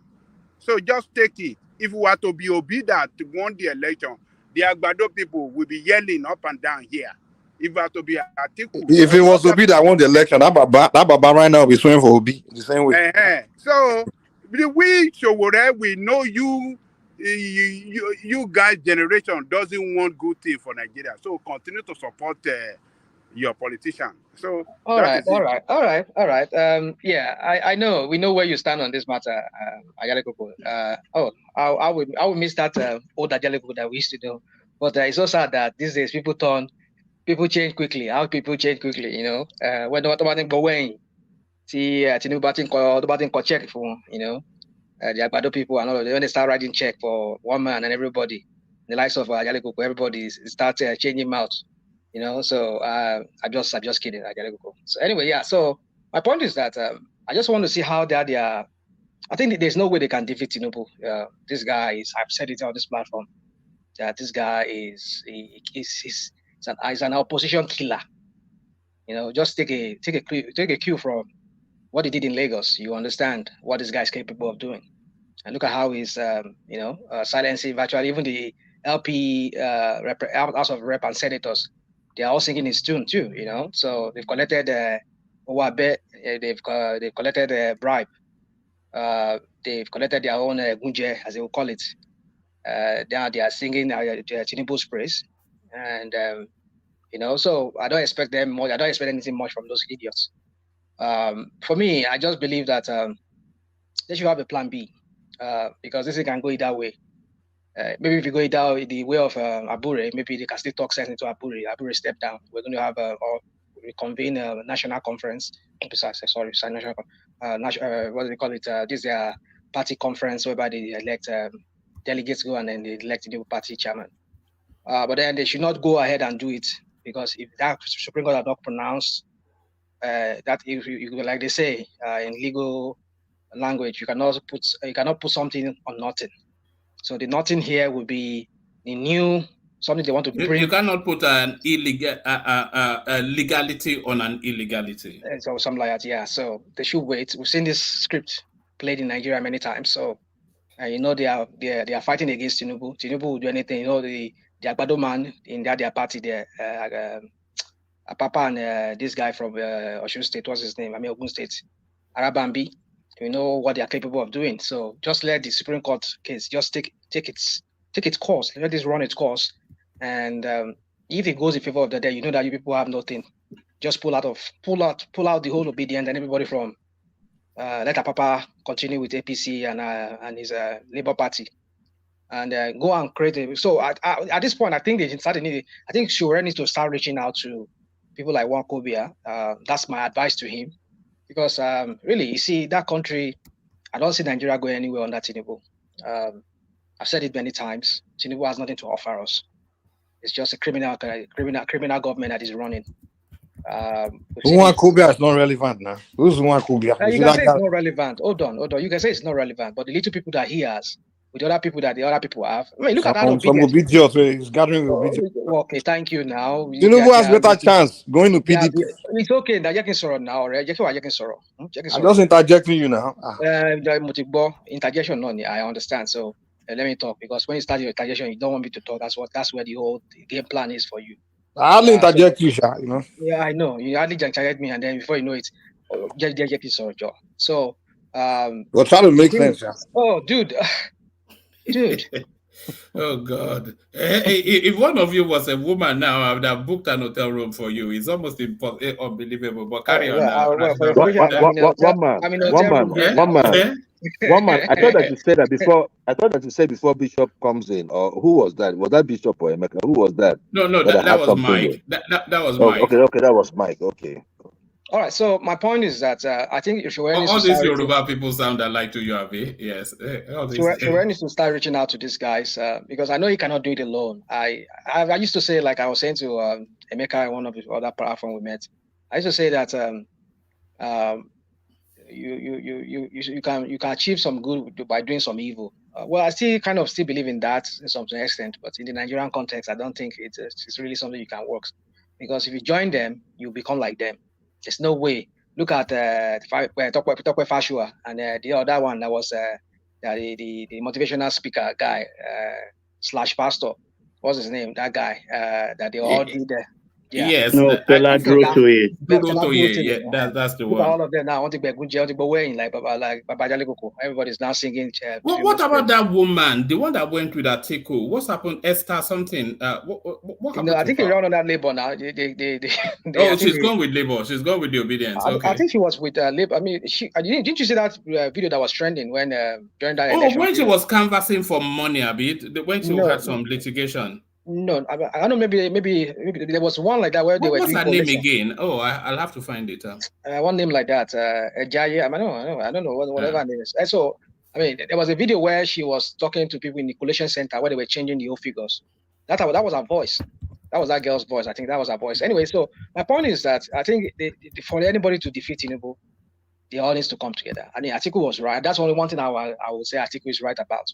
Atiku has seen it. Has seen it that no, I mean PDP, no, the way we're going to die. And I will go against Ajalikoko on one thing. So what Ajalikoko, somebody said here, I was listening.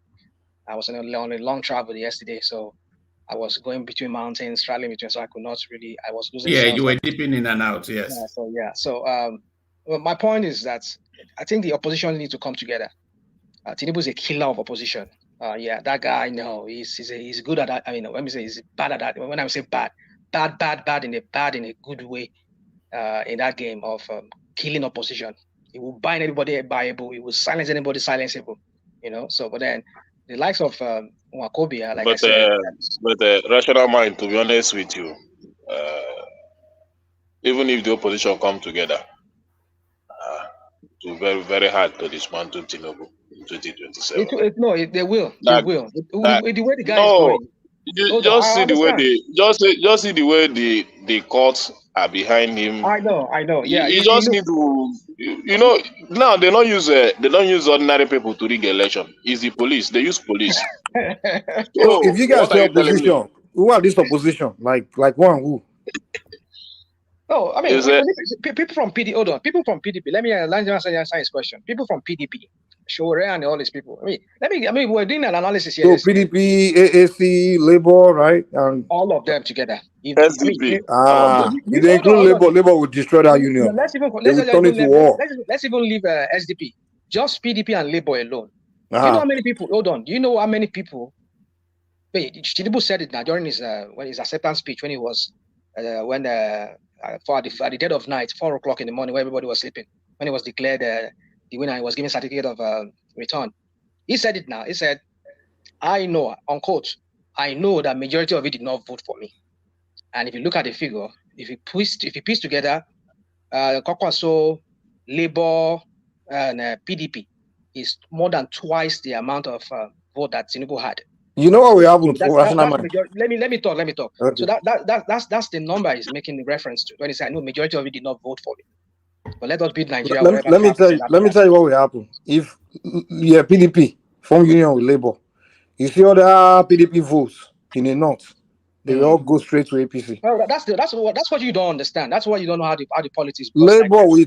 They will forget it. You are the one saying toxic. Rational mind. Unless the Northerners decide to fight Tinubu brutally. Nobody want to have anything to do with that Labour. Which I think they are going to fight him. They're going to fight him. That's the only thing that will make him lose election. Apart from that, sorry, Mike. It depends on who they present. Just for the benefit of example, I know it's not possible. If Labour and PDP joined together, and Kwakwanso crosses over to PDP, and then they have a Kwakwanso Obi ticket with Kwakwanso as the lead in 2027. Tinubu will struggle. He would, because Kwakwanso is popular and Obi he owns the southeast. If they do it that way, they will do okay. But if it was Atiku to Obi, then Tinubu will just float them. If they make Obi the main candidate, then the other votes they will lose it. PDP will regret. PDP will regret about bringing Labour in their union. How can you people compare Obi with Kwankwaso right now? What kind of disrespect is that? That voice not familiar, man. Can I say something, please? Can I say something, please, real quick? If Kwankwaso is going to go with Obi on the same ticket, and Obi is going to be the VP, then I'm pulling out sharply. What do you mean? But that's the only way you guys can do well. No, why won't Kwankwaso be the vice? Because it's better for Kwankwaso to be the lead. If Obi lead, then forget it. You guys said that it's better for him to be the lead. What are you talking about? You see, the thing is this.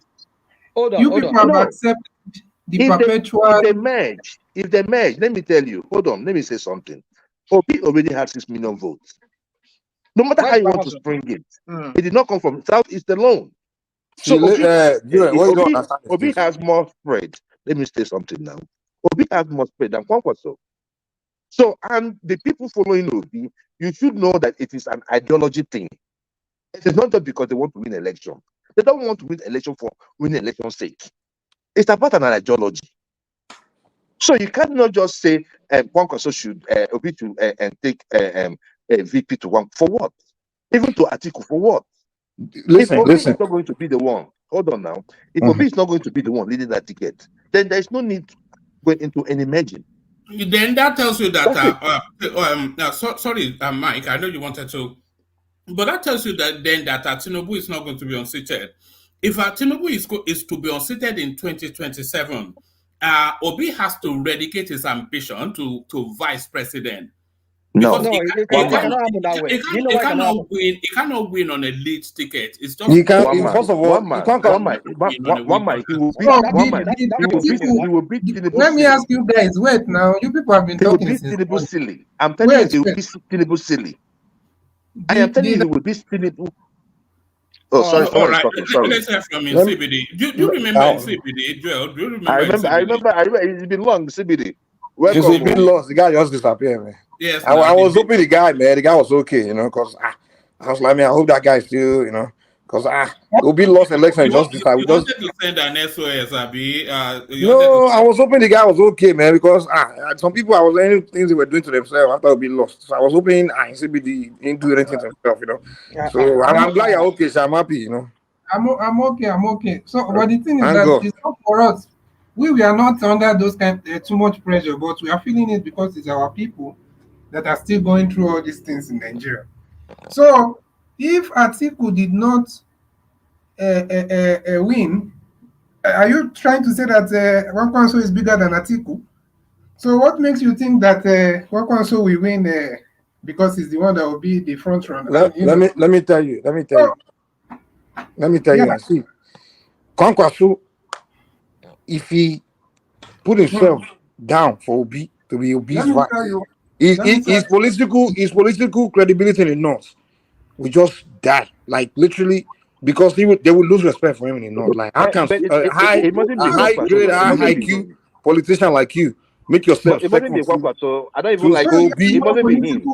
He has more. That's why even Atiku himself, that's why he wouldn't be vice president to Obi, because he knew that his political relevant credibility in the North, the Northerners will lose respect for him. That's why he was like, no.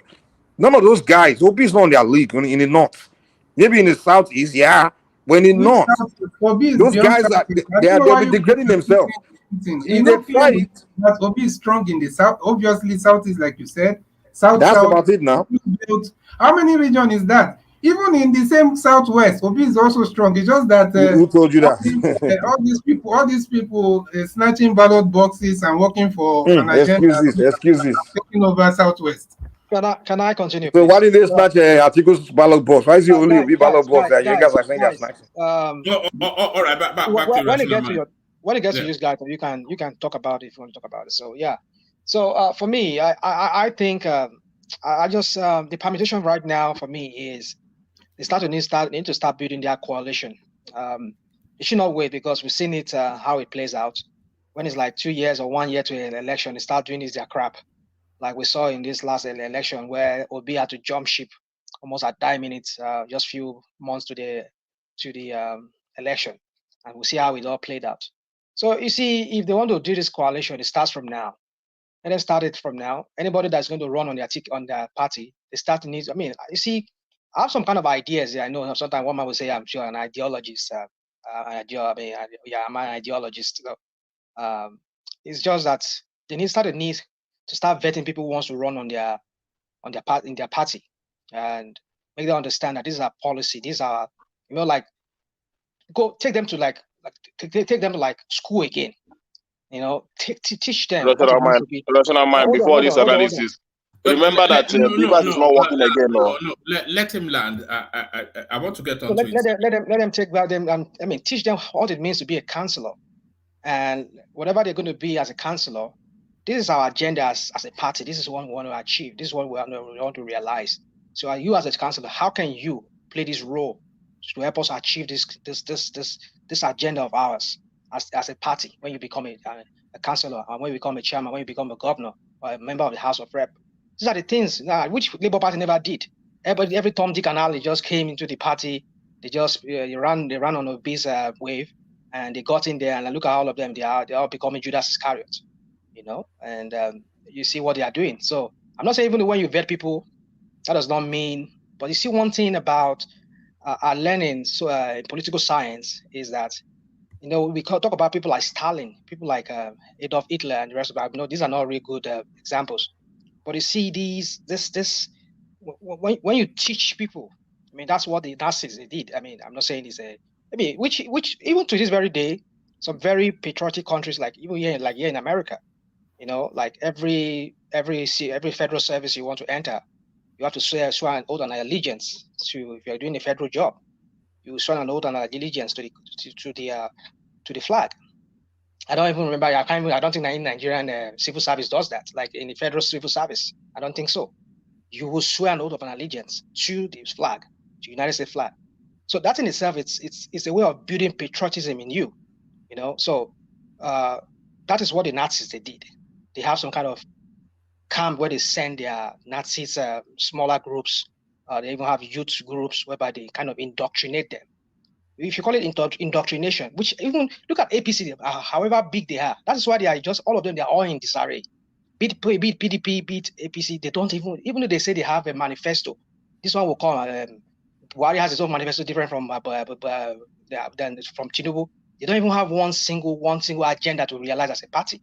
They are a party without ideologies.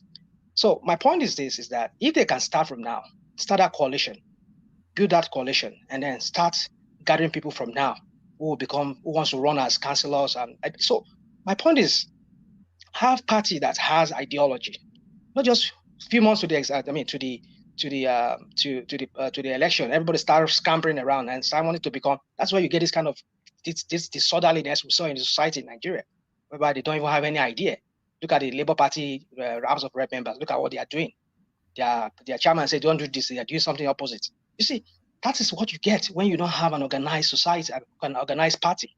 So, woman, I have a lot to say on that. I just hope people that are listening, like Jim Wakobia, Jim Wakobia, and maybe Shishore and the rest of them.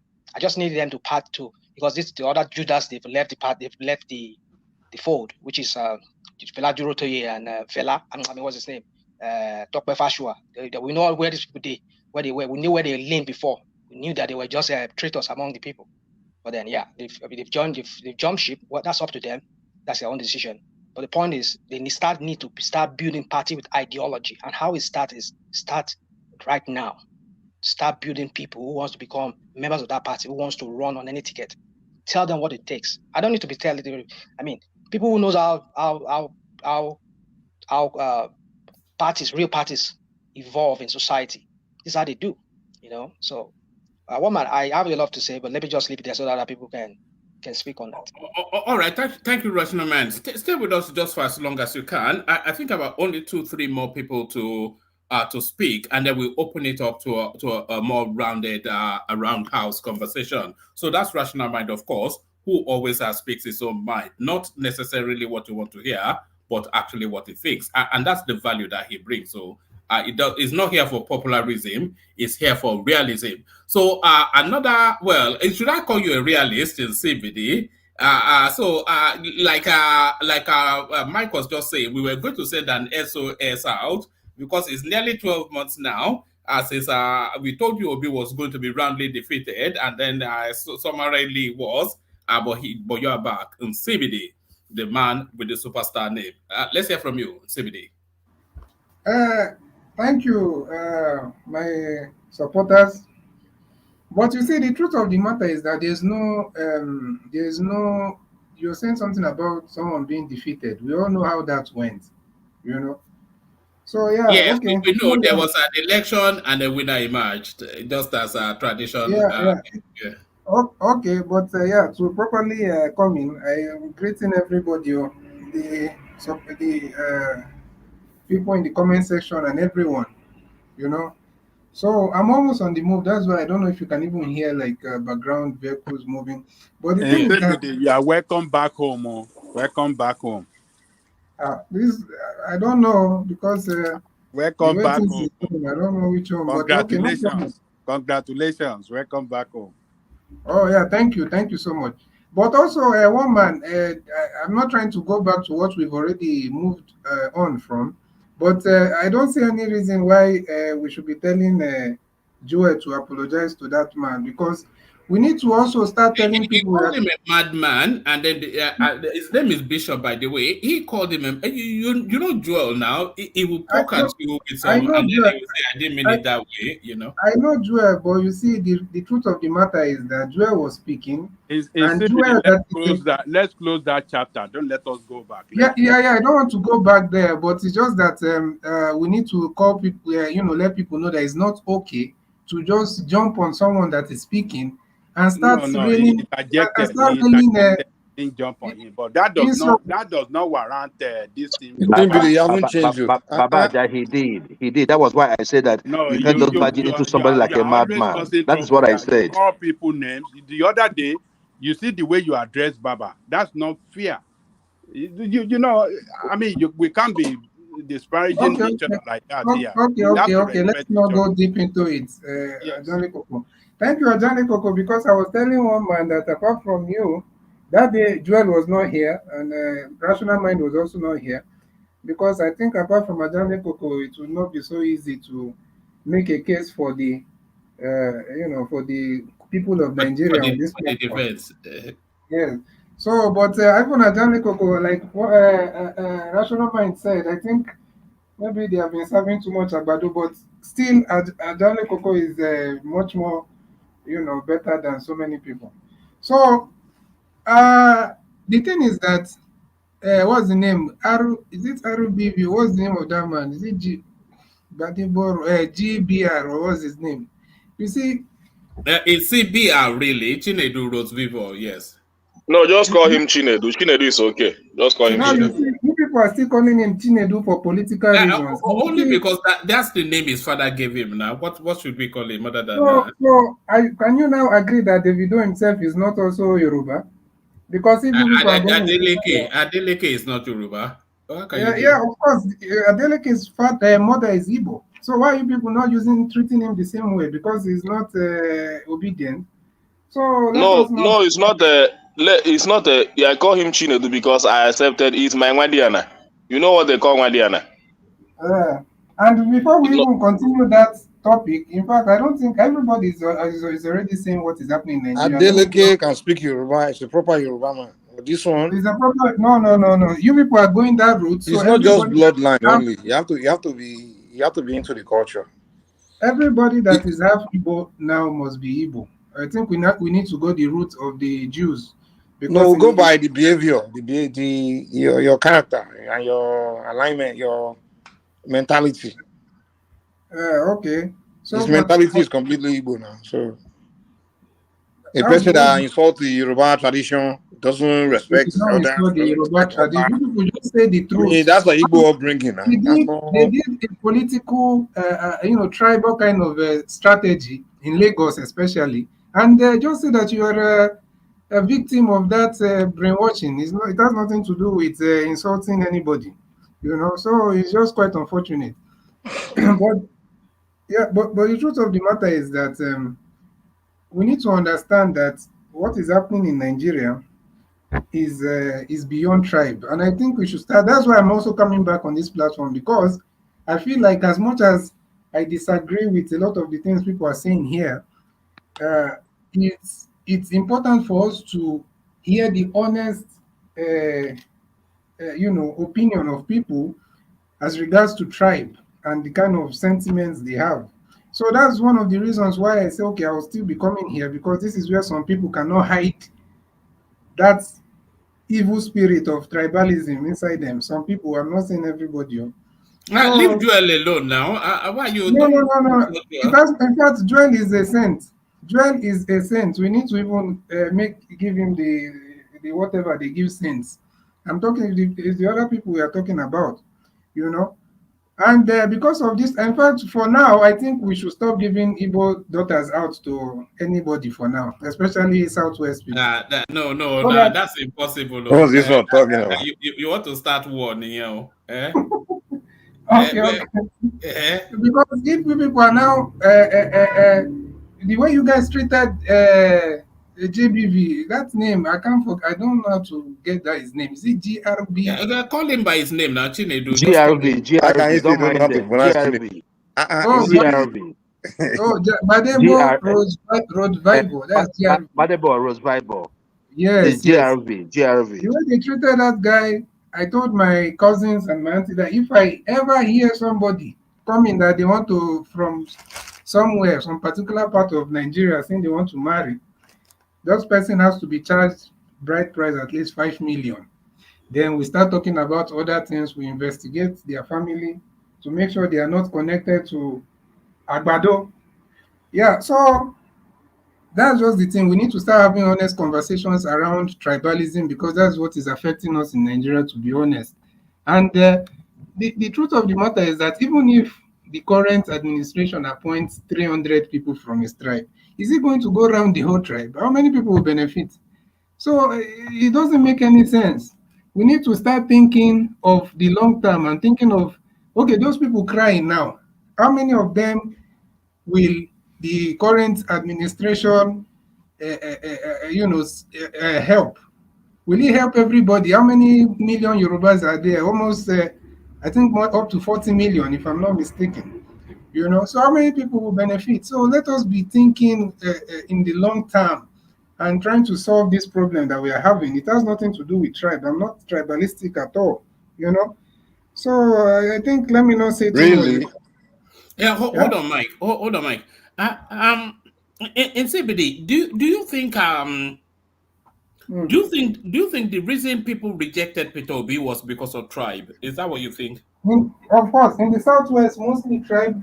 In the north, we already know that they will do the religious thing, and not even the people. It's not that this Okay. tribalism Okay. is a very effective tool for these politicians to use during No, the campaigns.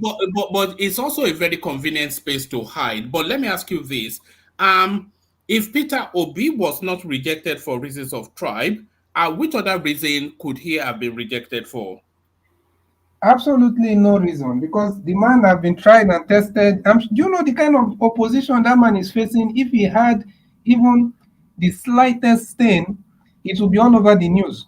So this man have gone through the fires, and these people cannot find anything. Okay. Can I say this in CBD? Yes. If you look at it dispassionately, um,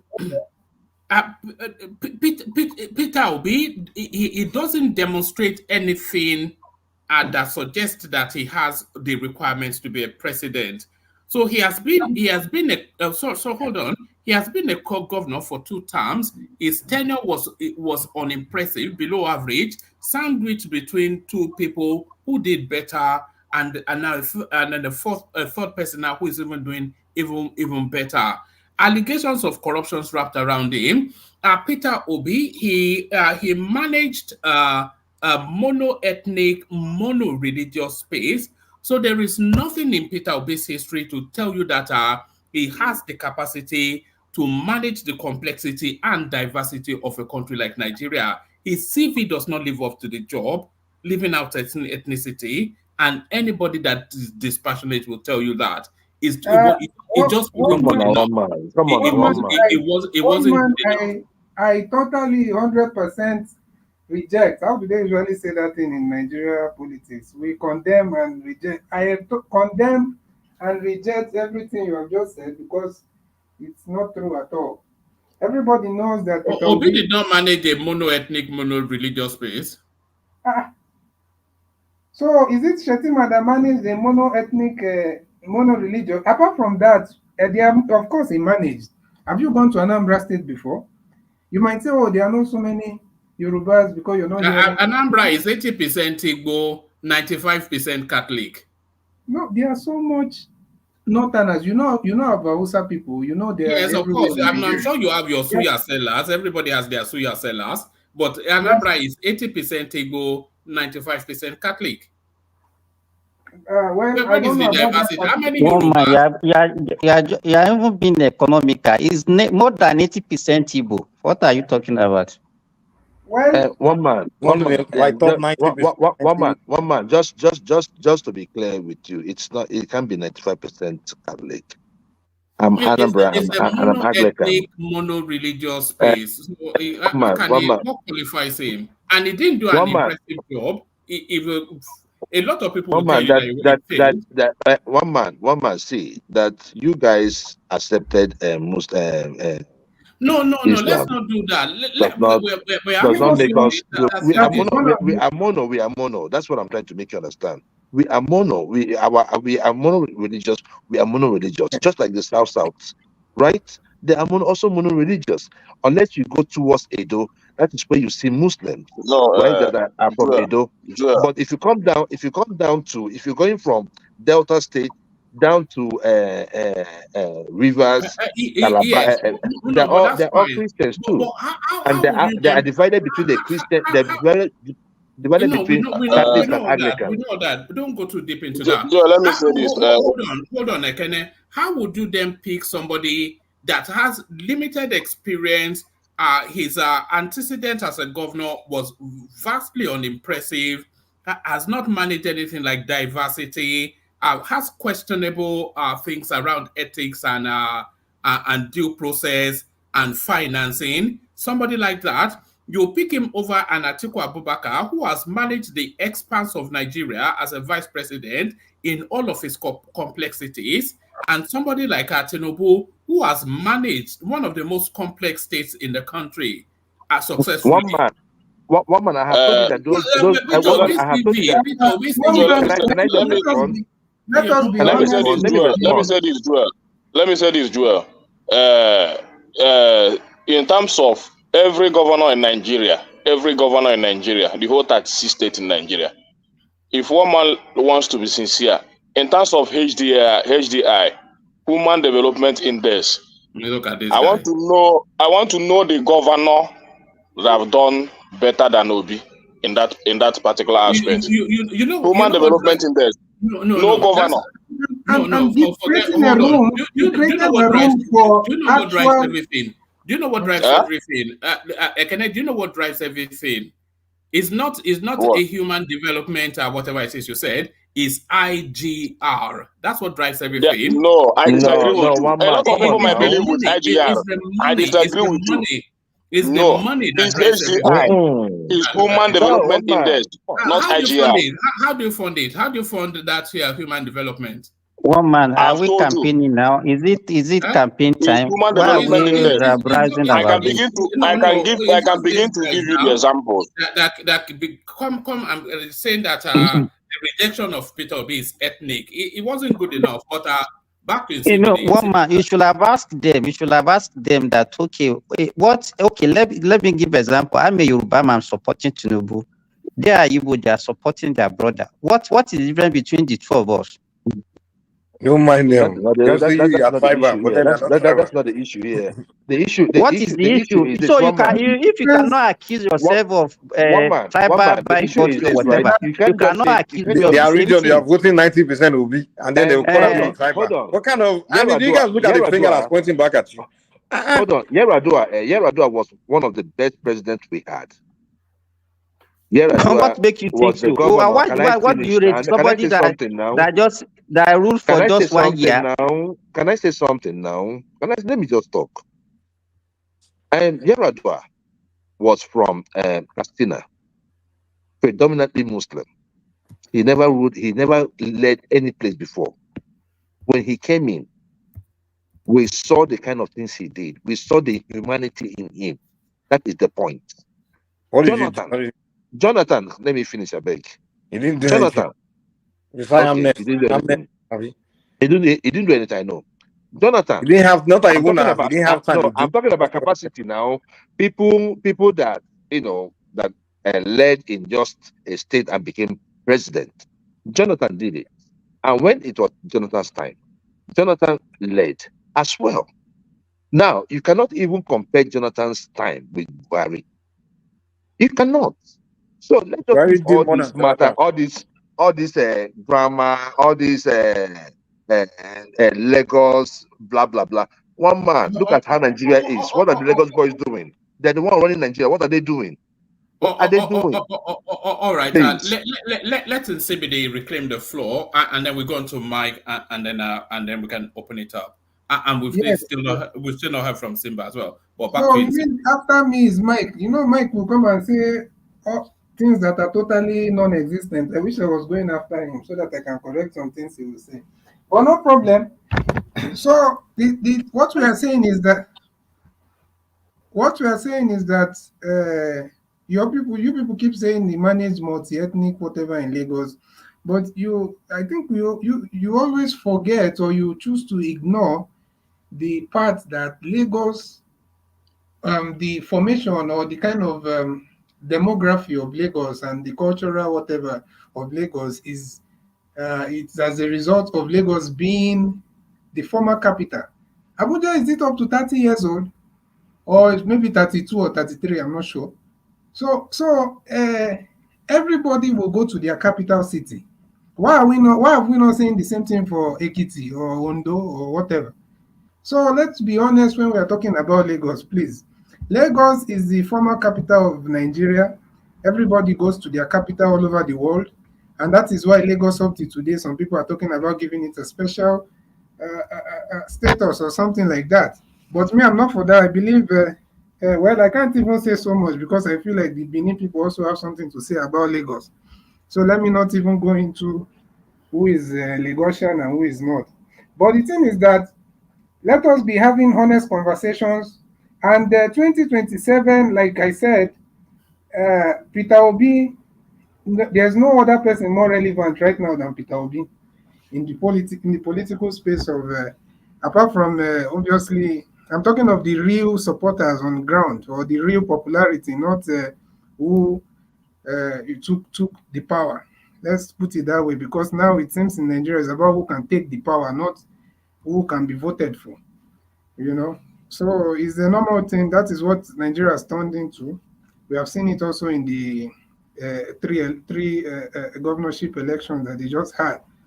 So let me leave it there for now because I'm almost stepping out. So yeah, thank you so much, one man. I will be listening from the background. Good to see you again in CBD. Don't leave it for another year before you join us again. Your voice No, was I'll be missing. joining because we need to be having some of these uncomfortable discussions. But please try to be controlling those people that can't control their temper here, that will just jump on somebody. Well, what can I do now? You know, Joel is bigger than me, but so No, there it is. CBD, I can't believe you today, unless maybe you don't change. I go talk say you are not tribal. You that I'm the only not. people. You know, Mike is the most curious thing, and that's the point that Simba just made. Almost to the man, every Southeasterner comes in, not almost to the man, no, but a good number of Southeasterners come in. They say, I support Peter Obi, but it's nothing to do with tribe. But anybody that supports Tinubu is a tribalist. The CBD me I know, And the even upside before down logic obedient of it, movement, is the only thing. independent, yeah. The only thing in CBD can see is Igbo. Take In away the CBD, part of your own definition of your own Igbo is I before others. That's what it means. I Well, before others. if you want to solve that, what you just said right now, that Igbos are saying they are for Obi, No, and you. what is wrong if Yoruba say they are for Tinubu? Just now take away Igbo from the. See, my So brother. how, If how you want there to are no put it in a people good context, if you want to put it middle? in a good context, if you want to know Igbos are tribalistic, maybe in the next election, APC should present somebody like Hope Uzodinma Thank or you.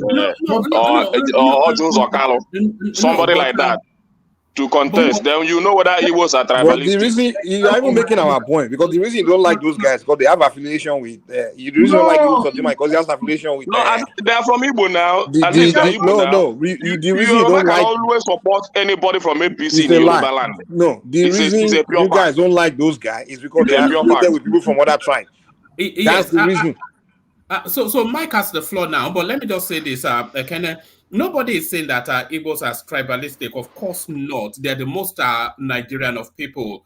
But what people are saying, or what I am suggesting, I won't say people, but what I am suggesting is that, and Mike even said it, when you are getting 90 something percent, what the majority of Igbo people that support Peter Obi, they support him for reasons of tribe.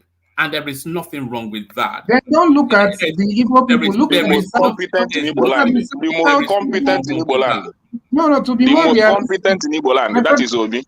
my brother, to be more realistic, look at the South people and the Middle Belt people then. Because even Edo people champion the thing more than Igbos. So what are you going to say about that? So let's be honest, please, with ourselves. Woman, good evening. Good evening, woman. Oh no, yeah. I'm not Emeka, speaking in. Just wanted to. No, I'm not going to talk today. No, I'm not going to talk today. I just wanted to say something. Yeah, because it's almost late, and I don't think it will get to my turn.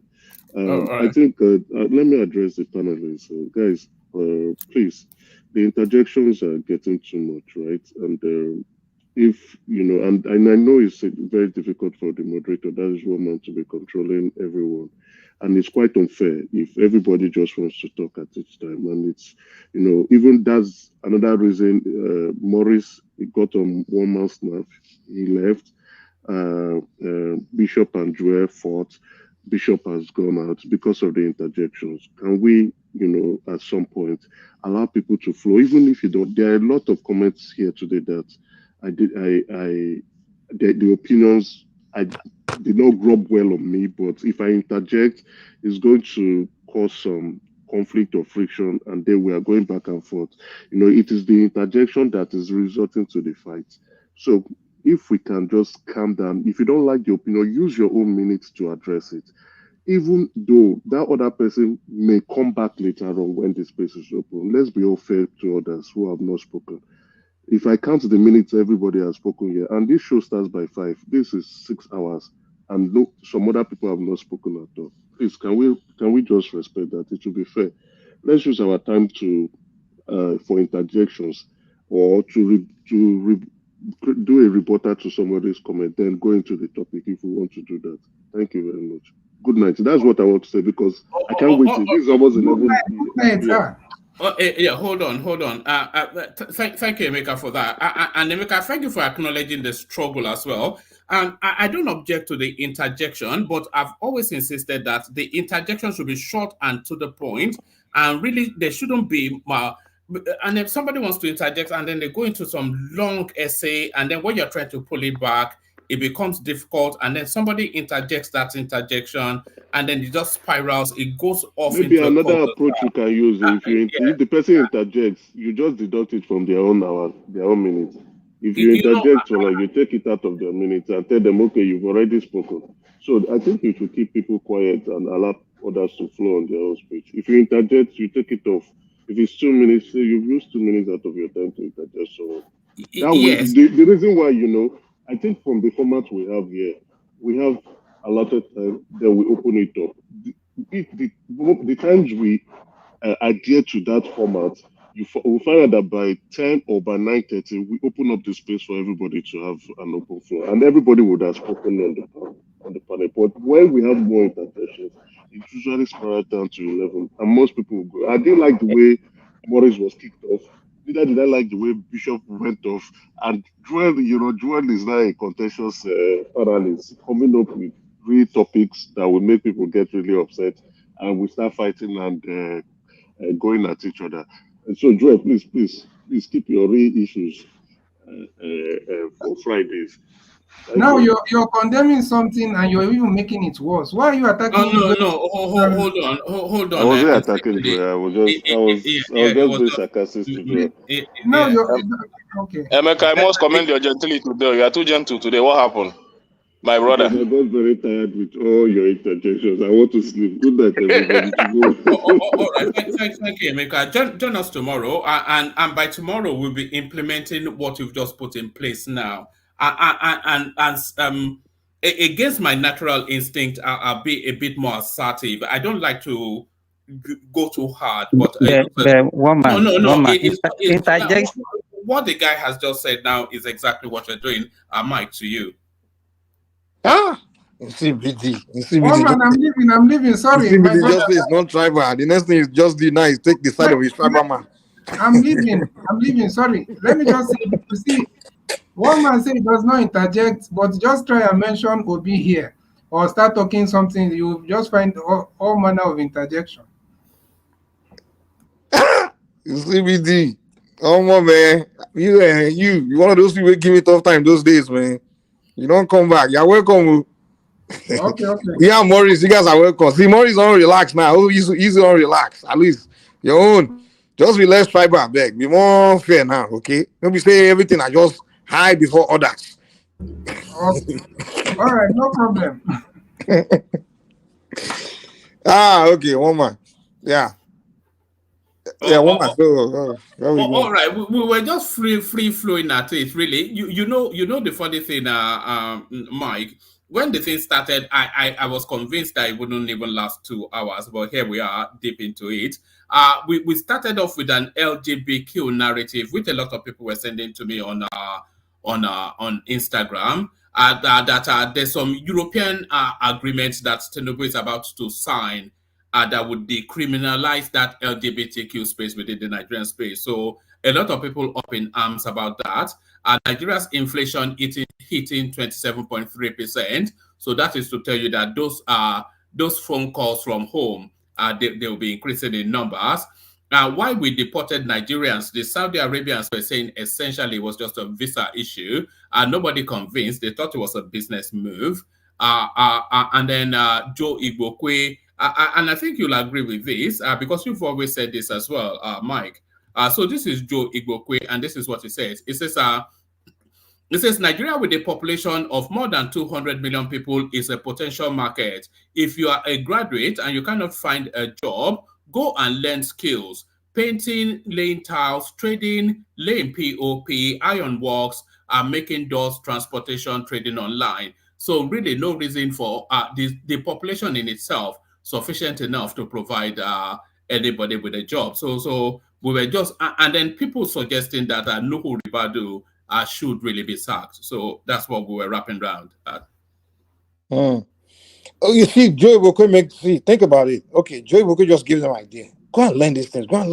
That's what a great job for you.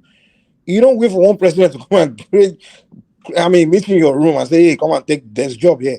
Those are how jobs are created. You learn skills, you market your skills, you create employment, and you hire some people that don't know, you train them. That's how you creativity. Everybody just learn to be creative, man. The market is there. That's how, societies are, that's how problems are solved. And that's what we need to encourage. I'm glad Joy Gokwe spoke like that. And that's what politicians are supposed to be saying. rather than lying to people every day, like, oh, I will create job for you, I will create job. Every time I hear politicians say those things, it just annoys me. You are campaigning. Oh, when I become governor, I'll create job. Stop it, man. Government politicians don't create jobs. There's no way you can create job. Are you going to be hiring people to come and sweep you? How are you going to hire them? It's businesses that create jobs, not politicians. Skills, all those things. It's what we need to be encouraging people to do. Get up, be creative. And I'm glad Jay Bukwe finally spoke to like that, like a real, leader should speak. You know. So no Ribadu. After the guy, I don't think the guy. If to be honest with you, if Nigeria, if Tinubu wants to really solve the security issues, they need to find a person, a Nigerian that has served in advanced country in their security apparatus, or their military, or those that acquire some more, advanced knowledge of security. Because even me, the little time I spent in the US military, the little books things I got exposed to, some missions I did. When I look at the way Nigeria approach their security program, I'm like, no, no, no, you guys are not serious. Using jungle warfare approach to tackle urban warfare. So many things that see the way they do. I'm like, come on, you guys don't know what you're doing there. You don't know. I see no Ribadu going to he was the one begging some Weibo person like that. Come on, solve about this thing. I'm like, come on, man, you're not serious, man. Their approach, I think, to me, the best person Tinubu should have appointed is just somebody from the diaspora that has actually had some international experience, that have served in advanced and there's so many Nigerians have gone very far. Man. I literally know a retired, high-ranking a Nigerian that served in the U.S. military that went. I'm sorry, high-ranking officer. Those people, they have knowledge. Those kind of people you need to bring, man. Because Nigerian army was just. Yeah, this is still follow that British this thing that they gave them in 1960 something. Even when the British themselves have advanced their warfare to a different, approach your warfare to a different, to a modern level. We're just gonna still following those same old curriculum. So I think if they're serious, they need to understand that. So no rebuttal to me. I don't think. Woman. I'm sorry. I know. Emeka. I want to ask you a question, Mike. So what Nuru Ribadu did, I want to offend some people here right now. What Nuru Ribadu do is not a full anything, you know what I mean? What you say he was doing when he was begging those people, how they greet now. You know what I mean? Okay, forget it. I don't know what you mean, man. You don't know, yeah, forget about it. But you were making a remark. You just said he was talking to some white people, and then he was just like begging them, which is so subservient, No, that has nothing to do with Fulani thing now. Even the Yoruba will do the Southern Nigerians in general will do that thing. When they see Oyinbo, they start buck dancing. It's all Nigerians, it's not just Fulani. I hear you. Even you say if you see Oyinbo, I know you start tap dancing, so don't come here. What did you say? What did you say? You want them, you say no, the kids Oyinbo ask for America. I know people like you. You see why you start tap dancing. So don't try to blame Fulani, I beg, It's the African thing. How many of the national security officers have you seen that did what that guy did? Moguno that was there. When did you see Moguno? Do you know what Moguno was? The point I'm making is it's not full and anything to tap dance for Oyinbo. It's okay. African thing. I'm just making a side. Forget it. It's not something so important. But is it not Moguno that said we should be fighting terrorists with kung fu, with boxing?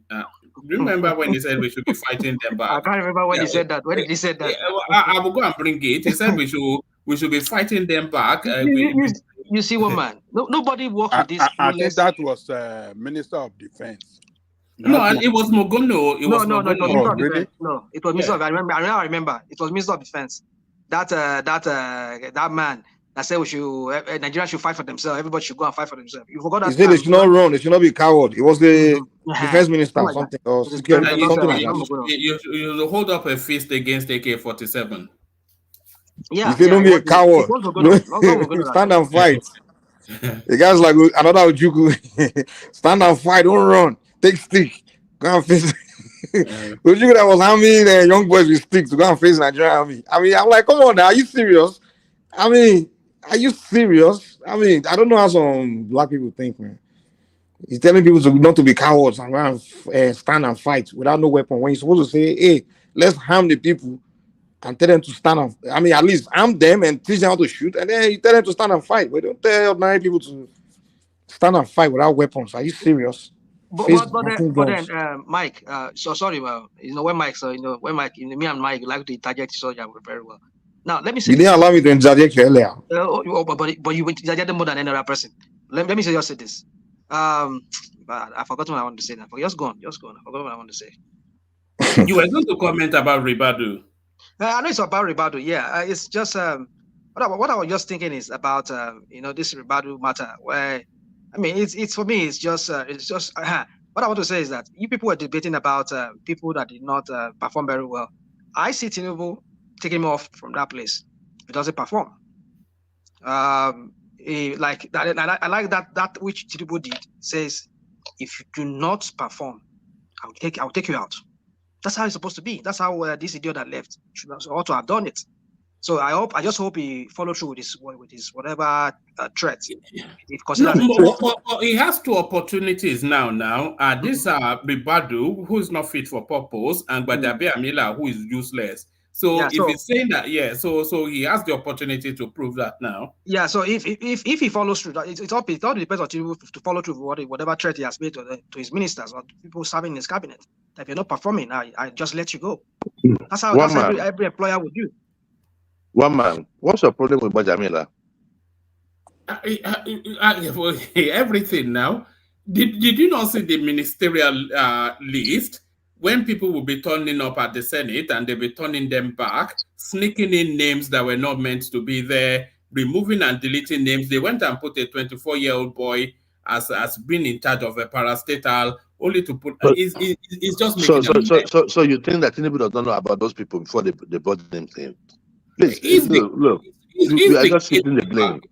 He's the gatekeeper. He's the one to ensure that things like that, things that embarrass the government, don't happen. That's his job.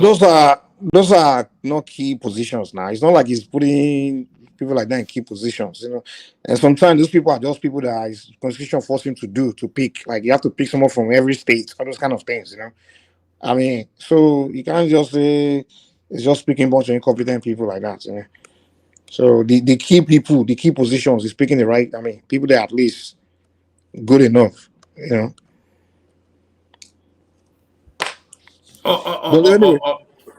Carry on. So on that visa, that Saudi Arabian thing, to me, I think I heard you guys spoke earlier. I don't believe that it's because Saudi wants to their airline competition with what's his name, Air Peace.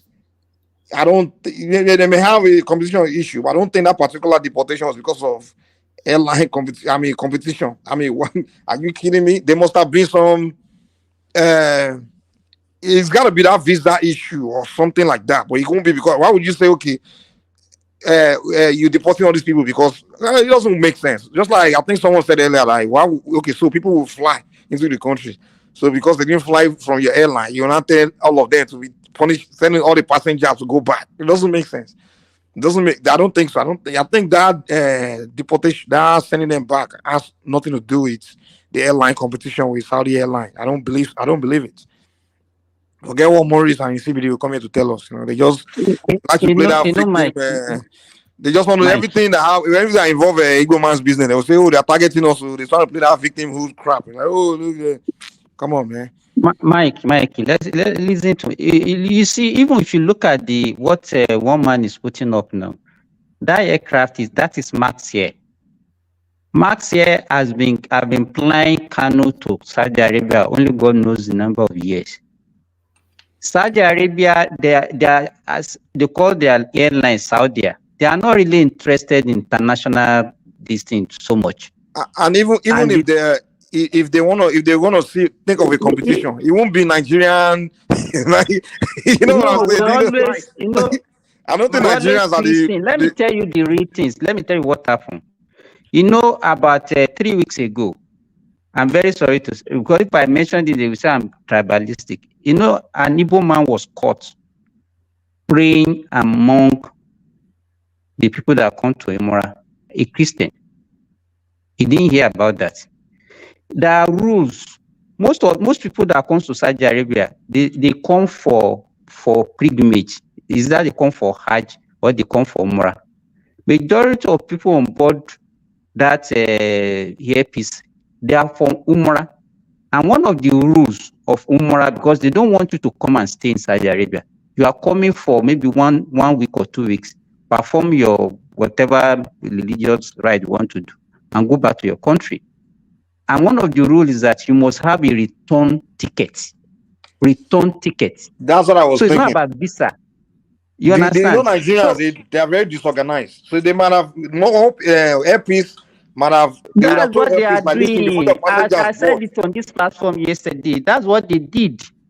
But you know, we always pay things. We don't even know. Maurice came here earlier. I was talking, and he was talking authoritatively that he knows about it. They know nothing. And when things happen, you know, Nigerians always like to cry and cry and cry. We don't look at ourselves. What mistake do we? I mentioned of somebody. He's not even coming for Hajj. She is coming to come and look after a baby that his son had here, and he got to the airport in Lagos with a one-way visa and one-way ticket. EGTL told her that you cannot go because you are not a permanent resident in Saudi Arabia. You have 3 months visa, and that you have to have a return ticket. And they say if you don't buy a return ticket, they will not take you. And those are the things that, and I said it, Airpeace has to come and learn. This route is not going to America or every other country. The main reason why people come to Saudi Arabia is not to come and stay. The thing is, the country would have sent the airline rules or guidelines and all those things, but they won't read it. I know Nigeria. They know it's better. People, you know, would like they won't read it. They won't read it. They won't read the whole thing. Can I say something, please? I think it's quite unfortunate that we always blame our citizens for the inadequacies of government.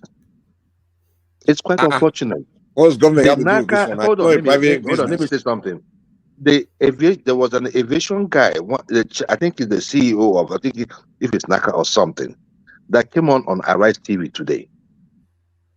I was waiting for him to state that it has issue to do with visa or anything. He said that it has not yet been communicated. That they do not know. So where are you guys getting your own information from? If the government had not said what the problem is, where are you guys getting your information from? Where did okay, let me Joel, listen to me. No, the hold people on. that were allowed. Let me just land. The guy did not mention issue of return ticket. I was waiting for him to. He said it had nothing to do with that. They had visas.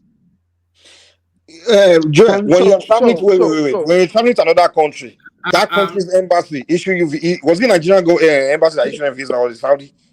No, it was Saudi. I know about that. Okay, I know about that. Here is a press release from the Saudi on the screen right there, but they've spoken on it. So the Saudi will be the one to tell you the rules of their coming to their country, not the Nigerian government. The Nigerian government don't set the rules for the Saudis. So they would have you that are applying for their visa. They would let you know that, hey, if you come into our country, this is a guideline. This is what it is. You must have a return ticket. They would have put it there now. Does the Nigerian government have to come and read it to you? Like every time I want to take visa, the Nigerian government will call you, hey, Joe, are you traveling here? Come, let's explain to you. No, you in America, if you want to travel to another country, it's the American government that will explain the rule of other countries to you. Yeah, the one that will figure it out now. Why do you have to blame government for everything now? One man. Have you seen that? Hold on. Have you seen that? Read that. Joel. Okay, go ahead. Please, I'm sorry to interrupt. One man, have you seen that? One man and Simbad. Have you seen that torrential rain that destroys so many parts of Saudi Arabia? Saudi Arabia, it looks like a Ikorodu road. You know Ikorodu there. Yeah, Mike, you should be saying you have house in Ikorodu. Odogunyo area, those areas there. There's I don't even know what point you're making here. Hold on. We're saying one thing, and you're talking about some yam stuff. The point, wait. That's not relevant. I want to make Parabale away. You won't make any point. I know. Just go ahead, Hold sir. on now. Mike, let him talk. Mike, let him talk now. So Let's Simba, know if I'm where he's here, going. I wanted to even bring that Yeah. topic up. Good luck. Maybe one man, if you go online, go and see that torrential rain that destroyed even the holy city, those Medina, Mecca area. Simba, you're here. Can you confirm that to us? That there was a torrential rain that destroyed so many parts. And when was that? that? Video. So what does that That to do with video what that just you are made? looking up is not even now. It's not a recent video now. It's not a recent video. So when was it? Hold on. Let Rational Mind You've make been that hard, point. Rational Mind. It's not a recent video. Oh God. How you know it's not a recent video? I'll go and dig it out. I'll send it to my one man. Simba lives in Saudi Arabia. That's why I'm It's not involving made you. his point yet. That you know what is your point? Is there any country So that they don't have my experience But law? What is your point? if Are you you let sure him you're in speak, Saudi then maybe he Arabia? will. Oh God. let me land the point. You The point guys is are this. The point I'm making impossible. is this. The point is this: all these people don't go into Saudi Arabia. That's it, right? That's it, right there, Rational Mind, and that was 2 weeks ago. 2 weeks ago, and this guy says in Saudi Arabia. What goodness! I mean, you see when What some people come is here. your point? I want to know. What is your point? What is your That's point? why I asked him if he stays in Saudi Arabia. But you see, I just said it now. Somebody said so. It was from so many years ago. It's not What recent. is your point? What is your point? Let us know your point. Look at Oh God, I don't want to be muting or removing people. So let him speak, please. Okay, my point is this: real quick. These places that these people are going to, look at how it looks like. It looks like a Ikorodu. If any of you have been to your Dogunyo area, it looks like Ikorodu. So what are Nigerians running there for? What are they going there to do? You're gonna ask them now. It's just like Lagos. You're like Lagos there. Where when so what you want to say now? Okay, so your point is that like why are they coming to Saudi Arabia? Everybody knows. So people are living in Afghanistan. So you can have your point. I don't even know why the point is making. Is that what we're even talking about? We have seen flood in New York subways. So you don't bring that one here. So we cannot just. I don't even know what do you. In fact, today you disappointed me. I don't know what you mean by having flood in the guy has always been disappointing. I mean, it's not like today. It's not today. Trust me. Just look. Take a look at that. Look at that. You like older baby. So how's that relevant to us? How's it relevant to what we are discussing here? Yeah. Hold on. How much rain do you get in Saudi Arabia, Simba? Let me tell you what usually happens in Saudi Arabia, because they don't experience too much rain. When it's rain, you understand? They can in places like Mecca is rocky.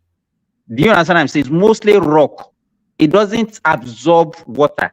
And what they do also is that they don't usually have drainage system like the way we used to have in other countries, because they don't usually experience rain. So whenever there is any heavy rain, usually they experience flood in some areas. And to me, I didn't see it as an issue because it happens everywhere. So for somebody to now come on the platform and then tell me that because they have flood, then it's like Ikorodu, he doesn't understand the reason why people come to Saudi Arabia. It beats my imagination. Yeah, but what's the difference? What's the difference between this and Ikorodu? It's like Ikorodu now. No problem. You can call it. I can even call it Bariga. You understand? So, but you need you can only talk of where you live. You understand? You need to call to Saudi Arabia and come as what is in Saudi Arabia before you can start. Don't just join these Rational Mind and just be talking rubbish. All right. Where's Rational Mind from, Seth? God knows. One day will tell us it's from Anambra. Today will tell us it's from Ondo. Next week say it's from Fulani. It's from Edo. I don't even know. Rational Mind, where are you from, man? Maybe so we can know whether the place look better than the Ikorodu at least. The first day he came on the show, he said it was from Arochukwu. And then later on, he started saying it's from Ondo. But he asked a valid point. He had a valid question, right? I mean, sometimes these countries that Nigerians runs to or try to travel to, or we travel to. I mean, it's not like the environment are better place than ours. Sometimes it's even the same. But It Joe, will it's not work. because of you people that always trying to tell them that Nigeria is so bad. It's bad. It's the worst thing on the Mhm. world. It's you people now. So they Because listen no, to you people. They believe. because the government put their ass together. The government over there, even though it looks like Ikorodu, the main government there put their ass together. That is why Tinubu is there begging with his diapers for money. You know That's the something reason. funny? No, you are the ones saying people are trying to leave and go No, somewhere. But I'm it's because they telling you, listen to you no. people that live abroad now. Trying to brainwash them that once they get It out is of because of Nigeria. money. It's because of the money. They have a better economy. That is why we are there begging for money. You know, Joel, in some instances, it's just for the status. People want the status of saying, I live abroad, or for their people to say, oh, their loved one lives abroad. And that abroad, they said, even Sierra Leone is abroad. They said, No. One man. It's a lie. People don't just travel because they want to go live it abroad. There are proud Nigerians that will tell you they don't want to travel until it hits them so hard. Then they will now, change their mind. No, many people don't want to travel. Even me then, I didn't want to travel. But looking back and thanking God that I did.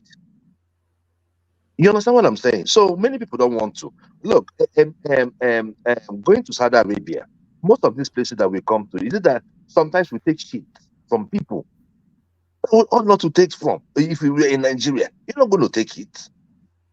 So leave this thing one man that we The always thing say we is, the travel thing is is, like that's people Saudi want to Arabia. travel.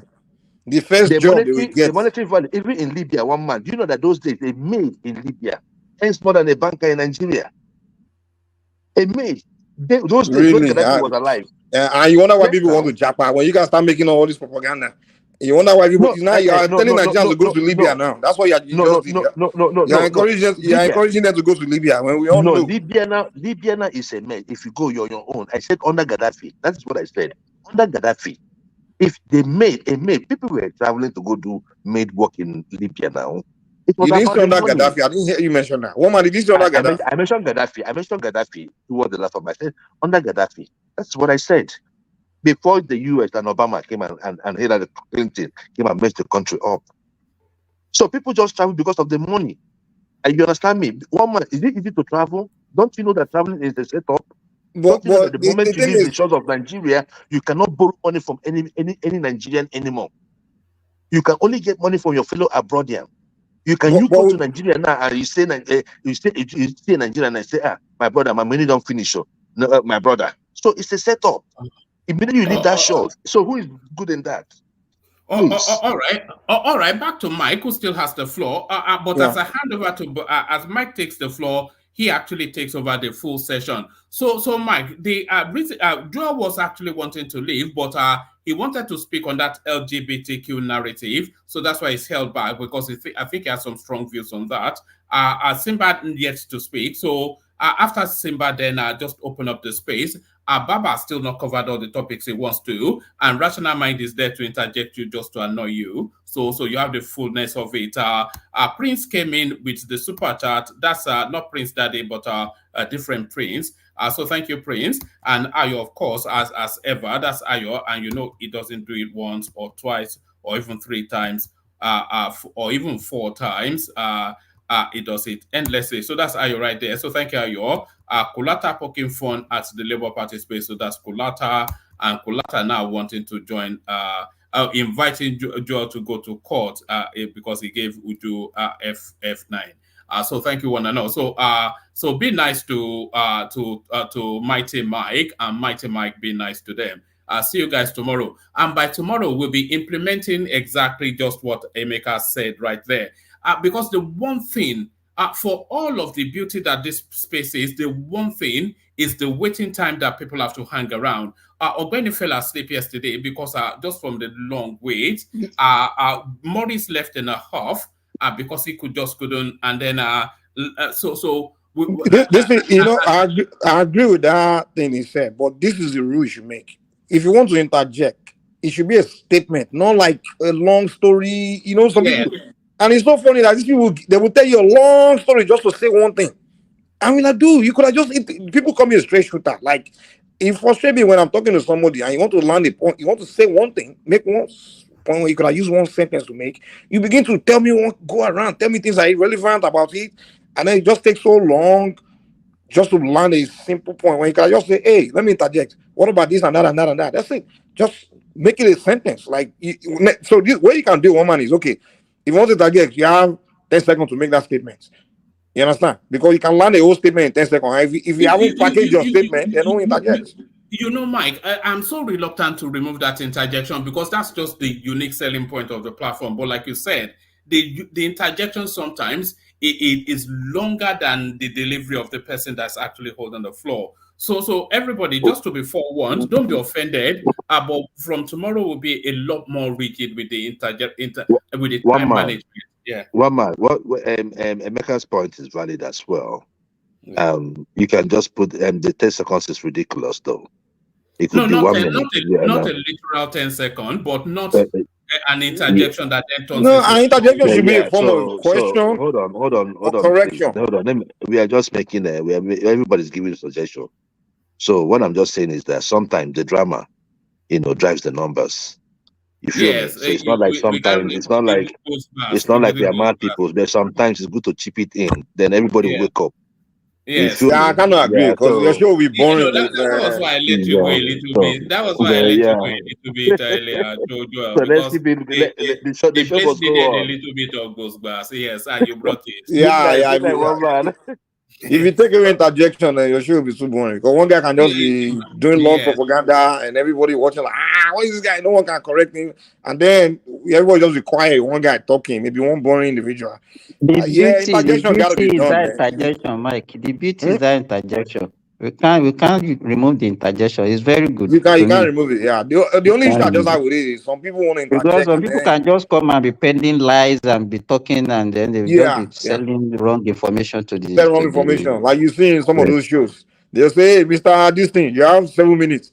And that guy will spend 7 minutes spinning Mr. lies. Machiavelli, Mr. Machiavelli, you know, there's like like that was like my like thing. like Eh? like like like like Mr. The guy will Machiavelli. spend anybody 7 years, lie. 7 minutes.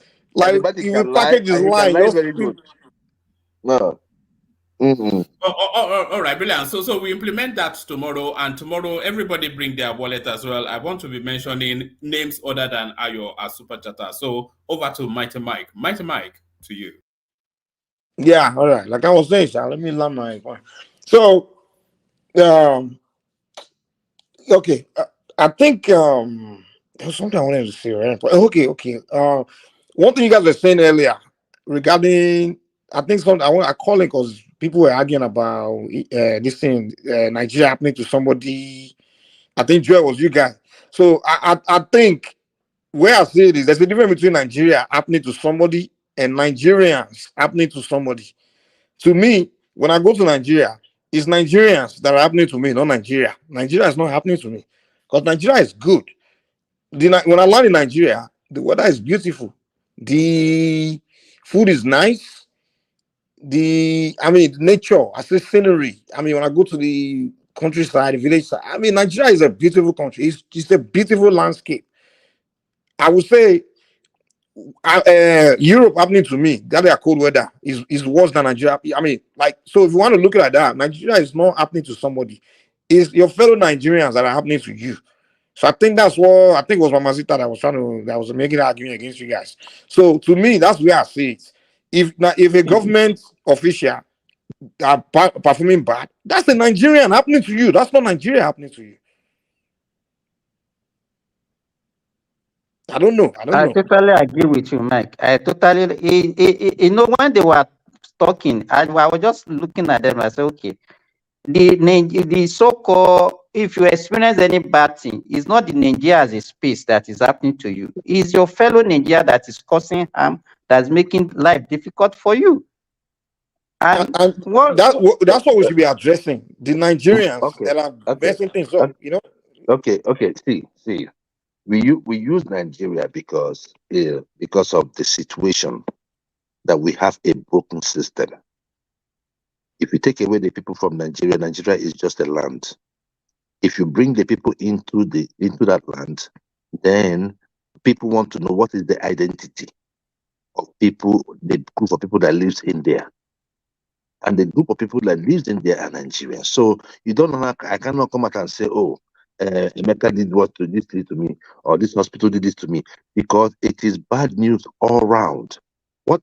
My point is this: I don't even subscribe to all those Nigerian things, but I'm just telling you that you want to go to Nigeria, you are praying that you do not get sick. If you're in your village, you might be able to afford something like this.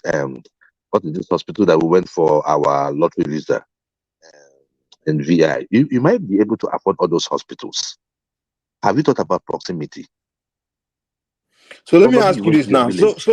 So those Nigerians that are performing doing those, performing badly like that, if they move to Benin Republic and you run into those same Nigerians, maybe they are working there and are doing the same thing, we used to say it's Nigeria that's happening to you. That is not the issue. I'm talking about the country Nigeria. We're talking about Nigeria. No, it's not I'm the saying country that, see, if we had a good healthcare system, right, then you will now look at even the private ones, right? There are certain standards that are expected of them. When I was talking about Oliver the Coke earlier on, somebody was arguing with me. The heart condition, whatever heart condition he was having, he needed oxygen. You have to manage the symptoms. And when someone has an issue, maybe has a heart-related issue or lung-related issue, you're having issues with breathing, because whatever you're looking at, whether I don't really know what the real diagnosis, but I heard it was a heart condition. But whatever happens with your heart affects your breathing. So oxygen must be implemented, at least to manage that person. Then if the person later dies, that's okay. But if the person goes to the hospital and they're saying, oh, okay, right now he needs oxygen, and they're looking for oxygen, then what the news would be, oxygen killed that person, that they did not have oxygen. If there was oxygen, he would have been alive. I don't know if I'm making sense. Well, if you go That is the to point. other poor countries, like every African country, it's the same thing. And people are dying. Exactly. So why Mike, we saying Nigeria happening to someone? It's a system. No. We are saying It's that a system happening to someone. Because I listen to here's what I'm. Give me 1 second. Here's what I see. I see other Africans. They have conversation about the problem of their countries, but they don't say it's their country. They just start to address the problem. Like, okay, this problem is killing us, or this thing is killing us, or this bad president, or this bad leader, or something. But they don't start saying it's their country. They don't sell their country in a very bad way like that. Oh, where I don't know if you're on Twitter though. Like, if you talk about people, I work with Ghanaians. Look at and how horrible they talk about. No, the issue there is this: you cannot cover. Let me tell you, you cannot cover insincerity in government. You cannot cover corruption. You cannot cover incapability. You cannot cover people that are just like No, you said you have gallivanting spoken to around the Ghanaians. corridors What of did they power, tell you? doing What did they nothing. tell you about their country? What did they tell you? The president is very corrupt. Exactly. They brought. Hold on. We are not saying we shouldn't be comparing to them. What?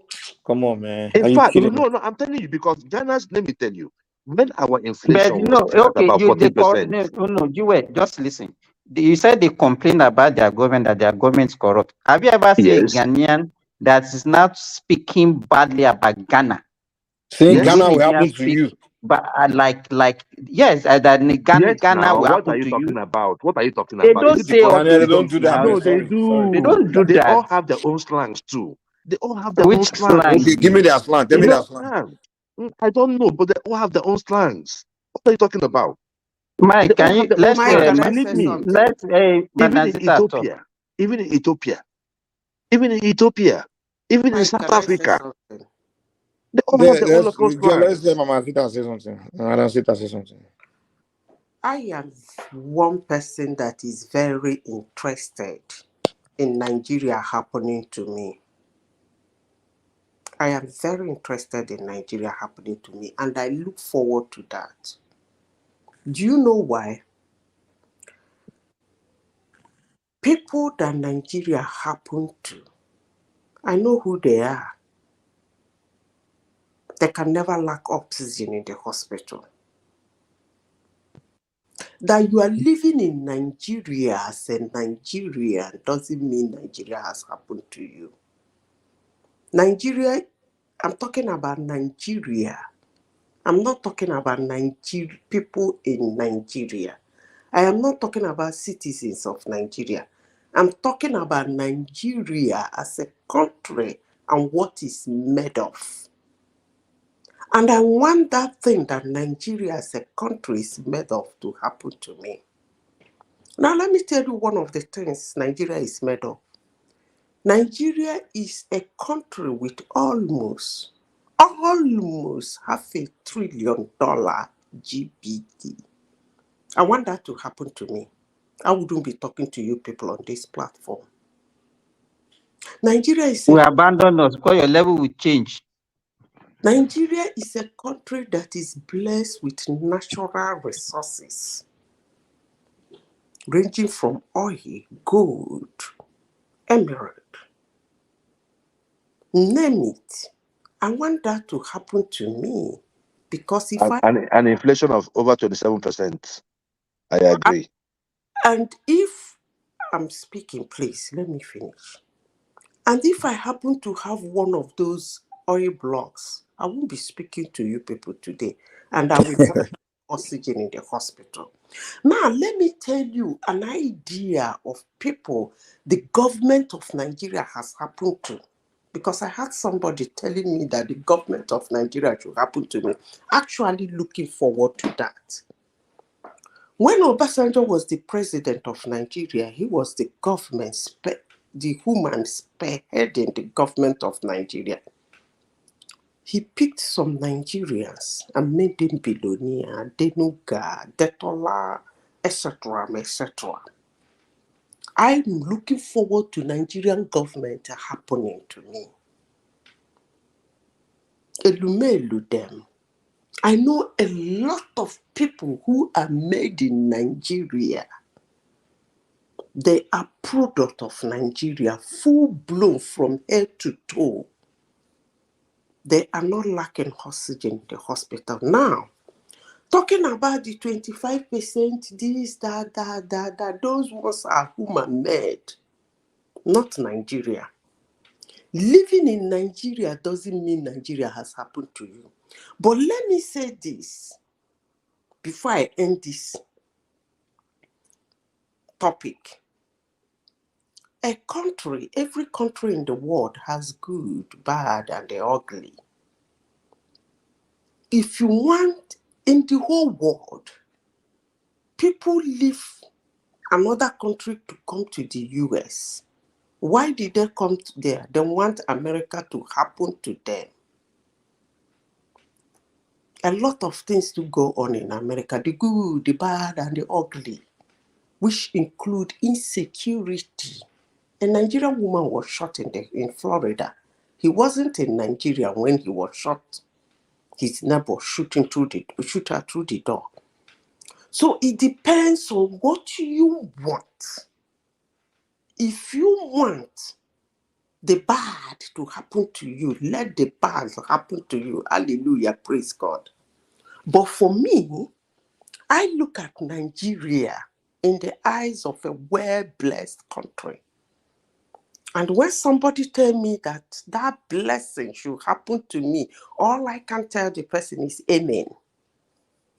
Because if Nigeria happened to me the way it happened to Dangote, the way it happened to Adenuga, I wouldn't be arguing with you people here in this platform anyways. And if what Nigeria is known in Africa of a country that has almost $500 billion as GBT, if it happens to me, I think Elon Musk will be calling me because I will be richer than him. So I don't know. Sister, let me ask this one question. Let me see what you think. If today they offer Germany, like the entire population of Germany and the German government and everyone in Germany, the opportunity to switch country with Nigeria, like let's say God say everyone in Germany, including their government, they leave Germany and occupy Nigeria, and then take everyone from Nigeria and leave them and put them in Germany. what do you think the German? What do you think? What do you think the answer will be? I mean, how do you think the German people will respond? Fast. They go collect them. They will collect Nigeria fast, man. Fast. Let me First of all, tell their you. country is very cold. Their weather is bad. Two, they don't have natural resources. They don't have. Let me They tell really you don't what have No, somebody no. anything. told me. So Let why me do you tell want to you take what us there somebody now? Why do told you want me. to take us there? Let Why me do you tell want to you What do you what switch mean? us? somebody told me. No. Why do you There want is to switch one us to their man own I was country now? working with. You think Can I we're going finish, to please? survive? He asked me a question. There's one man I was working with, and somebody in the office has an issue with immigration.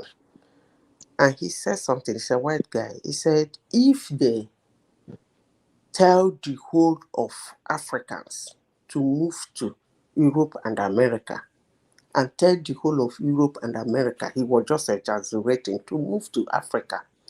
After 6 months, like abandoning everything, the infrastructure, everything, even the economy, everything for them, and say, you go there, we finish with that place, go there, let's come to your continent, Africa.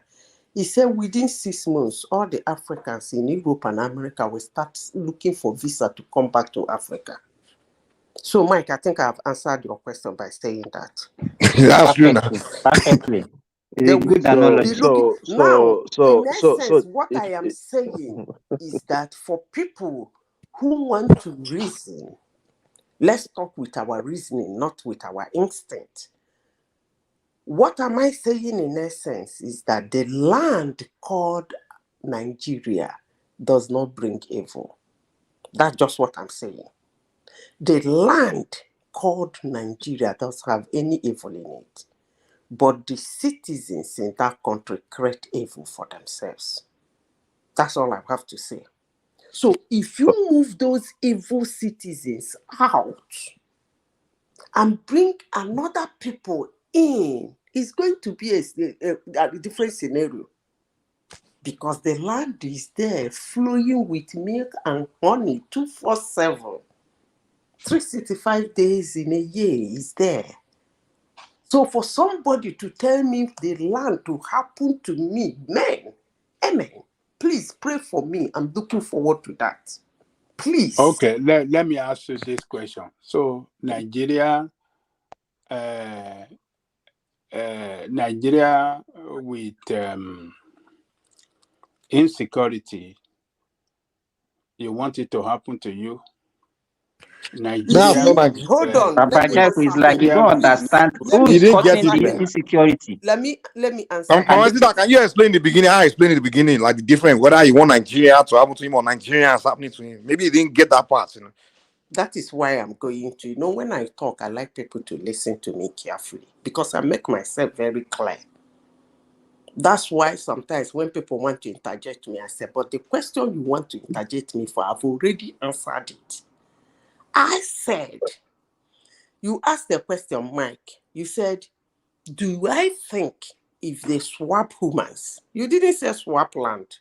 You said swap humans. Is that not what you asked for? Yeah. You didn't say if they swap the land, move Germany land to Nigeria, move Nigerian land to Germany. In You fact, said, the country name still remain. The name of the country will remain. yes, you said, Nigeria and Germany will remain Germany.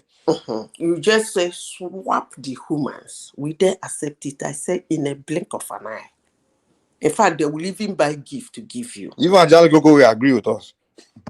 And I said, the land is green. The land is good. And it is that land that is called Nigeria. Use of English. If you say Nigerians should happen to me, then I can say God forbid. Am I making my point clearer? No, If you madam, say, you're reading it literally. It's like a proverb thing too. let It's a me proverb. finish. Let me I finish because I thought you would understand what they mean. This thing you're going, you cannot live in Nigeria without Nigerians. So you can't just say that's Nigeria what should I'm happen to saying. you. Now you're That's talking why about even Mike put up that smart You're talking about question. The Dangote, smart and we all question. know how Dangote made his money from government. And you are here saying that Dangote should happen to you. That Yes, I so mean, that is why I said yes. anyone above 50 should not vote in Nigeria. And I wasn't joking about it. Because you Let guys, me finish now. I was talking to go Mike. ahead, go ahead. Let me finish. I was talking to Mike. Mike helped me with my explanation by a smart question. And I am sure the people listening understood me. But if you don't want to understand me, that's fine. Nigeria is a land. Nigerians are humans. Nigeria do not have earthquakes. The highest Nigeria do have is slight drought and flood. Beautiful country, blessed land. It doesn't give any kind of catastrophic global challenges. It doesn't give it to anybody who wants to reside on it. So it is a wonderful country, and the name is called Nigeria. Now, who are the people occupying that land? Every other negative thing outside of this, I said that Nigeria as a land can cause that is negative. That is little drought and flooding. That's the global challenge as a land I think Nigeria causes. Outside of this, whatsoever that the humans that are called Nigerians living in it are experiencing is caused by themselves. And that is the main thing we are talking about. We are talking about Let me what people are going finish. through. Let me That is what we are finish. talking about.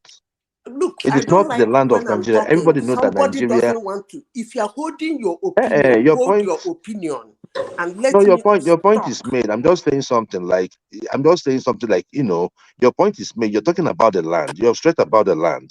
I get it. But what we are talking about Let me is about finish. the Let me present finish. condition of Nigeria. You How hold we your are seeing point. Nigeria You today. have your opinion. When I speak, I am not actually explaining to people like you that have a particular opinion and hold dearly to it. I am talking to people who don't know, who wants to know, who are rather probably confused. So you have an opinion about Nigeria. And your opinion about Nigeria is a terrible land. And it shouldn't happen to anybody. I get that part. I That didn't is say you. land. We are not. That's why I was saying that we're not referring to the land of Nigeria. And Everybody knows that I tell Nigerian land is you, But blessed. Nigeria is a land now. I don't get Listen it. now, Mike, let's not just move. We know what we're talking about is about the So you present are talking about condition. Nigerians. We're But not that's talking the about two things. Nigeria. There's two things here. Nigeria is the area is considered of two things: Nigeria and Nigerians. My So brother, which it's one? just So when you semantics. guys It's just want to say semantics. what will happen to somebody, you say Nigeria It, happened to you. What is it? Nigerians that's happening to someone, or Nigeria happening to look, someone? it is just semantics, Mike. It's just semantics. We all know what we're talking about. No, not When everybody. we No, refer not to everybody get America, it. No. So Ah, you what see, are you saying? Are you saying okay? Let's make it clear. Are you saying it's Nigerians that will happen to somebody that we bad, or is it Nigeria that will happen to someone that we bad? you see, my brother. See, let me tell you. Come See, on now, true keep it talk. simple, man. Listen, and let me just say this, please. It's just as simple. You guys are making it complicated. The issue is just simple. Who are those that occupy that space? They are Nigerians. When you are going there, it's still Nigeria that are going to welcome you.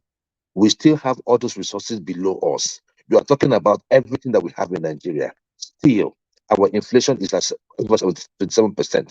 People are hungry. Caused The by country is not Nigerians. let me working. talk. We have bad Let's leadership. talk about You can call Nigerians. Nigeria versus Yeah, so those Nigeria, are the but you problems. cannot. Nigeria is not the problem. You Those are the cannot. problem. You see. They are Hello? intertwined. Let me They are say this. intertwined. You They cannot are have not. Nigeria The without. You Nigerians cannot have itself is Nigeria not the without problem. Nigeria. You cannot have Hold on. Nigeria without Nigerians. You cannot come Hold into on. Nigeria without You can have Nigerians. Nigeria So that without is Nigerian Nigerians. land. Wait, Madam Sister, give me a second. You can have Nigeria without Nigerians. I just give you You example. cannot have Wait. Nigeria without Nigerians. You can You if you take cannot. on wait. If you take all Nigerians, push them out of Nigeria and put Germans and put them in Nigeria, it's It still doesn't matter. Nigeria. We have said, look, It's we still have talked about Nigeria. Nigeria will still be Nigeria. That's what I'm that telling you. scenario. That You scenario. left Nigeria. No, Nigeria still remain Nigeria, right? they can change the So name. you can They have can change the Nigeria name. without Nigerians. Yes. No, they can change the name to something else. They don't have That to. is the thing. They can change it to something else. They can, and they can still keep the name, and the plan will still be that same No, they land, can still change the name. Nigeria. So that's why I The say land it's can not never relevant. change.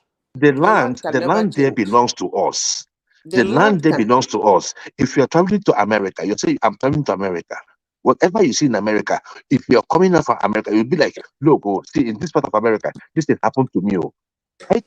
Okay. Americans Let me own that ask you a land. question. It is Let me intertwined. ask you a You cannot question. take away Americans Can from we America discuss? because they gave that land Can that we name. discuss? I'm talking about the phrase. I am Madam, you know what they're concentrating talking on about the now. We are not talking about the phrase. land of Nigeria. We are No, not talking about the we are land. talking We know. about the phrase used. Let Nigeria happen to you. That is the phrase I'm concerned. I'm not talking about what Nigerians are doing. But let me ask you this question. Do you believe that there are Nigerians in Nigeria that have never lived anywhere in the world, traveled to anywhere in the world, has never even stepped outside of their state, but they're billionaires in Nigeria? Do you know that? Hello?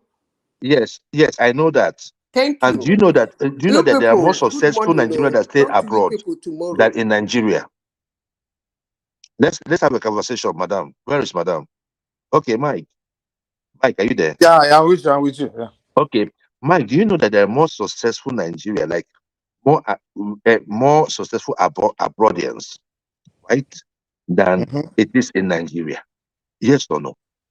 I won't say so. I would say maybe Why? because what's the population of Nigerians abroad and what's the population of Nigerians in That Nigeria? is No, what I'm that's an Actually, illusion. the most That is an successful illusion. That's an illusion. That's That's what I an mean. illusion. And also, That's an illusion that you are having.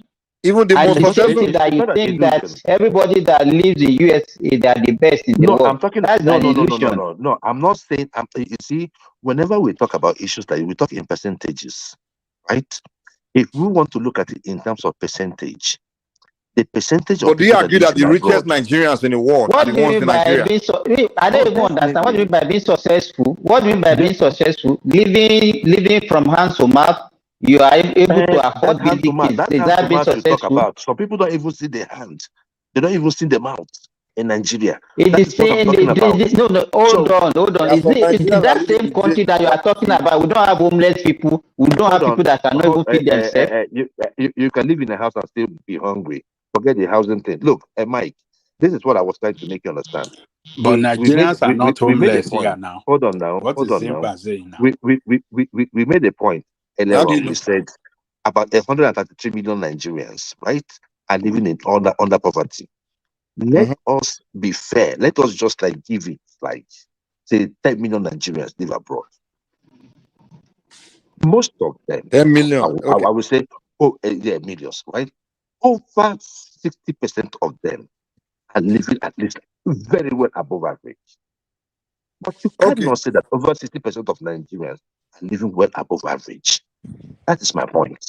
First, let me Have ask. you ever asked Simba, yourself? give me a second. Have Let's you be ever? clear what he's trying to say. When you say abroad, Simba, wait now. even. Give me a second. When you say Yeah, abroad, go are on. you just saying rich countries, or because Nigerians are all over Africa and they're all over every country?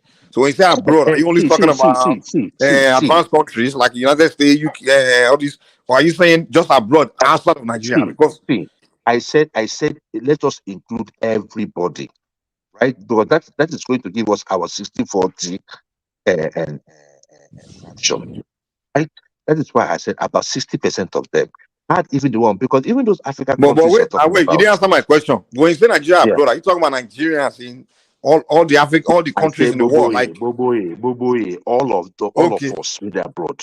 okay, All of Nigerians us. living in the Niger Republic are doing better than Nigerians in Anambra. You see, get my this thing now. I said in terms of percentages, if you want to look at it and say, okay, what percentage, the percentage of Nigerians living abroad, right? Versus the percentage of Nigerians living under poverty, living in Nigeria. Those living in abroad have more This is what I can percentage say. in terms I of can say people that are living Nigerians. Wait now. at least living more a modest life. I'm not talking about being rich this I time don't agree around. with you, Joe. I do. Hold on. Wait. Is it not our Hold on. Give me a second remittance now. that is Give keeping me the economy going who? in You say? Nigeria? What are they talking about, Seth? Give me a sec. No, I let's think answer that the question. no. That's why I said But that let's we talk have one at a time now. Let's not make 133 it million rowdy now. people living under poverty. That's what I said. How much are Joe, we in abroad? let's talk one at a time. Give me a second. Wait. Go ahead. When people say abroad, you guys only like to point at America, and of course, even a European that go. If you go to any country that's more advanced than your country, of course, you're likely to have a better standard of living. Yes, that's the fact. So even a European that live in Europe, a country, Eastern Europe, if you move to Western Europe where they are more advanced, you have a more better standard of living. So that's a No, fact. Mike, let But me now even say this. give me a second now. Simba, give me a second. So if you say the Nigerians that live in a country that are the same ranking as Nigeria or even maybe other African countries, if you're making an argument that they're not having better standard of living than Nigerians in Nigeria, so that's a whole different question. Another thing you also have to consider and factor in is that the Nigerians that actually leave Nigeria are usually not the bottom, the most least. Yeah, you are just going to where the part, Mike. That is Okay, what I want go to ahead. speak to. The Go ahead. Nigerians living in Nigeria, they are the better ones. They are the ones that are even living well in Nigeria. They are not the poor ones. The poor ones are not living. It's a good one. People are selling their houses. People that are earning more than 1 million, they are the ones living. Okay, The good ones are the ones living. So you can't generalize it like that. So it means which goes to my question that the ones in Nigeria are even poorer. What you are saying, right what you are saying, don't get it. You can't, that your analogy doesn't work. The Nigerians living abroad, they are not poor before they left Nigeria. They are not poor before they left Nigeria. I'm going by your words now. I'm going by your words, right? I'm going by your words. You But say that the ones that traveled abroad are the ones that have the money to travel, which means that those are the ones that are probably middle class or above, quite above middle class. And I'm saying, so it means that the ones that we left in Nigeria are the ones that are poor. And that is the people Obi was talking about, the 103 million people. What you want to, the way what you are just saying before, you just want to change your story. Come on, you want to make it to look like those ones that are living abroad, abroad that made them better. So we are not telling you that they are not. It's not. They are not. Jewel, I think he just buttressed our point when he said that it's those of us that are even better off in Nigeria that are moving out. The reason because they are not seeing future in that country. It's if you are doing better, then there's future now. Hold on, because they are not seeing future in that country. You are not seeing better future for your children. You are seeing the way they are running that country. That look, the future. What are the we all know that the reason the reason you left Nigeria to America is because America is more advanced country. That's it. That is what is responsible for professionals to leave Nigeria. They are living at alarming rate. One of them is this Simba now. He did not run out. Why did he sit down in Nigeria to be doing his medical services there? Why did he run to? Because it's a bigger market now. Oh, stop it! It's market now. Stop it. What is market? Babati is in the medical field. Babati the same thing. Are we not seeing Americans that are living in America to other countries? To other countries for medical, exactly. What is higher pay? Not even for medical. They even for higher pay. Even for higher pay. Exactly. We have Americans that are working here in Saudi Arabia. They are working in other countries. Is running out of America. Running out of America to Nigeria. Ajaligoku, wait now, wait. Hold on. Let me say this. Anybody where they offer a higher pay, in another area, you will go there. Even within America here, when you live in one state, if another state offer you more money for your job, you move there. Doesn't mean that, oh, because you don't see future, that's why you left. Come on now. Anybody will move to anywhere that's higher pay, higher income. Even Nigeria become the prettiest country in the world, you still go to America for higher income. Go ahead, Babati. Go ahead. Did we leave Nigeria and because we had a job waiting for us abroad? No, we did not. We came and we started from the low till we got to the top. Let's be real here. Go on. No, Joel. But you knew that if you worked hard, you had a better chance of getting the job, right? You knew that. Okay, definitely. That's the point. Abroad, yes. But the point is this: though it's a global market now. There are Americans that are living in Sudan because there are opportunities for them there. They didn't say because they can make even other African countries. So you go where the opportunity is. Doesn't mean where you currently doesn't have opportunity. Maybe you just doesn't fit what you do for a living. Then you find. Or you might not even see it. Yeah. Even Dangote. Do you guys know Dangote? If you tell Dangote to move his company to abandon it, to relocate from Nigeria to United States, he will say no because his competition in the United States will not allow him to make it the way he's making it in Nigeria because he has stronger competition there. There are hundreds of cement companies in America. Mike, we're talking different stuff field in Nigeria, in medical field, medical officers, doctors. Why are they living in Nigeria at a alarming rate? It's higher income in the UK. This higher income. Okay, so let me shock you. Income in the UK. Why don't they go to Congo? Why don't they go to Congo? Hold on. Do you know all that professionals? There are American trained engineers are living. Even that they were born in America, they are actually going back home to go and work in cardiology in that island of yours in Lagos. But because they make more money doing that new procedure that they have now, even in OBGYN, they are opening up bigger clinics in Lagos and they are leaving America to go because it's more lucrative for them. In Nigeria. I know of a man that spent two weeks in Nigeria, 2 weeks in America every month. No, it doesn't work that way. Babati. Let us be reasonable. How many of them live in America to go and work in Nigeria compared to Nigeria living? Okay. The number is skewed, but the people that are living. Okay, Babati, wait. Let's try to understand what Jaliko is saying. Are you saying it is good for the country? The way let's look at the. I am not saying it's good. But Nigeria is not the only country where this. No. That is find opportunities somewhere else. They are going. Fundamental here. Fundamental factor why they are living. That is what we have to. Okay. Let's look at it. Okay, Ajali tell us why they are living. Why? Ajali tell us why they are living.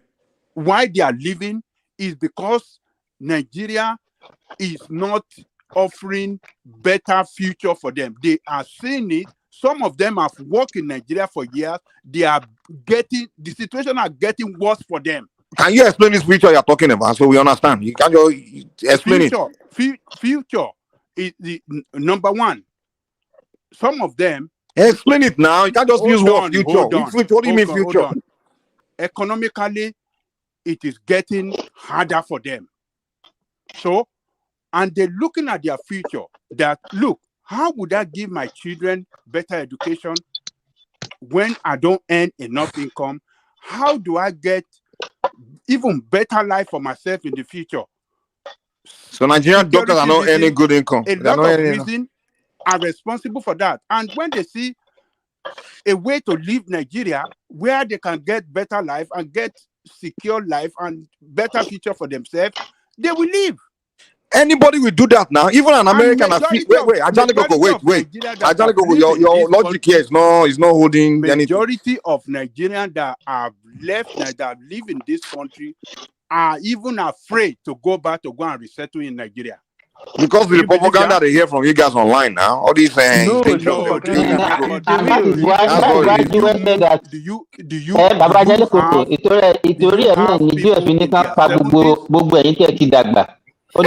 have people in their 70s. So you want them to go and die in Nigeria where there is no to go and die. And Charlie Coco, I'll be in Nigeria next week. I go to Nigeria all the time, and I feel safer than in America where I live now. The man left. I don't even know what you're talking He about. had Gola face when he left Nigeria. I saw Tinubu, man.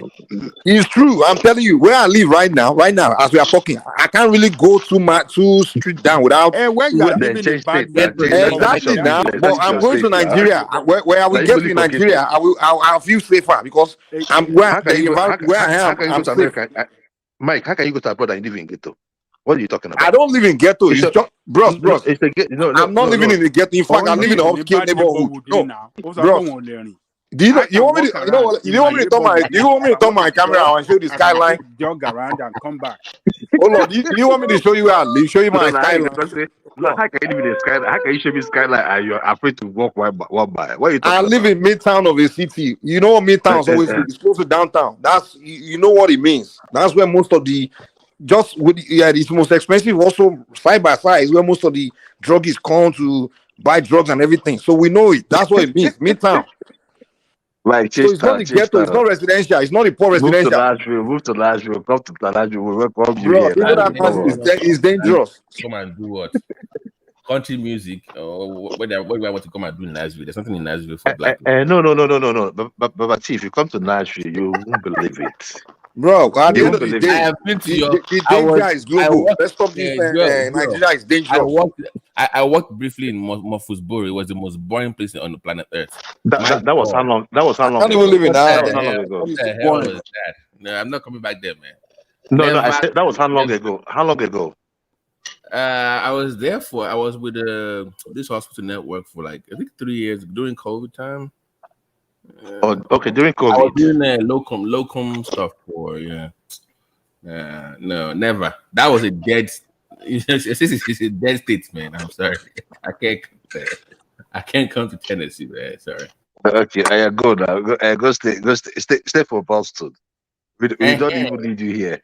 And you see, all these Californians, all these other guys, New Yorkers coming here to live. We don't like it. Everything's nice, so expensive. So we just want you guys to stay where you are. We are okay where we are, right? Okay, let me agree with Bayeleko slightly on this one.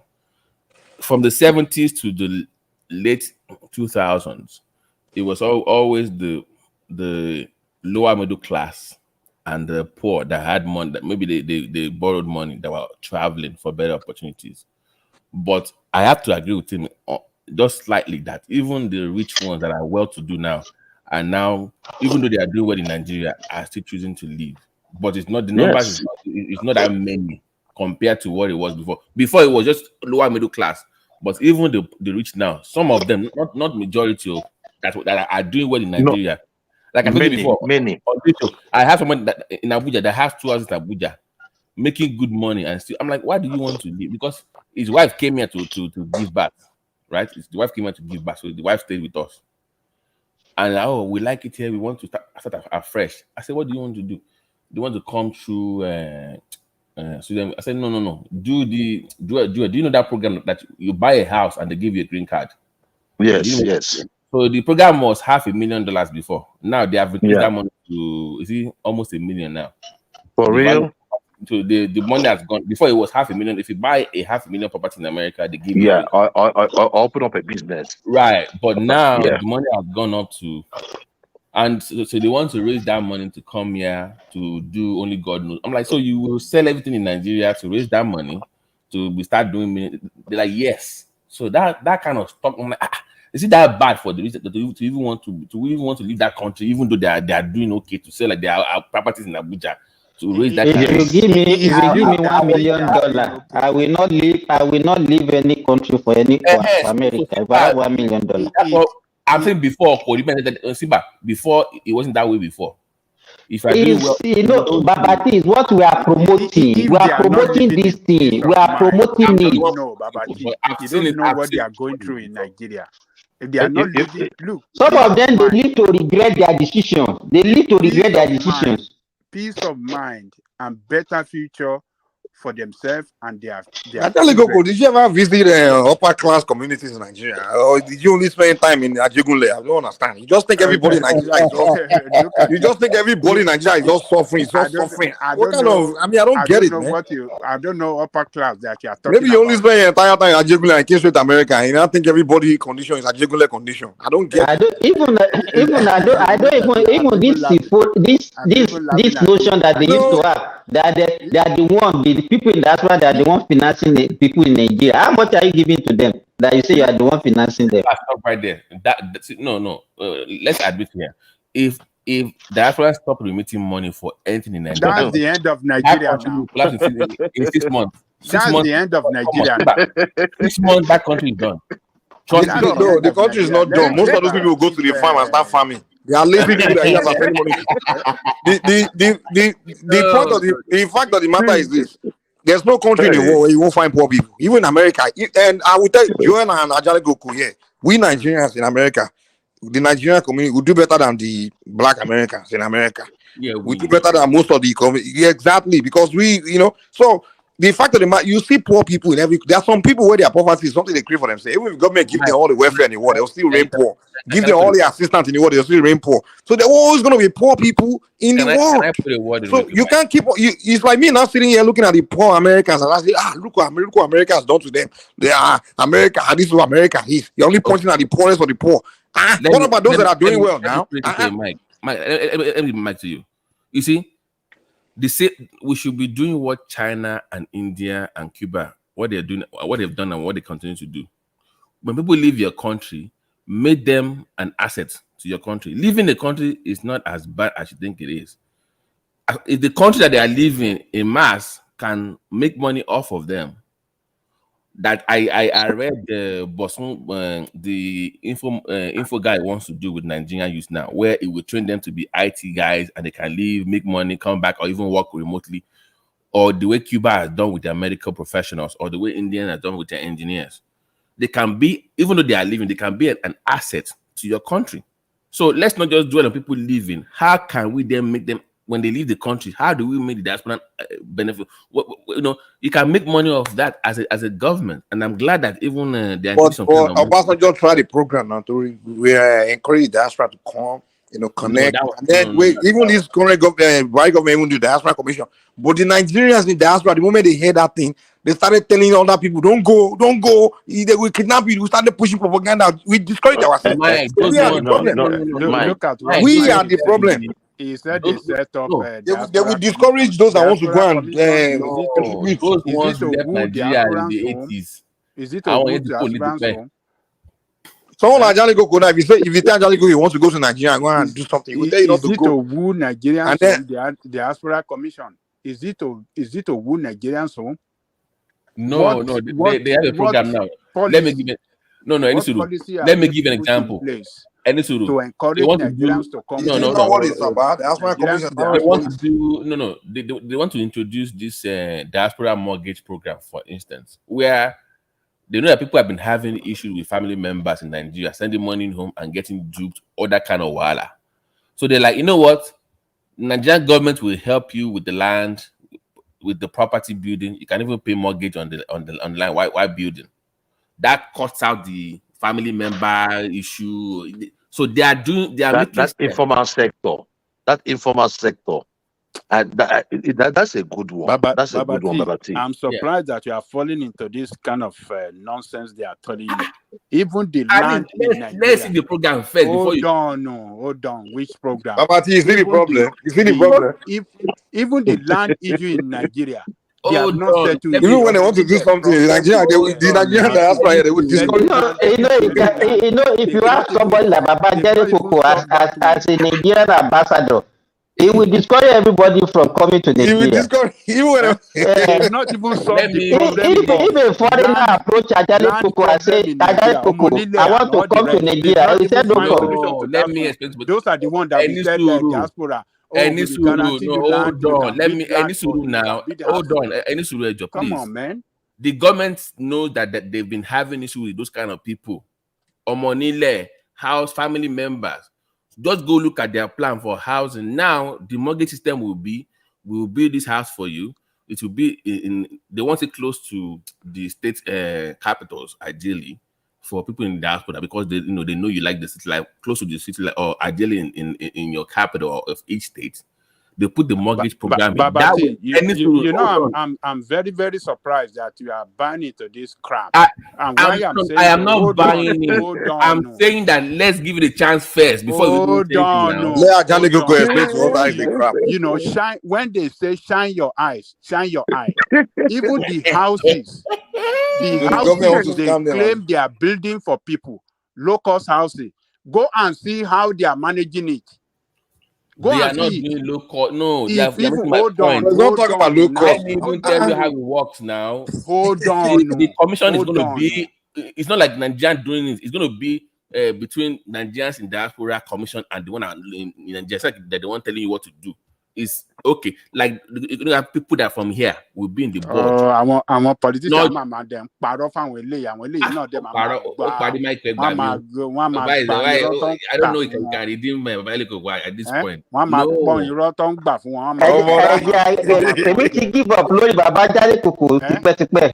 up, I'm telling our generation, like we can't think like the older generation, because they didn't leave anything for us, man. Because they spent time blaming government, they didn't do anything. Because you don't know them, they are guaranteeing you any sulu. They are guaranteeing you two things. People that have not even why can't you give them benefit of the doubt? Why can't you give them benefit of the doubt? Which benefit of that? Don't give the ones speaking shy. The low-cost houses, they are managing in the country. They can't even manage it well. Free. You are paying a mortgage. It's a mortgage system on your own property, but they guarantee you the security. Now the land is yours. There's no mago that somebody sold you fake land. Okay, don't worry until then. Now, don't worry until then. In fact, don't worry until then. If you are discouraging us from being part of the solution of Nigerian problems, so what's the solution? Ajale Koko wants us to condemn Nigeria. Nigeria is no longer. He wants us to sit around and be condemning all day, and then the generation after us will come and join us doing the same thing. The low-cost housing they are managing in Nigeria, they've not even managed it well. They are the ones that want to. They are not. You are missing the point. They are not the one managing it. Let Babati explain it better. Let Babati explain what he's trying to say. Let me tell you what it is. It's a mortgage system. It's a mortgage program. So let's say the house is $50,000, right? They have a community that they want to build in. So when you say, okay, we have this government land in ABC that we want to develop, okay, then you will buy the land for that land. So they will guarantee you that what you're buying is going to be low cost because it's government purchase. It's yours. The fraud is there. Okay, they want to remove that fraud, that issue you have with your uncles, your aunties, your nephews, or money wahala. That goes away. Number two, you build as you pay. Okay, so it's like a build. You know how they pay in some countries. You pay your mortgage while they are still building up. So you will keep paying those kind of mortgages, and even when the house is done, you have a time to pay the house off. But with the interest is very low. You don't have that American thing where you charge. So they will build the house for you. No. They will build it to your, like the one they have in Egba now, for instance. They have the UK brand, they have the US design. So let's say you live in the UK, and I say, Jewel of Nigeria, let's go and buy one of these plants. So we can say we want the American design. So it's based on your own design, what you want to build on it now. But what they guarantee you is this: if you are bidding within the cost of what they want, so this area is a 50K property development area. Okay, I have 40K to build or 50K to build. Then you build within that price, right? Then you work out the payment plan. Okay, I will give you 10K now. I'll be paying 5K every year, whatever, for 10 years, whatever, whatnot. So they will help you build that up. Okay, and when they build that up, then you will pay them over time. So this is the main issue that the reason that they put that up, because of family members duping people or money wahala. And people that are in America, they are working paycheck to paycheck. So you can't just say you want to give 100K down like that. I think they should be more diverse, because that government guarantee. Some people might want to build in their villages. not necessarily No, close to. no. They might expand the program. I don't know how they want to do the land thing, but they want to. The first thing they want to do it close to the capital first. Now, if they have government land in other areas that they can guarantee, they want to do the community kind of arrangement, because that one they can build at the same time. You see my point? They can build everything like at once because it's the same location, as opposed to just one over there, one over there. That would be wonderful. But let's give it a chance, because this one is federal government backed. It's federal government guarantee on your property. You can hold somebody accountable to it. Number two, you have diasporans on the board of the commission. You have people like you there. You will even vote for your own person to get there. It's not like, oh, let me get one APC member from Boston. No, you get to vote who you want to come there from your own country. So people from the US can say, we want this guy to come and to be a rep over there. So you know who you are putting on the board. And let's say we don't want this. You can make changes. You can make adjustments to the loan program and stuff like that. So you can do many things to adjust to the program. It's not like it's just like one low-cost housing where government is pretty much giving you house for low. No, it is your own money. So you have a say. So let's at least see the full plan first before you start criticizing the whole thing now. It's a good thing for the Well, So you don't know. okay. Don't worry. Until then, it's not just like until because then, one thing I want to say too. you will know the politics. They are playing with you. Wait until then. I'm not gonna say anything. Because Until then, you become Babaja, I'm even worried about the quality. If you say they're going to build it for forget you, about that. the quality of the Are you place, looking even for the quality environment. If you're in going to say Nigeria? Are American you looking for standard, quality? is it going to be? Is it going to be just the You're land? looking Are you for paying for just the land for the environment as well? Let me hold on. What did you Let me just give mention you. now? Hold on. Let me explain to him. One of the guys involved in these things. So behind the behind that train line. So he's one of the people that are he had a say in it. If you go to what is building in that area, if you look at the design, when you see one of the left side, you will see it's like American design, like you live in America, the way you build your 3-4 bedroom house properties. If you go left, it's like it has that UK kind of design. So it depends on the kind of specification that you want. Do you know they don't do inside? Do you know they don't complete inside? They have to come and do it yourself. Do you know that? Just let me any suru. Let me tell you what this is. You have a say in the building everything, because you have people on the board. You have a say in what they do. It's not like they're just going to build the house for you. You have a say. It is your money now. You keep missing the point. It is your money. It's like you build the house first and you're going to buy the house. No, it is your own money. Your money. So, but I think see, I understand. Okay, let me just say this, because I know I bought a couple of properties in estates, right? At all. Yeah.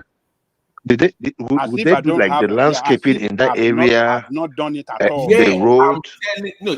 Okay. Let me find that link. So I tell you that the way they design it, like this is what it is. So you want to be the American brand of whatever, and government is guaranteed. That means you must get a builder, right, to come and build the stuff. But that builder will be approved by the board that you are in as diasporans. So you can vet quality experience. So you have a say in who is even building. It's not like somebody. What about the road that leads to the place? You've not answered that question. The environment. That one, I know. I only know about the estate itself. The road to that place, I don't know that much. Yeah, so you live in American design house, then you will not drive on Poto. I don't know that. I can't tell you why. You did trouble yourself with I all just those questions. Any suru. Listen, I thought that they want to be close to state capitals. Why do you think they want to do that? Why? Because of roadnet. I want to assume it's going to be, but I can't tell you about what I don't know. I can't tell you about what I know about the actual plan for a mortgage program. Now, if they want to do the one where you can build anywhere and they will guarantee the same thing for you, that would be wonderful. But the one I know is more like an estate kind of looking thing where you will buy with your fellow diasporans in that same area. So your neighbors will likely be mostly diasporans anyways. And you will be, so it's like mostly people of like minds. And then you have, but this one is different. You have a say in the mortgage plan, who comes to build, who designs the plan, and if you have a say in that plan. I can't speak about the road network. That one, I don't know. But at least let's see the full plan first before we start criticizing. Okay. Are you involved in one already, Babati? Which you one? know he's involved in one Are now, you but he's a involved big in boy. one already? He's too much money, man. No. Eh? In one like building. Yes, in one of these diaspora building, or what do you call it? The Mortgage one the scheme. one that the one Are that you involved in one the already? one behind Okemos, and so the one behind Okemos, that because he has influence with the governor, that they brought him in to be part of this the government and mortgage stuff. He was already doing it by himself as an estate. So the one he has is by, you can literally just he built his own road, so you can go take a train to Lagos, very close to the train station, close to the road, about 40 minutes to Lagos. You can just drive. So people are already doing it on their own for diaspora, where you will pay half of whatever that stuff is, that you'll be paying little by little. So if people are already I doing did it, that. No, I know because I did it with a private company though. they've been doing it before now. It's nothing new, but Yeah, now I did it with a everyone. private company. Even though now Yeah. they've still not shown me the land So though. They Joel knows never my show me the land till now. no. But this one, I think, because he has a reputation, it's like one of those guys that have a name in like that, so people know who he is, and he's already done it in that area. So, but now this one is federal government back. So let's see what they want to do, the comprehensive plan, what they want to do first before we start criticizing that they're going to give it a chance first. Maybe one day you can even buy in the plant itself. We never know. You can even buy in maybe. Are you through? Well, Baba T, you know what I noticed? guys, There I'll are have to some leave you guys. I Nigerians, right? beg. Ekiti nko? Kí ló ń kọ́ sékìtì? Babaja, please, I'll have to leave you guys. I beg. Nice talking to everybody. I mean, it's been a pleasure. All right, now, good night. Joel, I'm please, working in the please morning. leave that Nashville of yours, okay? It's not. Why are you preaching? When you came and bombard everybody, this one you started killing everybody on the platform. And do it, and you are not saying what is nice about it. No, stop pretending now. If you want to go, go. Today is not a good day for you, so just go. This one, Ayo. What did they do yourself? I beg, see my chin. Joel, which one do you want? Which one do you prefer, Nigeria or Biafra? Which one? I don't even know where you stand with this your own. Nigeria, Biafra. I have never been a proponent of Biafra. I never thought about it. I don't know why the question should even come up in the first place. Because I always think those people that always, don't want Nigeria to talk. No. See, Mike, the issue there is this, right? I've always talked about the right candidates, right? Even this Tinubu you're talking about, my family, the whole family voted Tinubu when he was governor. No, the reason I ask is, what I'm just saying is this, right? What I'm just trying to say is this, right? I call things the way they are, right? I don't have that filter, because that filter, that political correctness, is what kept us where we are today. No, it's not, no. I get that part of you, but the part where it's almost like sounding like you don't want Nigeria to work at all. I know, no, it's not that Nigeria is usually Nigeria cannot work. I understand if they want some people that want another country, I'll get it. It still doesn't make sense, because what if your country don't come? But then some people will say they are for one Nigeria. If they want for one Nigeria, then why don't you want it to work? No. Nobody is saying that they don't want Nigeria to work. Nobody will you can sugar for mouth in hospital. Right? Nigeria is not just working. And when people are complaining that Nigeria is not working, right? Believe them. You see what Babati talked about, right? Rich people. No, there's difference between complaining that's not working and actually saying it won't work and wishing it not to work. Hold on. Sometimes I feel like you don't wish it to work. That's what I just saying. No, it's not that. It's not that I don't want it to work. Look, let me tell you. If when Tinubu came in, inflation was about say 17 to 20%, and Tinubu came in, and it was 12%. Will you see me talk? I won't talk. The problem is this, right? No, it's not about talking. You're not paying attention. Hold on. See, Emeka, let me tell you what happened, right? Last year, I went to Nigeria. I came back on this show. I was screaming how bad Nigeria was. Many people on this show were shutting me down, including one man. What am I, including Thomas? What am I talking about? I said, Nigeria is bad. That I went to Nigeria in 2018, went to Nigeria in 2019, before COVID. That I know what I saw. But this one is different. Say it's a lie. Today, what is going on? In fact, it has tripled. So I that saw Nigeria at that time, and even at December of 2022, and is coming back today to tell you, oh, it's inflation is at 26%. I have seen what 70% inflation is like. I don't want to wonder what 26 to 27% inflation is going to look like. So that is my point. If we have to make Nigeria great, Nigeria has to be great. But the thing there is that it has to be devoid of all these sentiments that has kept us where we are in the past. And that is what I'm ringing at. So I don't have to. There was a day somebody came here and was saying that he went to work and somebody now told him that these other people. I said, what are you saying, these other people? Call the people's name, Igbo. He said, oh, why am I putting it? I said, I'm not putting words in your mouth. We, both of us, are the most traveled.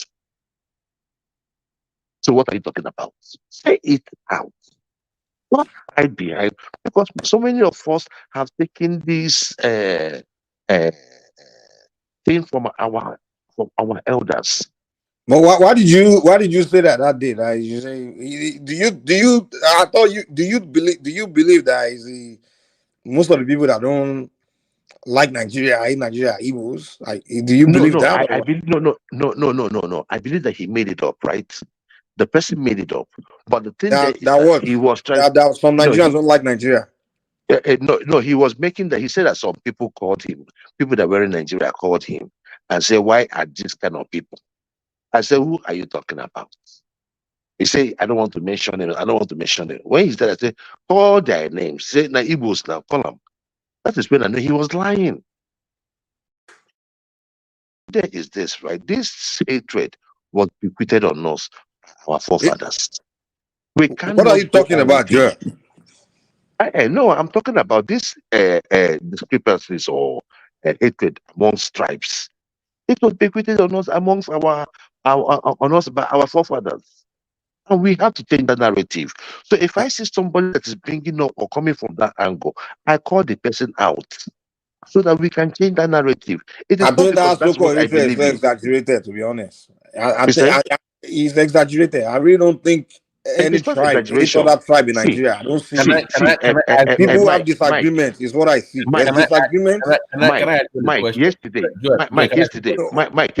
Babati, hold on, Babati. That yesterday, right? That yesterday, I had no problem with the scores. Most of the scores that they gave to every of the one of those ministers, including that lady, was true. I cannot take what that lady did and be proud of it. I'm not even in support of her. What I am saying is this. Hold on. All I'm just saying is this. Family member, why are you so? Can I ask? Hold on. Let me land there, please. Let me just land. All I was saying is that we had a rule. You don't have no excuse. Just came to provoke. I listened to all your submissions. You just came here to. I did not come to provoke. You did not. You weren't here yesterday. We had an agreement. We had an agreement yesterday. We had an agreement yesterday on what we should follow, the guidelines we should follow. And somebody on that stem, hold on now. Somebody on that stem, on that same program said, or on that same score said, I should have given this person so and so score, but because he's from my state. What does that tell you? Let's be telling ourselves the truth. wanted to comment. Yes, what I'm saying, Babati. You heard that, Babati. You gotta allow people to talk now. You're going on and on and on. It's a very simple question. I don't know why. Just a question. Joel, as a man of Southeast Eastern extraction, if there's a referendum in the Southeast to leave Nigeria, what do you think the outcome will be? Now, Babati, don't go to the answer. Don't. There's a referendum. It doesn't it's not answer. going to be a No, straight you know the answer now. problem with you. It doesn't answer yes or no question. It will start peddling stories now. It will give you another Joel, 5 minute story. I'm not It going will to give never you the answer 5 minute any story. question. I'm Okay, not going to Joel. give you Okay, okay, okay, I'm okay, not going Joel, to Joel. give you. Yeah, Okay. We all know hold the on answer now. now. They will stay in Nigeria now. Hold on now. Let me tell They you. will Hold get on. Joseph. Babati, let me just tell you this. Yeah. Me personally, I will vote to stay in Nigeria. All of you, not just you, most of you. You see, let me tell you, I will vote to stay in Nigeria. But if So why are you if saying if push they comes to have shove, interest for you and things? no, now you said that no, you're saying like no, we vote to stay. No, I'm not saying that staying in Nigeria is the ultimate. So why are But you the thing voting there to is stay? that if I must stay in Nigeria, hold on now. If there I must must be a stay way in of. Nigeria, if I must stay in Nigeria, we stay for the right reasons. It must be a progressive place. If it's not progressive, what am I doing with you? Okay, now that it's not Right? So, progressive, so why are you still voting then? What to stay? no, the issue there is that no, Nigeria, no, everybody, we're still trying to exhaust all our options. No, You no, and no, I. it's not progressing right now, according to you, according to most of. No, So if they do look. referendum today, why are you voting to stay? What is saying is this: can we just make You this talk thing like you work? don't know This is the what you it's you you saying. don't even Can know we what just make government this is. country work? No, no, no. We are not talking about if you work and all that crap. We're talking about today, right now. If they give you referendum to leave Nigeria, what will you say? Your answer is you choose to I stay. said This I'm man not leaving here, Nigeria. Look, let me see, my brother. You see, sometimes we come out here, we make. You think that you know what everyone else is thinking. You don't know. So allow people to just talk. You I'm give just us giving you my answer own now. reasons. I'm responding to your I answer. said that I am that not no, going to good morning, leave. everyone. I am not going to leave. I'm not going to leave Nigeria. But it's going to be predicated on a condition that if I must stay in Nigeria, we must stay for the right So reasons. say that condition doesn't Yeah, exist now. The condition doesn't exist now. well, you can just say that if the condition does not exist, then I will vote that I leave. So It's you just will leave. simple. So you will Yes. vote you. So you will leave I said Nigeria. if those So the answer conditions are you not leave met. Nigeria.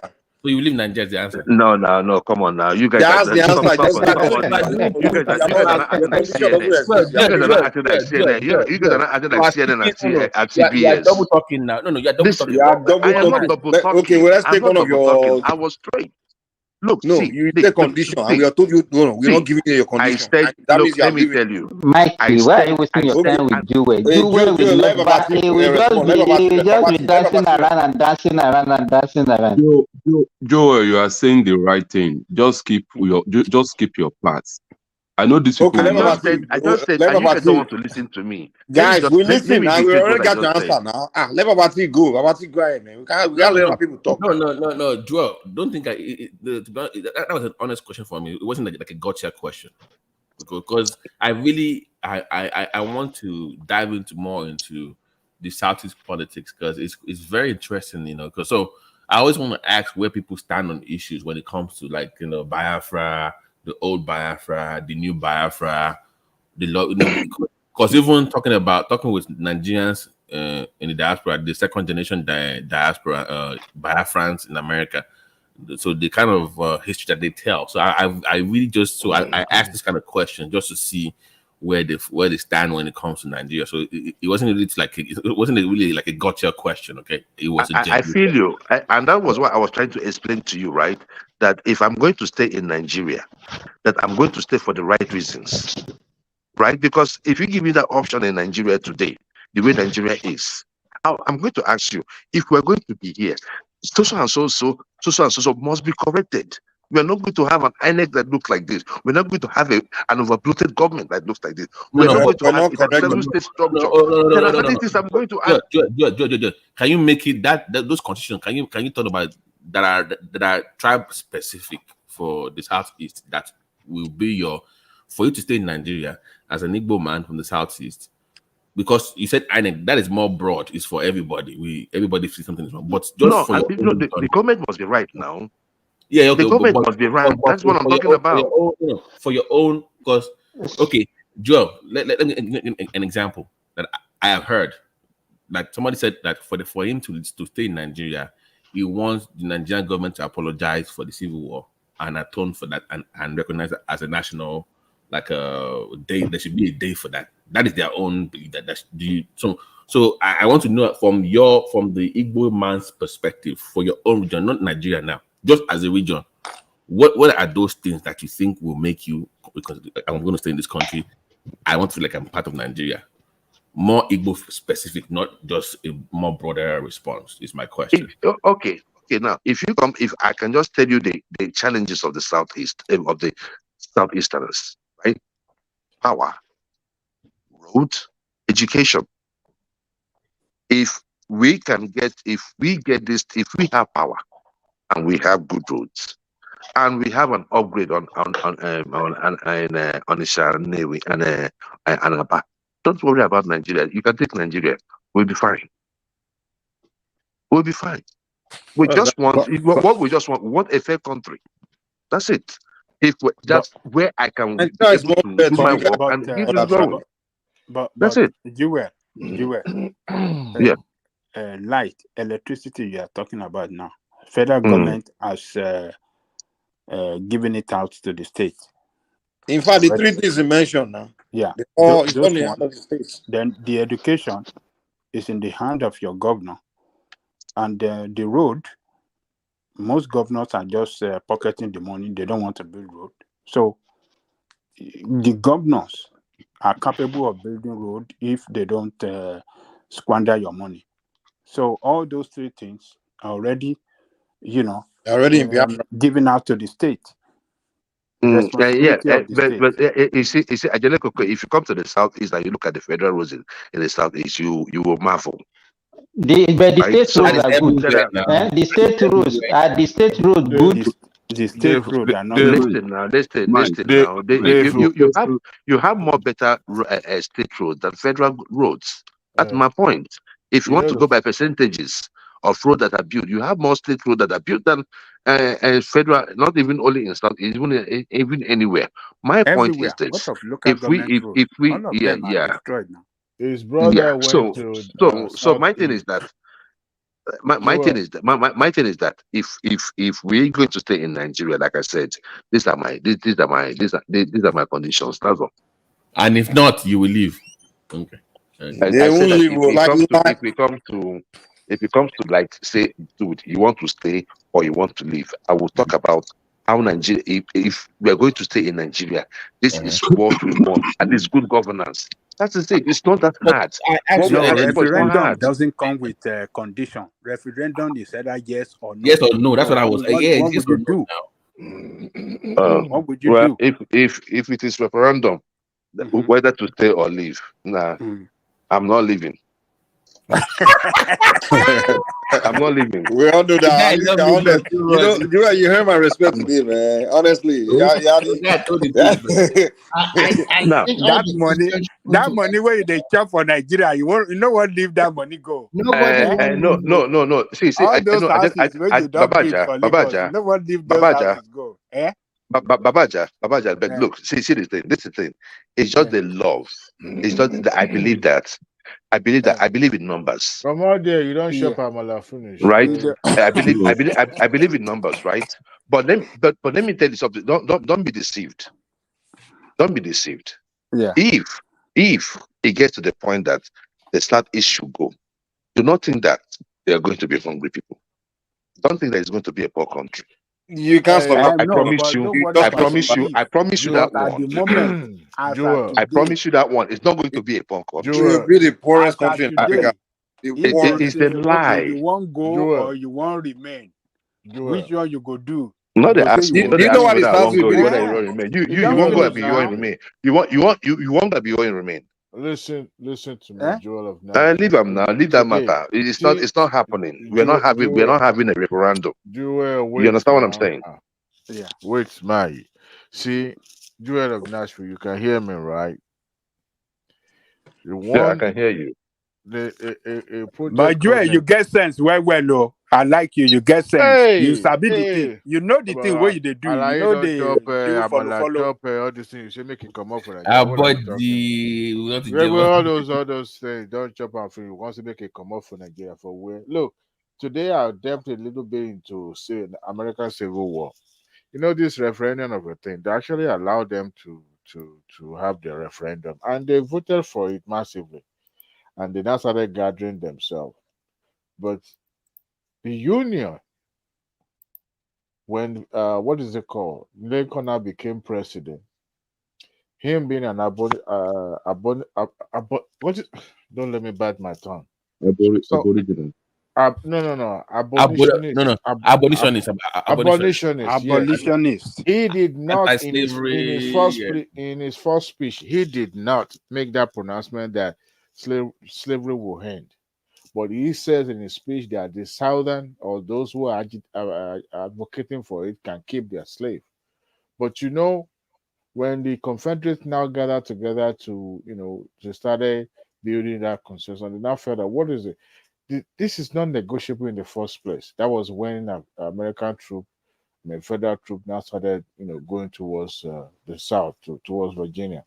What am I trying to say is this: Nigeria is not negotiable. One unity, one country. Nobody is going anywhere. We will fight. We will sort our issues Stop among that. ourselves. What are you saying? I'm What telling is you. Diwali, what non-negotiable? are you talking about? You know What why do you I'm mean saying by that. You know non-negotiable? why I'm saying. Non-negotiable What do you mean by that? Let me tell you guys this. Tipa country, Abi. Tipa. I'm telling People you. like Diwali are the The problem. party You know, cuckoo. The see, party let me tell cuckoo you. country. You know why it's not going to happen, right? Hmm. The resources, the national resources deposited in some of these southeast states, federal government is not going to look the other way and say you guys can go. No, you guys are not going anywhere. That's why go Who one is federal side, go. government? Diwali, you don't know what you're talking about. You saying this federal government can't fight Boko Haram? You Listen, telling me? Wait. First of all, let me tell you something, man. The day individual ethnic group, right, we decide they want to leave Nigeria, it's not going to happen. the federal government cannot stop them. What do you mean? They've stopped it before. What do you mean? No, The civil no. war. That one was not an individual ethnic group.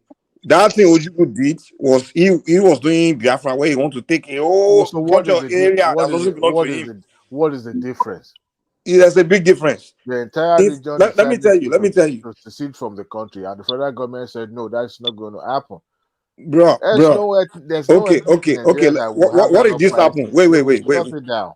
Diwali, what if this happen? What if let's say the southwest, the south, the southeast, and also maybe somewhere in another the northeast, like that what do you call it?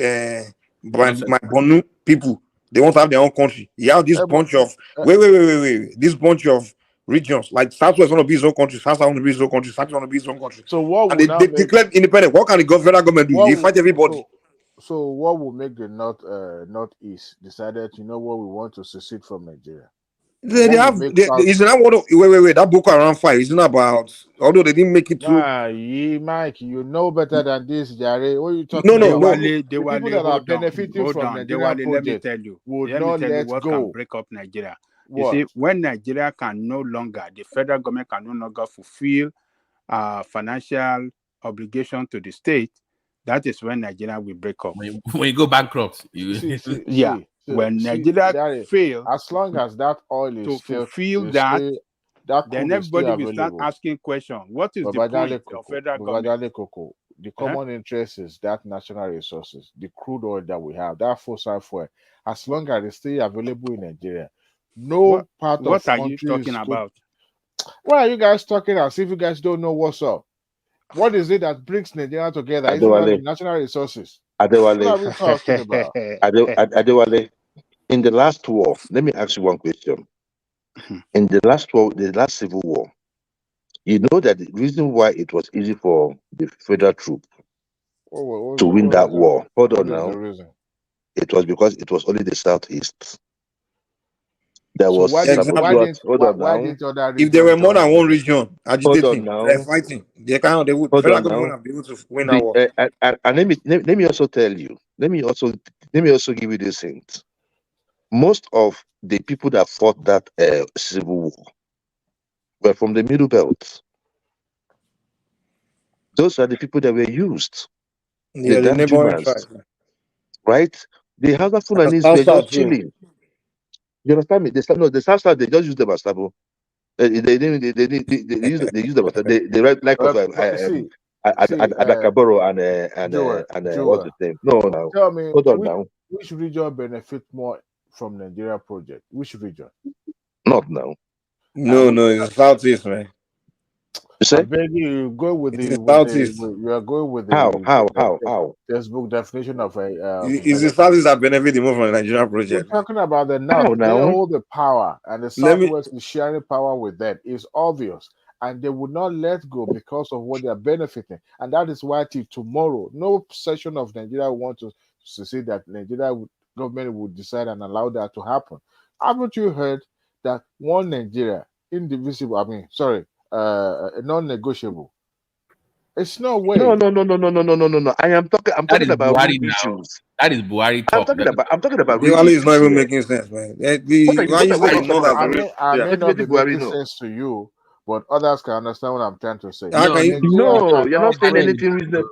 Yeah, I Diwali, don't want to use that word though, Didn't but Jonathan rule the country for 6 years? Didn't Can I interject now? even most of the military ruler, they're not even from the north. Babangida is well, I won't say Babangida is not really from Core North. Gowon is it's not Can not from I gone Core north. North. That's can what I'm I saying. interject? The real people that fought that war are not from the core north. It is the middle belt. Gowon is for a Do you Christian think for the that? middle belt. Do you think that today? Do you think that today that the middle belt will fight for the core north? They At will. They will. the way They will the way fight that for the them. way they are killing They will them fight today. for them. You think that They will, middle I belt don't they even will today? still think. fight for them. You guys have lived abroad too They will long. still Maybe fight you for guys them. need to go to It's a Nigeria to lie. They experience won't. it. No one will fight today. No one will They pick will up arms fight to for go. them. Maybe They if you will. guys go back home, you No will population will pick understand up it. arms to The fight another channel population in the the name of reason why I'm One saying all Nigeria. this. Again, it's not Mm-mm. happening. In You know, Nigeria Let today, me. nobody will do Can it I Even the interject? northern people will not pick up arms to come and fight one Southern tribe for one Can Nigeria. I for one interject? Nigeria today.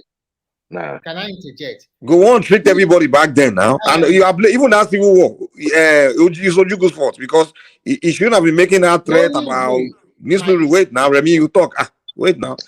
Ojugu should have been making that threat about bombing, killing, he was just threatening the whole country. And that's why Go was able to sell that support from other regions to support him to fight against Sansi. Because trust me, the Northerners during that time, the population already chased Igbos out of their land. They didn't want to do Nigeria again. They chased them, say get out of here. So they were not interested in Southeasterners saying they are succeeding. And the Southwest, they were already rioting about. They were even done with Nigeria themselves because it was that Southwest crisis that even started the whole thing. So Ojukwu should have just kept cool and not be threatening, bombing Lagos and killing the whole country. He was just threatening everybody, and Go on was able to leverage that. That we have to fight Ojukwu because Ojukwu is a threat to everybody. So today, nobody is falling for that. Let's go and fight one region over Nigeria. No one is doing that. Nobody's Can I going to do that. interject? Go ahead. Okay. Our federal government will do that. Good morning, everyone. I think there are so many factors at play here. If such a thing you guys are trying to think, there are so many factors. For example, if only one region want to get out of Nigeria today, I'm talking of today, and if the condition is not favorable, I mean, what if the other region think, oh, come on, this is Nigeria, nothing is so special, we have interwoven, there's no big issue now, not that we are having a big war among all the other regions. It will be very, very difficult for that region to go away. And then the only thing is that if the condition is not favorable, that we have unrest, a big unrest all over the country. People it's now going to ethnicity or tribal line. And then if two regions want to go away, then I see the balkanization of Nigeria. But as Nigeria is constantly constituted, it's very, very difficult. We have interwoven deeply. I don't think can so. still exist. We It's can still only in exist, Lagos my that we brother. interwoven. Trust me. We can still exist. Let me tell you why we have interwoven. We have interwoven a lot. We have not. We have. We have. When In you the look at, major cities in Abuja and Lagos, if you go to Osun today, it's Yoruba land. Don't go. Go I'm not to talking you go to about, Anambra. I Go to understand you. We it's still still have, those ethnic nations still exist. Forget that interwoven rubbish. It's just Lagos and that metropolitan environment that we are okay. interwoven. So you We are can marrying see, each other. as we stand today, if you ask majority of Nigeria, do they want to assist and go back to their region? I can bet you 80% of them will say no. They still want It's to a lie, remain. yo. It's a lie. It's Don't a believe lie, it. It's not yo. a lie. It's not a People lie. still believe in their regions Okay, now. I Are you saying want you Nigeria to, don't believe in their regions again? I want you to do a sample poll. We are 12 in this group this night. Throw the question to all of us. And throw the question now. Okay, let me throw the question. How many people here? How many people here favor? No, I just throw a sample. We are just sorry. That's how you ask. You told me, okay, throw the sample now. You ask the question. Let us answer one by one. Ask us.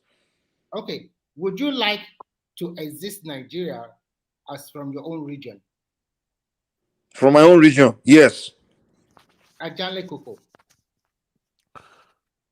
Yes. Babati.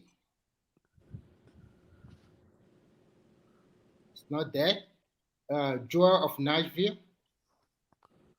No. From your own region. Okay. Yes. Okay. Say no. Okay. Polly B. Answer is no. Adewale. Not responding. For me, the answer is no. No, Simba. I said I'm not living. We died here. Simba, respond. Simba, not responding. Mr. Triumph. No. I'm for one Nigeria. So how many people say no? 1, 2, 3, 4, 5. Even 5 out no. of 7 Listen. people that respond. No, listen. 5 out of Okay, 7 ask them why. Ask each individual. So I mean they don't know Jack. See, they've been living abroad too long. They don't know nothing of what's going on back home. People are marrying each other, doing business with each other, living. Even this politics of a thing, even though they are suffering, they still believe they are one entity. You can't use Sia to determine. No, I know you guys are fake Nigerians. I know that. Look, go on the ground. Go to Nigeria now. Go and ask that question. Do you want to secede from Nigeria? Majority of majority of each tribe will say they don't want to be part of it. My own is this. Even if I'm saying no, and I have my reason for saying no. That is you. If you go and conduct this thing in your own area, I said that there was a poll about this. The reason why I say no is this. Because I've never seen any Fulani man to come and be governor in my state, and yet there is no any improvement. There is any improvement. So what is the possibility that things will improve? So what is possibility that if eventually that thing happen, without us actually ready for that real change, maybe which we can actually actually Hausas to be governor in the southwest, and southwest become governor. Maybe things will. Do you know the constitution allows this? Yeah, but people will not allow that. See, what do you mean people will not? People like you don't no. If you say your wife now, if you come from Calabar, she will tell you, hey, you must go back. Let that Calabar guy be your governor. Let me tell you this. The last election that was the conducted, security forces in Nigeria are being used to terrorize you. It's a Nigerian state security forces. It's not police by Ekiti. You understand what I'm saying? So it's Nigerian state police that they will deploy to come and attack you, molest you, and do this thing. Do you know this thing we are saying? During if we have our own nation, look, let us even forget about if we have Yoruba nation, maybe we depend on food from the north. Then we go and get our own food. We go to farm to feed ourselves. Why can't we go to farm now? Exporting that food. Why can't we go to farm now? Why can't we go to farm now? Why can't we go to farm? When people that go to farm, you see some people because they are relying on diaspora money now. So because they are relying on Hausa food.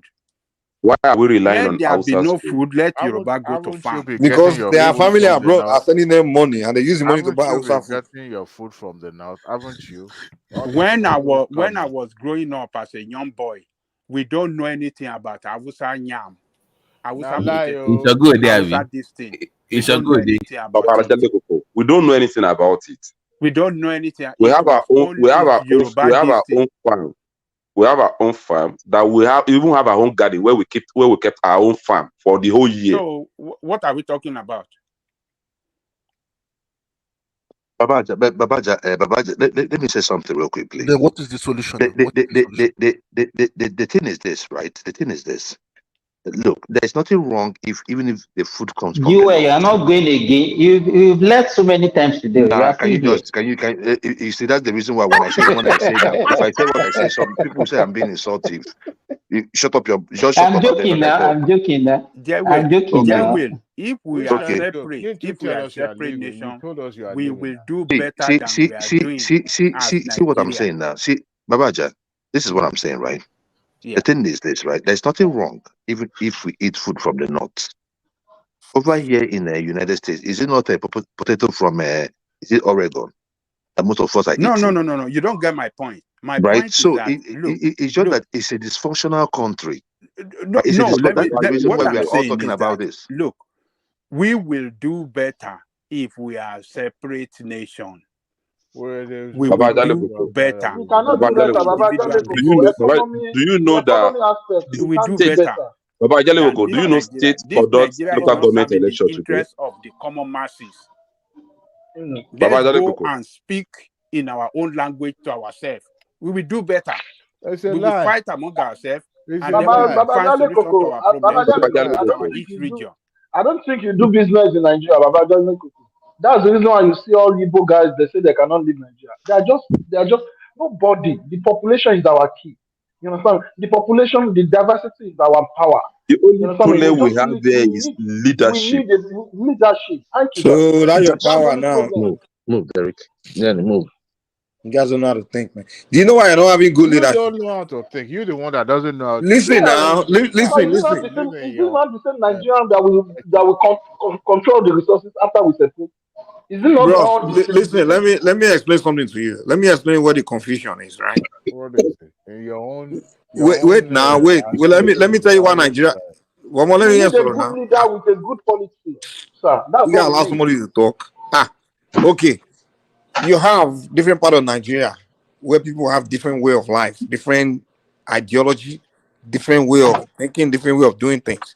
Now, you now want to govern that country without I mean one single idea. I mean it's like you want to use one British. I don't even understand. Like the way what we are using to govern all these different people is something we don't even understand. So there's so much confusion that even the people gonna understand the system. That's why No. everything is so backward, and that's why people are gonna make arguments with you that A listen. good If It's totally bro, let me talk no, now. it's not making Let sense, people sir. learn, Let me give you an example of Ghana as example. You're a Ghana is moderator doing bro. well. now. Allow me to land, man. You get your time. Give me a chance. You're the moderator. You So don't have to. what I'm saying is, uh, we have people in different regions, different people with different culture. They've evolved for thousands of years. They don't understand themselves. They understand the environment. They understand their systems and their philosophies for thousands of years. Now, you just have this new system from England, and you just give it to a bunch, just join everybody together. And, okay, I take this system. Where even the people running the system don't understand it well. They don't understand it. Buhari didn't understand all that stuff now. That's why Emefiele is able to scan him. The people don't even understand what they are using very well. But when we had that regional time, I want to understand his people, you understand the region, you know the culture and everything, able to interact, go to, so Okpara, you understand his people very well, the Amadu Bello, he understood the northern culture, the Islamic way of things, and he could easily put structures together and get things, even though it was still kind of mixing up with the British system, it was at least still working a little bit. But today, everyone is confused. Like, first of all, you have a Mike, to support your point, imagine we have Britain, France, and Belgium mixed together in one country. And you give them And then Chinese let them system and Chinese language. You write their all of constitution them in Chinese. different language. How would they be able to organize well within that country with different culture, different tradition, different everything? It's just All these That's what countries we call over European Union 500 now. years, 200 years. That's what is called the European All Union these Is it countries, not the governance. same? Is they it have not been existing long divisive? time. Is it not divisive politics that these politicians are even using Exactly, even among us? divisive. Is this divisive politics now? So how can we become one nation when It is everything. If you don't play tribal politics or religious politics, you can't win election. You have to go tribal. Forget it.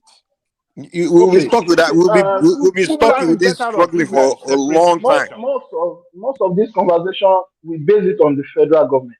Okay, let's come back to the state. Okay, my state governor is he not speaking my language? Is he performing? What has he done? No, what has he done? The issue is that if he's using the Nigerian system, first of all. If you want to protest now against that governor in your state, they will use federal police to come and molest you. And no, Baba Jale Koko, don't let us be giving excuses. He's giving excuses. You are giving excuses. Look at you. You are giving excuse. That one's an excuse. It's not excuses now. That is the federal might. Baba Yale Goko. During NSAS, do you know these people did not use police in my state? They used the talks against the protesters. Sorry, which is that? Is it Ekiti State? Ekiti now. Nobody lives in Ekiti. Nobody lives in Ekiti now. You will see talks. You will see talks. Ogun State and Lagos, they are all out. Excuse me. There's no major. It's all the fault of federal government every time. You mean Ogun State people are out? No, Ekiti State, you know.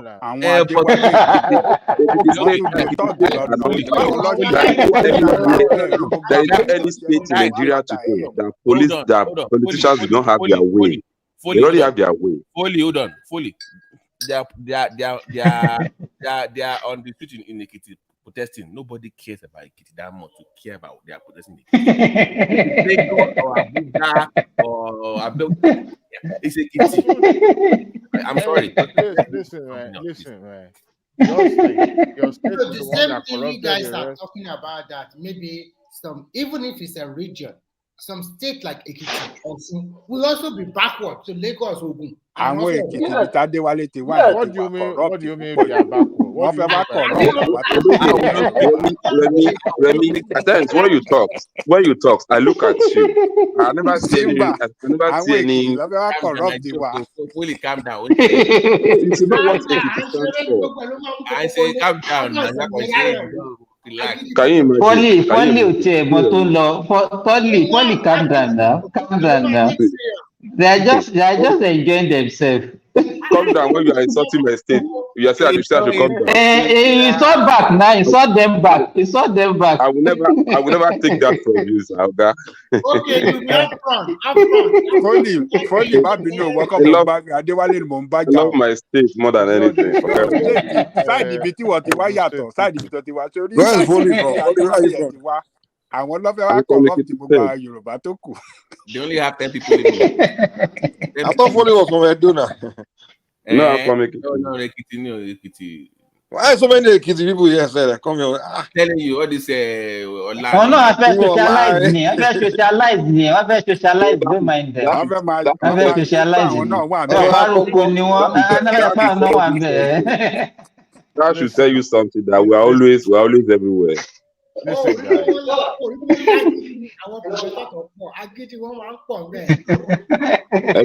No, it's not Agidio. Àwọn aláké wọ́n ti jẹun solid millionaire báyìí sìn.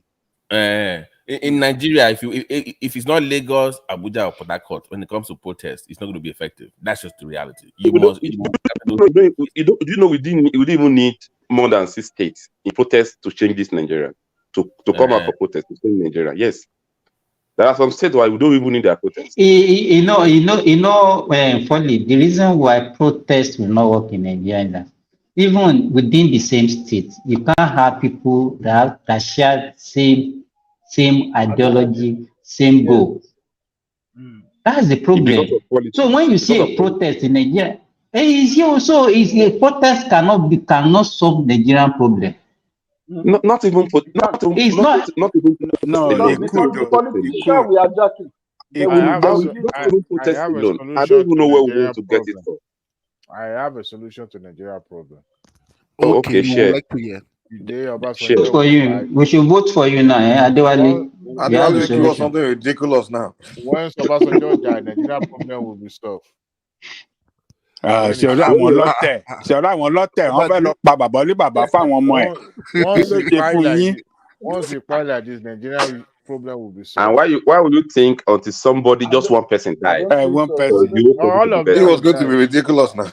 See, when they That say person when, can that when person can be alive and we can fix this Apàtàn country.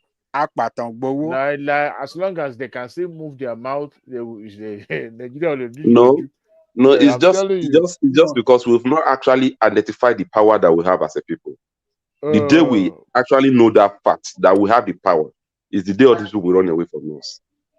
Polly, I have We to can't talk ask about you this. Is it possible, yes. excuse me, is it possible for us to even forget about leaders and we as citizens take that Nigerian project in our hands and even The day change we start our own wait, orientation and everything? the day we have that mindset of we people want to do something is the day that our leader will run away. For you to even have that They will mindset, not run away now. They are not. They are our citizens now. Are you saying that? Are they different? Are they living in different? They are living among us now. They are our brothers, I'm just our telling uncle, you, our sisters, our auntie. I'm just telling you the day we are all ready. All our You see, leaders will see us as let me threats. tell you the only way you can do it is people within a state, you do your revolution within your state and change your state around. That's the way. The idea of Nikwe revolution for all people from different country, part of the country come together. You're wasting your time, man. What do you and Kanuri man have in common that you come together and rise for one? What are you kidding me? That's that one We is have not hunger. happening. We have hunger in common. Which We hunger? also suffer the same way. Yeah, hunger. Who told you? Hunger is common.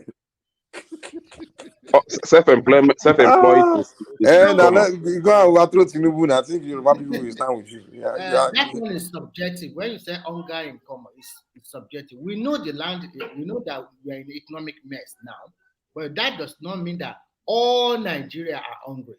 You'll be shocked that even when you put it into percentage, maybe not half of the whole country are what you have in mind.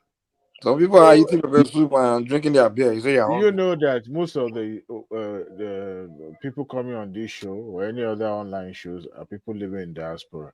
Nigerians don't have time for all this book crap. They are going to beer parlor drinking their heroes beer and Yes. eating But their I'm in Nigeria. chicken. All right, But I'm in Nigeria. Go to all the cities, it's they still consume you. their beer. I They mean, still you are consume. Go and joining see how us. You much they are are rich. spending on beer every Naira bet. Only go to the Go and beer see how parlor much and go and tell them that you want them to come and join you. They go and look. All the event center are already booked. They are already booked till Oh, next I'm year there. It's December. taking place this weekend. Oh, I'm everywhere. When they say Because hunger in the because land, sometimes I because ask there is no because they have nothing to do. no. We have to thank God that that country is still intact. But have you ever experienced, if you are abroad and you listen to people from the East Africa tell them their experience, in fact, you will give glory to God. Come and see hunger. Come and see poverty. Even you will This understand. Somalia now. And we are growing to that level as well now. We are growing towards that No, Nigeria will never be that. Nigeria will never go we are reach there. going there already. We are You going say you there are already. going there. What do you mean? We Bros, are going there we already. are only What do paying you mean? attention to The the only poorest of the reason, poorest. Most Nigerians, they have restaurants, they are selling food every day. Some people the only people are reason why eating, man. Nigeria will never be like that. An average Nigeria is resilient. An average Nigeria will think out of the box. Okay, my salary is 50,000. Mama, maybe this 50,000, I give it to you. Create a kiosk outside the house. Selling something. Don't go far. Go and check all these Nigeria, YouTuber, TikToker. Go and see how much they are making. All those yes. young And guys. I see them, sir. They They are will making tap, a they lot will of sing. money. All those They also young have a guys. group.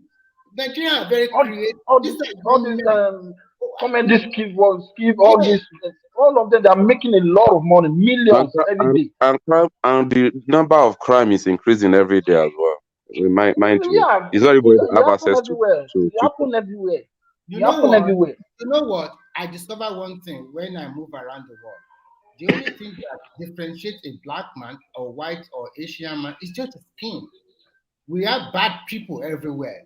And to shock you, not every country is perfect. Even the Igbo people have a way to also scheme you, to scam you a little bit.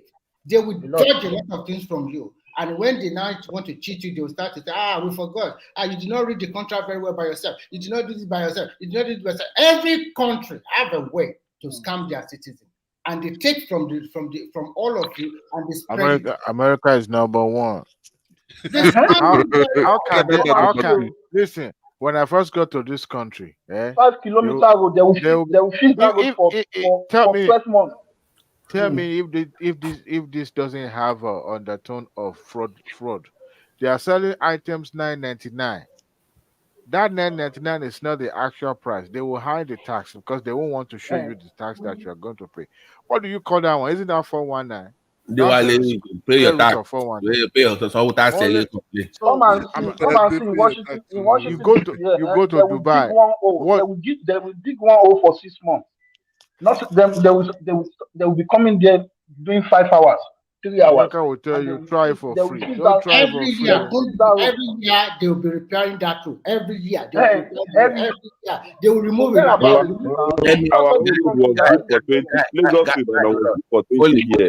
Hold on.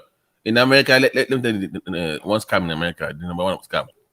You pay health insurance every month. Then you fall sick. You say you should pay copay. Yes. It's almost half of the bill of the money. So why is this? What is the insurance for? Honestly, the health insurance for? That's why the top of the country is already developed. There's nothing. Obama said people deserve to have insurance. So I think that I thought that okay, if I go to hospital, it's free. Now, do you know here they are charging nurse fee for nurse just to bandage your hand? They will charge you. It's called copay now. It's called copay. America, every money you made it charge Medicare. Medicaid. The best thing in but if you go emergency room, they still bill you. They will bill you thousands. The best thing in the developed countries that don't get sick. If you get sick, there's nothing like free. No free. Nigeria are enjoying. Providing free health service for the people. You can go to Uyole, collect medicine. Doctor will see you. Which Uyole? I'm talking about maybe I pray you don't sick in Nigeria. You wouldn't like to go to hospital. When we talk about sick, we are not talking about terminal disease. We are talking about just having a fever or something like that. I'm just telling you, I don't pray you sick in Nigeria. You drink agbo. We have agbo. Do I have agbo in where I am? How can I even get that agbo? Agbo is even more better than medicine. In America, it's not agbo for you. If you sick, you will pay. Everybody just think that if you are in abroad, everything is rosy. It's a lie. Anybody that tell you, everything in America, everything in England is super good, they are lying. We are not saying that place is rosy, but can we just build our own space? That's what we are saying here. Nobody is saying anywhere is rosy. Nigeria is also trying. Nigeria is trying. If I have the belief that everywhere is rosy, I will be in Nigeria as I'm talking to you. I will have the capacity to live. Can you tell me, Mr. Remy, please. Sorry, Mr. Triumph. I just want to ask. Can you tell me 10 things positive about Nigeria? Please name 10 things. That's what I want to say. I want to ask I want Mr. Foley to say, is in Nigeria 10 things positive about Nigeria? Can you speak it out, please? I would like to hear that. Positive? Of course, I will tell you 10 things about Nigeria. First 10 things positive. No, Mr. Remy. You're in abroad now. I want Mr. Foley. Are you telling me 10 things positive about Nigeria or 10 things negative about it? Yes, now. Positive, Abi? Yes. Yeah, Nigeria has the best. We have the best weather in the whole world. One, that's for tourism. I'm telling you, Nigeria has the best brain capacity people in the whole world. That's manpower too. Yes, our resilience to system, to change things, is top notch. That's number 3, democracy. We fight for democracy. Yes, and our soil, what we have as a soil, is nothing to compare with in the whole world. That's agriculture. Continue. Yes, yeah. We have our natural resources, which is there for us free of charge to tap in with. That's for development. Continue. Yes. So that 5 alone can build our country. It remains 5 now. No. That 5 alone is enough. That 5 alone is enough. It's a huge. It's a huge. That 5 Many alone countries is don't. enough. Sudan don't have one. They don't have even 10% of what you just mentioned. It never even matter water resources. No. That just 5 alone is enough for us to do whatever we want to do in life. Yes. Mr. Foley, you're not. And we need leadership. You're not a we need true leadership. patriotic. Then you can't even tell me 10 things that works in Nigeria. No, I'm just telling you that we don't need 10. No. You don't need 10. 10. Everybody was silent now for you just. I'm just telling you that. I'm just telling you that if with what we have, if God give me the opportunity to handle this country, that 5 is okay for me to turn the gear around. No. I bet probably start from local government in the first. Let's see your handiwork. How do you want me to start from local? Wait, how do you want me to start from local government? Okay, start from when the people, wait now. How do you want me to start from local government when the election that will elect me, that will make me to be there is not free and fair? So when you are in Rome, find a way to. But Foley. You can't find a way in Rome in Nigeria.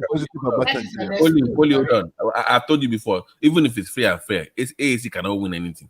Even if we are not talking. You know you started again. We are not talking about AAC here. We are talking about a systemic error, not AAC. But let's talk about all this AAC. The people you want to contest with have all the materials. They have the talk, they have the money, they have the police, they have the INEC by their side. Probably I will ask you some questions. And they also have the fools among us by their side. Wait, a minute. He gave us, please, Mr. Remy. Sorry, Mr. Tryon. Mr. Remy, please. He gave us 5 positive things. Okay, give us 10 negative things. Let me ask. We would like to know because everybody wants to listen. You did not complete the answer. You only give us half of it. Okay. He said that is what he can give. You can't force him to look for another 5 now. He already said that is what he can have. No, okay, let him give us negative about Nigeria because there's negative everywhere now. The only negative I will give you is leadership in Nigeria. The only negative that I will give you is leadership. So take it to bank. That's the only problem, and that's the main problem. So what you ideal leadership? Like you guys should explain what you want from leadership. Ideal leadership, A leadership like Babawolowo. No, we're talking about present days. Can you? If you want to, I'm just giving like as example. Can you imagine? Like what will it do today? Like all the people today. Like show worry. I don't want to mention names. I don't want us to. Don't stop seeing me as if I'm worshiping anybody here. Okay. The only reason why I support Showore is because it speaks my mind. Yes, it speaks my mind. That's all. If I have any other person today that is mean well and can also speak my mind, I will follow that person. Foley, I want to ask you some series of questions. Okay, I'm listening. This last election, yes. Which one? The last election, 2023. This last election, whether the presidential. Everything. Because we have just one. We have just one last week. So when you say last, I'm talking about rep, senators, presidency, general election. Yes, general election. We threw up a new set of leaders. Some of them, through the activities of Labour Party, they did not campaign, and people voted dogmatically for them. They became leaders. They never spent the time. But you are mentioning that the system is so polarized that if you don't have money or if you don't have nothing, you cannot be voted for. And mind you, when you put yourself out there that people should vote for you, it's not left for the people to decide whether this Foley is the one I'm going to vote for, or Simba or Babati. Yes. You can't force your idea on them. Let me finish. Then you will go. You cannot tell people. What I just want to tell you is this: you cannot be giving excuses that it is only money bag, or people that have money, or Godfather that will continue to win the election. Sometimes opportunity comes. Those of them in Labour Party, they use that opportunity to get that position. You cannot be saying that because of money, then I'm not going to contest. If you really are politician, my brother, any opportunity that you have that is not based on solid foundation, is that an opportunity? No, you forgot it. You just use people. You Everything just in use life, people. everything in life, even if you have a 100% soundproof plan, if the Mm-hmm. opportunity does not come to you, you might not get it realized. So many What people do will people call opportunity? Most of these are scams. oh no, you Somebody can't, dupe you. you can't say Somebody that. dupe you to achieve. Somebody will dupe somebody to achieve something. We call it opportunity. That is, you know what? Whatever name adjective you use, people will always use people to get their end game. Like you are Wow. here today. No, listen to me carefully. I've never used people in my life. You are going to use them. Are you serious? No, I've never used people in my life. Mr. Foley, You don't do business in Nigeria. I do business and I pay salary. You I can't pay say good that. salary. You can't say that. You can't say that. Yeah, If you I do do. business in Nigeria, you lie. Do you know the kind of business I'm into in Nigeria? No matter what.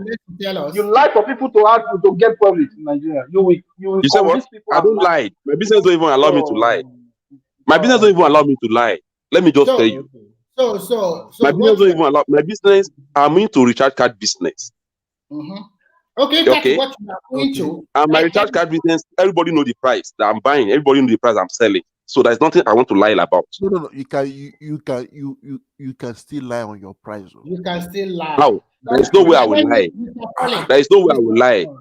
Mr. Foley, let me ask you a question. Are you Okay, I'm printing your listening. card? Are you printing the Richard card by yourself? Because that's what Yes. I do before I Yes, travel. I print. Yes, I print. What you print the Richard card by yourself, right? Yes. So that means Yes. you are under another company that give you the machine, or you bought the machine by yourself. I'm a dealer. I'm an Airtel dealer. You are Airtel dealer, so That they means, give you yeah, the you machine. supply, to you give supply, your huh? to print. Right? Yes. Thank Yes. you. So have you ever have an experience that when you sell your Richard card to some people and they will tell you they have put the number there, but unfortunately someone else have used it? Have you ever heard something like that? Definitely. You have heard something like that, right? Yes. Yes. So in that kind of context, how do you handle such a situation? And that card was bought from your office or from your And there is so many ways to treat that. You call. It's either I escalate the card. I check the number that used the card. I send to the person who bought the card from me. If it's faulty from his own side, he will know. And if it's from me, I will know. If the time the card is being used, it still be under my care, I will know. The reason why I asked you this question is that before I left Nigeria, we were doing that business, and we got our money from one big company in Lagos, and what we print. You can see your colleague, Mr. Foley. Your former colleague. So what I just want to tell you is this: if it's not the fault of that guy, the impression, what kind of impression? If it's not the fault of this the person that bought it, what kind of impression do you think falsely we have about your company? You know what? If it's only if you don't attend to the person. No, let's say I bought that Richard card from you. No, anybody can buy it. Wait, if you buy, the era you are talking about, the world has moved on past that level. No, okay? You don't. The era you are talking about, there is no way to confirm. The era you are talking about, there is no way to confirm the number that used the card, and there is no way to even know the person that used the card. That was when we have not registered this. We have not registered SIM. But now today, any recharge card knows the number that uses it. He knows the person that uses it. Still, there is still scam in that system. People still use I don't know where you want to scam people on that system. No. You do. I'm building something. What I'm trying to build is very simple. I'm trying to ask you. I buy a card from you, and I discover that somebody have used that card. What kind of impression do you think I will have about your company? And that is where the problem is. That's where Nigeria problem is. It's now depend on. Wait now. You ask me a question. It now depends on how you manage the person that complains. You have to make it clear. I'm talking about me. I will make you. I will make sure that okay, you know when you bought the card from me. I will make sure that you know the time that they use the card and the number that use the card. We can even go to the level of calling the person that used the card. So by the time I can convince you with all those things, you should be able to know that I'm not at fault. And if it's faulty for me, you should be able to tell. My first impression about your company is a scam. No. Your impression about my company now depends on the way I address it with you. I am your customer, and I will tell you the first impression I will have in my mind that they have scammed me. That is the first Yeah, solution I'm going to have. And when I go fine.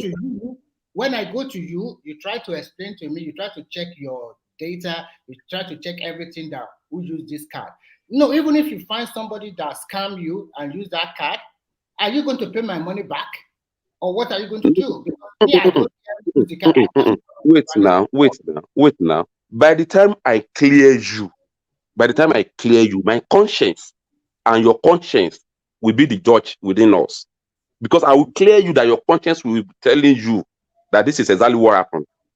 No, that So is not at that necessary. time, I can go on now and say, Mr. Foley office, don't buy card from there, they are scammers. I can do that. no, you can't do that. Why? Because Let's your assume I conscience, bought this card from you and I'm going to make except you are not a wicked person. Because by that time your conscience should stand in. So that is And why my we say conscience should also stand in. That's business. That's why social media sometimes there's a How do lot you of think? that is Mr. Ford, out I will there. give you an assignment to do. Go and read this book on the internet. 36 strategies. Understand? 36 strategies. That's what? 36 strategies. Understand? You will learn something. How to deal Done and dusted, bros. Okay. You will learn strategies more. You will learn what to do. Bros, all this book you are talking about, somebody put it down to write it.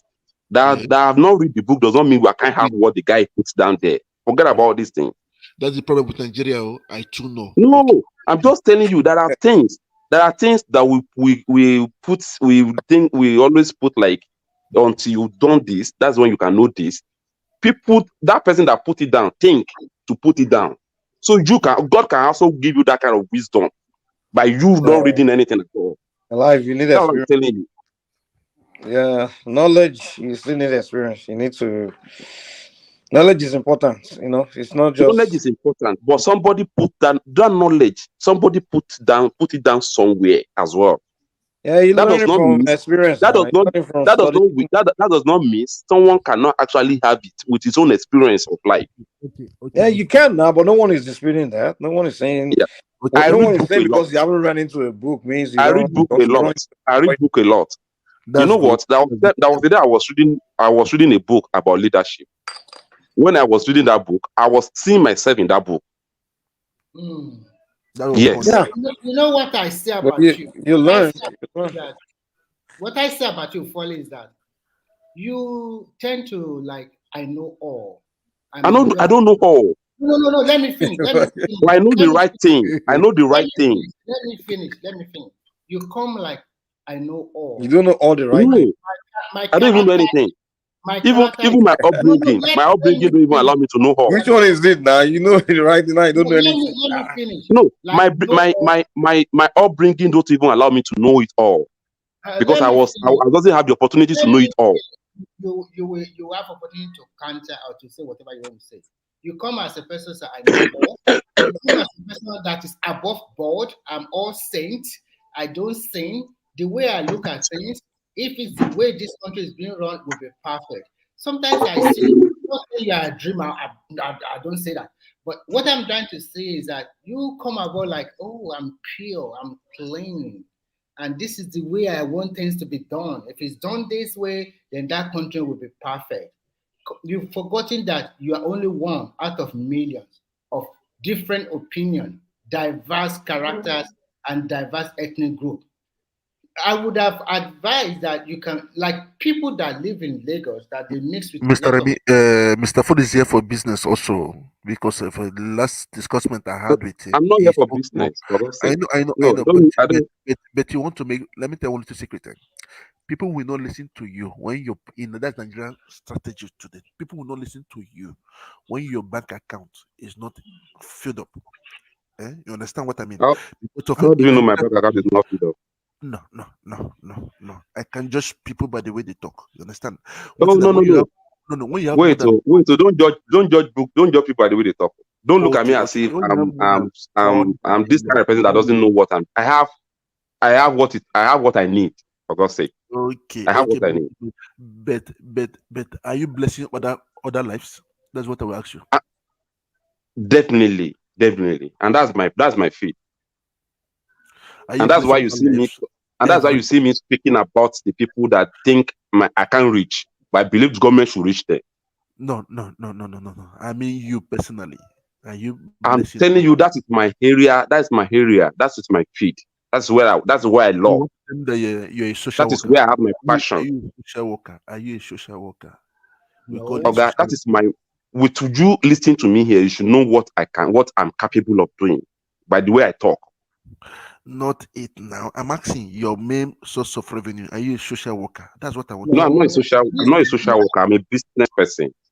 That means you have to understand the difference between business and social, because everything is about sales, selling yourself to people. I've told you already the last time I spoke with you. One thing that if you're into your card business, are you still doing your card business today? Or Boss, you what you need here is how many people's problem can you solve? Once you can solve people's problem, you generally get money.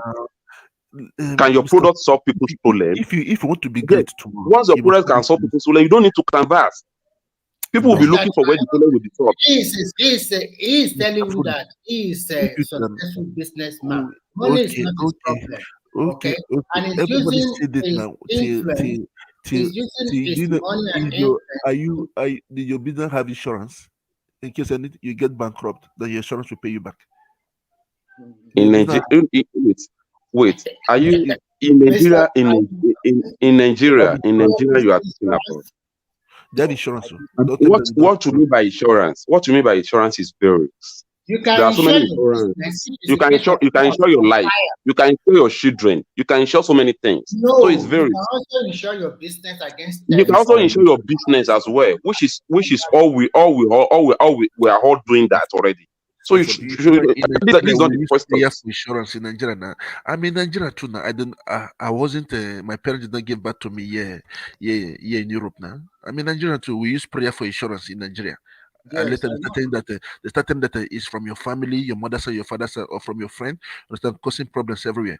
Let me tell you one thing. Is that if you're a good businessman and strategy, why can't you build a platform, Mr. Foley, for your business?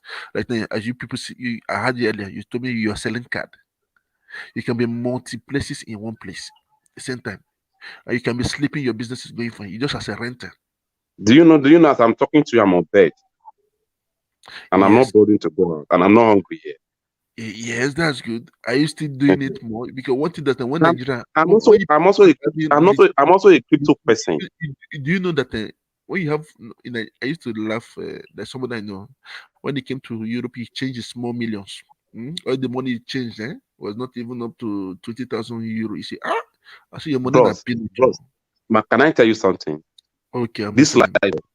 life you are saying, it Okay. depends on your own personal capacity on how you see it. There are people who doesn't want the whole world before they can be satisfied. Are you a And there are Christian? people that Last time that yes, you're a I'm a Christian, the Christ, way you talk. I'm That a believer of God. okay, I'm a Jesus believer Christ of said God. in his book that go to the whole world. I thought that the Mhm, salvation is free, but it means mhm. you need Why did Jesus Christ did not have the whole world before he left this place? who told you that? The Bible tells us he Oh, became poor for we to be richer. Let me talk. the person that is even using bread, that is even multiplying bread, 5 bread to feed And the thousands of that people. means you don't even know the meaning of that. That's something. Understand? And what's the That means meaning? What's the he has meaning? more than enough. He has more Uh, than enough. You cannot give anybody yeah. that what you don't have now, Mr. Foley. Hold on. You can't give Please, anybody please, what you don't have. please don't preach um don't preach words to me, because I know what is. And is what I will tell you is this: pick your own life that you want to live. Don't ever think you can have the whole world. The day you have that mindset, the day you begin to touch you will begin to put your hand in things that you don't need. I don't want to have that mindset. I want to be fine, and I'm fine, and God is making it for me. So leave me on that aspect or that part. I don't want to be that worthy, but I want to be okay. Mr. Foley, good speaking of you. Understand? Remember what Mr. Simba told you the last time. The moment you get more exposed, you will not be saying what you're saying. Okay, what you But call exposures is different. What you see as an your exposure is your different from what I know as an exposure. matters. Your environment. You know, Mr. Foley, when I was broke, I used to tell myself that I just want to be okay. I just want to be okay. God, When I became okay, okay, I want to be okay, wealthy. bros. I'm not rich and I'm not broke. I deal with crypto as well. I'm on and I have things on crypto space. It will And fall it's before next year. yes. It will fall. Mhm. Be aware of it. Who tell you? Okay, can we put money on it? Can me and you put money on it? And let's come and tell what next year will be in the crypto world. Can you bet it with me? The government are taking over.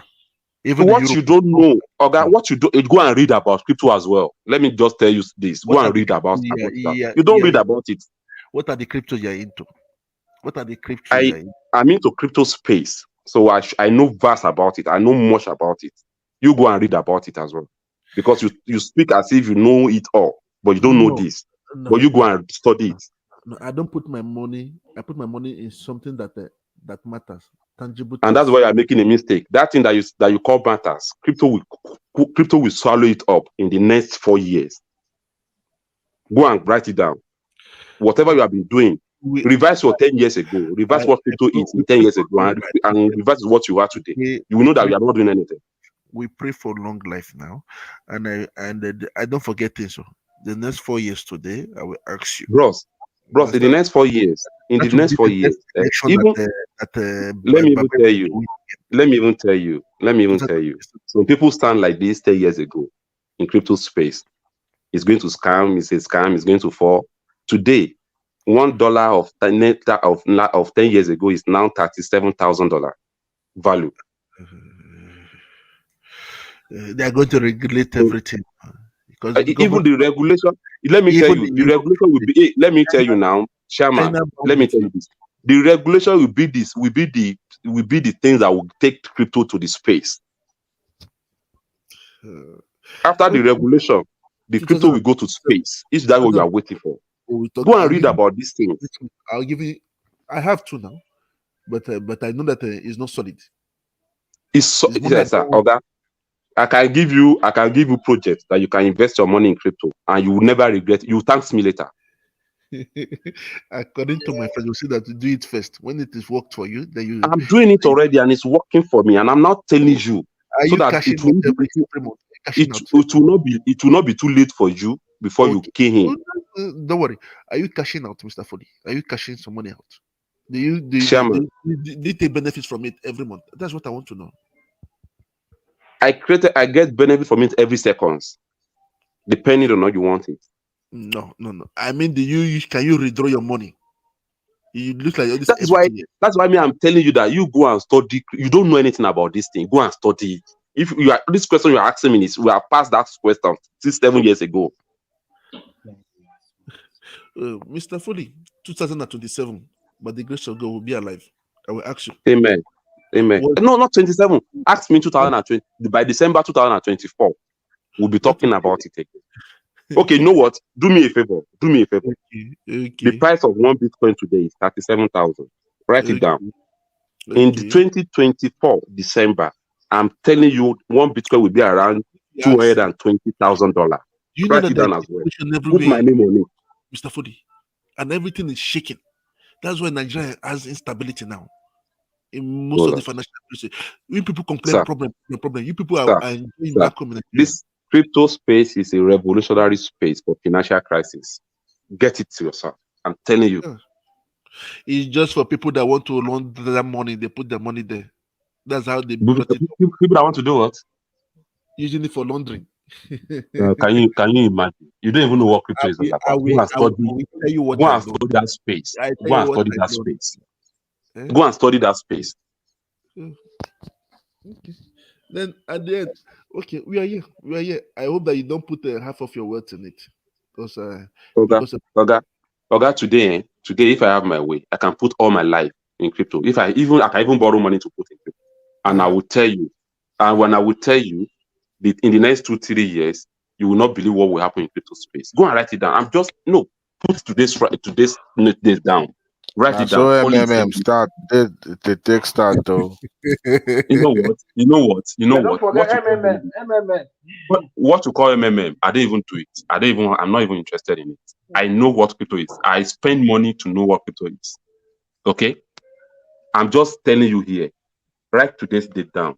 all the crypto that you know about, write the price down today. Let's see what the price will look like in the next 3 years. If you are not going to regret it, call me a pastor. The land that you bought 10 million naira today, write it down and use that 10 million naira to get to involve in crypto space. And let's come and see what the value of the land you bought now and the crypto will give to you in the next 3 years. If you don't regret it, call me Pray pastor. that there is no war in Nigeria, my brother. Pray for peace War. for Nigeria. Which Because war? the moment Which that war? look at Ukraine today, you can Even Ukraine. even if there is war, bro, Many people even in if there Europe is war, goes there even to if go there and is buy. war, Oga, even if there is war, your business that you're talking about will also affect. So don't talk about war. So let me tell you. So everything will fall. Everything will fall. That's how the one thing is that you have to understand one thing there. Why is there crisis now today in the world? Financial crisis now in the world because of Russia is going after Ukraine. What is and we the European Union NATO Can we want just that what bros, can we just stop? Can we stop talking about this financial freedom? I'll just give you my word now. Write it down. I don't want to just forget it. Write today's date down and put the price of the coin that you know. I won't forget it. It's already in my computer now.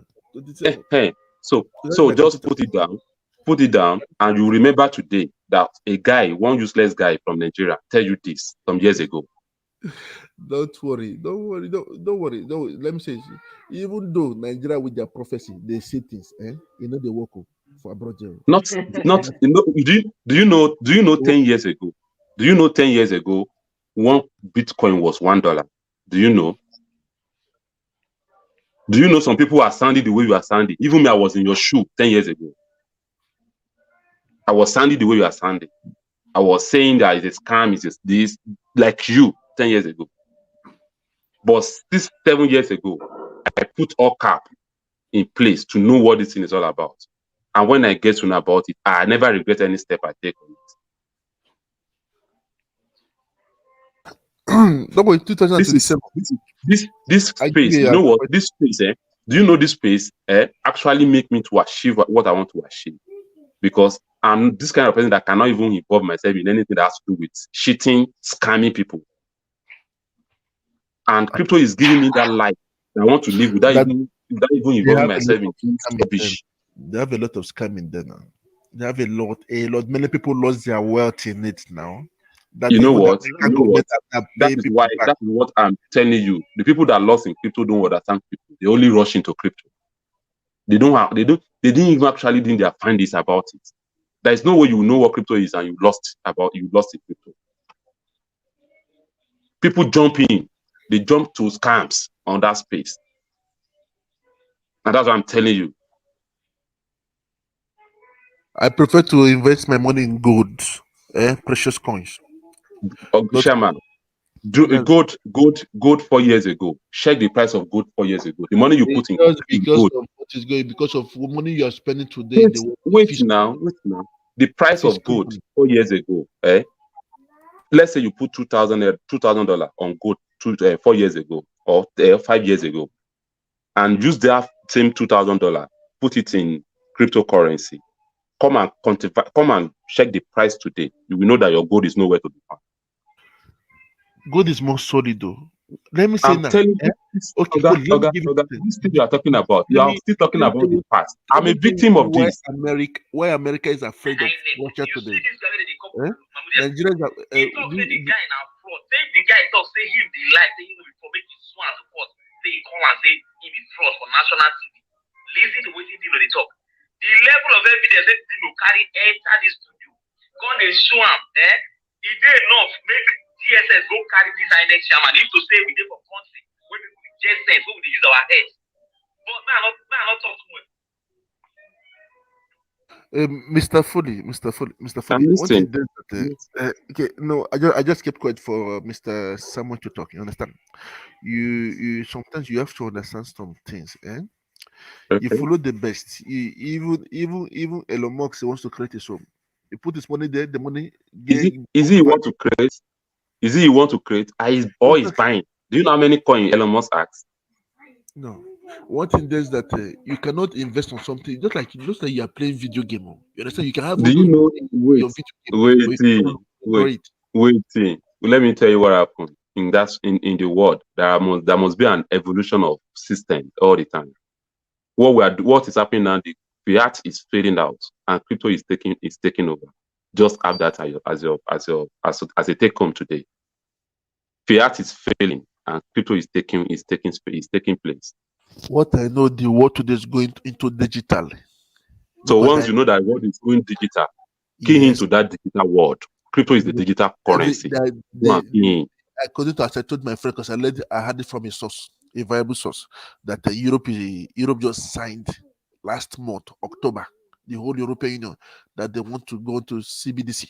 You understand? They're Okay, not what doing what what what is that telling you? What is that telling no, you? no, Crypto that is is taking over, and you are control. you are You you are, cannot lit- you are buy it hearing all these names, because and you are still they seeing use you are still seeing it as a scam. they have they have no. This one is government. When it's government, I put my money in it. When it's not government, But let I me don't do it. let me tell you something. There must be a product before law. Crypto space, blockchain is a product. They are now looking for a way to get into it. Somebody has to create a something before government will make a law about it. And crypto space has been created. Blockchain has been created. Governments are now looking for how to benefit from it. Okay, look The now. same Let me way, tell you. the same way your oil in Niger Delta is there without anybody knowing until they get to know about it, and they now started creating wealth around it. Let me tell you one thing you have to understand. Like now, the moment the government starts controlling everything, it is finished. Remember when China refused people in their country to using crypto? Eh? And I will tell you today. Let me tell you something today. I have wait now. Wait. What Let me tell you happened? something Let me about what finish you now. just said. You must learn to I have listen. almost 20. Wait now. I have 20 people today of my friends that the only thing they do is to buy crypto and send to their agents in China. China's they are putting their money on ground to acquire wealth, to buy more crypto, and they Do are you know the deceiving you. financial problem? Do you know the financial problem state of China today? They're not destroying houses. It's going to be they're living in a balloon. Any small mistake, Yeah. regulation from the US, Let everything will you fall. let me Out of hand. you know what this topic let's put an end to it, because you are making me to say it more than what I should be saying. Can you just put your pen down, put today's date down, and write the price of all the coins, put it down, and let's see what 2 years will look like, and let's talk about it later. You It's have not my as number if you already. are playing Ninja bet. You are doing Ninja bet here. Oga, Oga, what you are saying here, it's sounding like you don't understand what crypto space is all about. Go and study what crypto space is all about, and you will know better. You don't know anything about crypto. Okay, I'm just, 2027. I'm just, I'm giving you 1,000% assurance that you don't know anything about crypto. No. One thing, the one is you are not the one controlling it, Mr. Foley. You can't give me 1,000%. Are you the one? The money in your bank? Are you the one controlling it? The money you think you have in your bank? Are you the one controlling it? Yes, Mr. Foley. Today, today on your phone, you can just press 1, 2, 3, 4, 5, 6, and somebody will receive it and thank you later. Uncle, I've seen the money. What do you send? You send code, digital code. You are no more sending paper, and yet you are still doubting what crypto will look It like. is the value, but there's nothing backing it up. There's nothing backing it up. Wow. American dollars Can I today. can It is can the I tell you petrol what dollar. is backing it up? Can I tell you what is backing it up? Okay, okay, talk. The usage and the demand and supply is what is backing it up. The same way, the money you are spending today, some people reject it when they first introduce it. People don't give their money, people don't give their cow and their land for this paper money you are talking about today. Go and read the history. I Go and pray check that where money is coming from. no, one thing I just pray for you. Yeah, don't worry. Don't pray for me. Pray for yourself. Who is talking? Who is talking there? Is there a zero?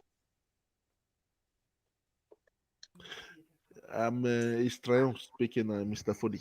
It's trying and falling. Foley. So, you're sounding like you're sounding too sure about cryptocurrency. Listen, 1,000, 5 million listen. sure. I have coins. I have coins that I've had like for over 2-3 years now, and I Okay. used to trade. Uh, I used to do daily trade on crypto as well. So Okay. you can't say that crypto is that sure when it is not, when you know the amount of fraud, you know the level of fraud that goes on when it comes to Okay. creating coins, when it comes to Mm-hmm. the financial backing of or the capitalization of coins. So Okay. if you look at last year, this is one of the things that people who trade who are asking people to invest in cryptocurrency. Look, I'm not saying don't invest in it. I still have coins till today, so I'm not going to say don't invest in it. But what I'm saying is this: when you speak like this, don't. This is how some people put their uh uh put everything into it, and then they end up taking their life. So you have Okay. to also Let put me tell you some this. level of, I'm not a hold on. financial You have to institution. also put some level of caution into Yeah, it, I'm not a because financial. I'm not a financial institution. Nobody should listen to what I'm saying to go and invest in crypto. I so, told them to go and do their findings. Let them read about it. That's what I'm telling them. yeah, but look, as at I'm not there was running. I'm not as running at a business. I'm there was not a asking to time give me money. last year. Hold on, there was a time last year when they were predicting 100,000 bit for Bitcoin to hit 100,000, only for Yeah, him to prediction go from 50 something thousand to or 15, to 18,000, 16,000 to 16,000. 16,000. So Yes, did you see the fall from this? The and and prediction was and it was going to hit and I will tell 200K. you this. And I will tell you this. Crypto space is not a place you just come to come and get rich.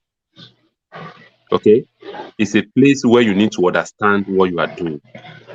Don't Fully, just can I come ask you a there. question? Don't Fully, just can I ask come you a there with question? the mind of yes, I'm here. So can you play options on crypto? Can I do what? Can you option trade it? I don't even do trading. So if you can option trade, that means you can short it. So if it's going up, you can make money. If it goes down, you can make money. So Yeah, that's but Yes, pretty yeah. much listen, it. No, I do that. I do listen, that. I do that. listen. When it goes up, I sell. When it come down, I buy back. But I have Yeah, but a portfolio No, which I no, will never no, touch. no. That's not listen. I shorting, man. trade. Okay, That's not who asked shorting. that question? Who asked that question? BT, yeah. Okay, see, Baba Q. I trade. I was trading for a while before I stopped. Right. Look, it is too Volatile. uncertain.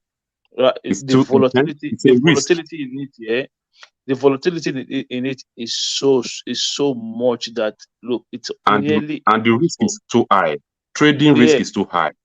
you have to sit down in front of the computer 24/7 when if you want to trade crypto.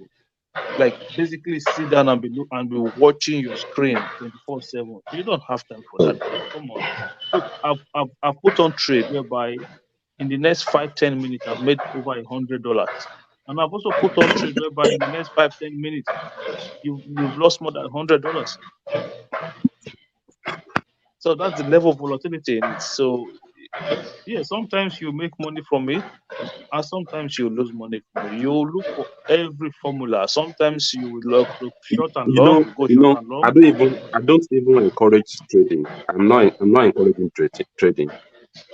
I No, you encourage can. you No, buy. trust me. If you really want to make money from crypto, trading is the way. But the thing is, this you have to. It has to be like a full-time job for you.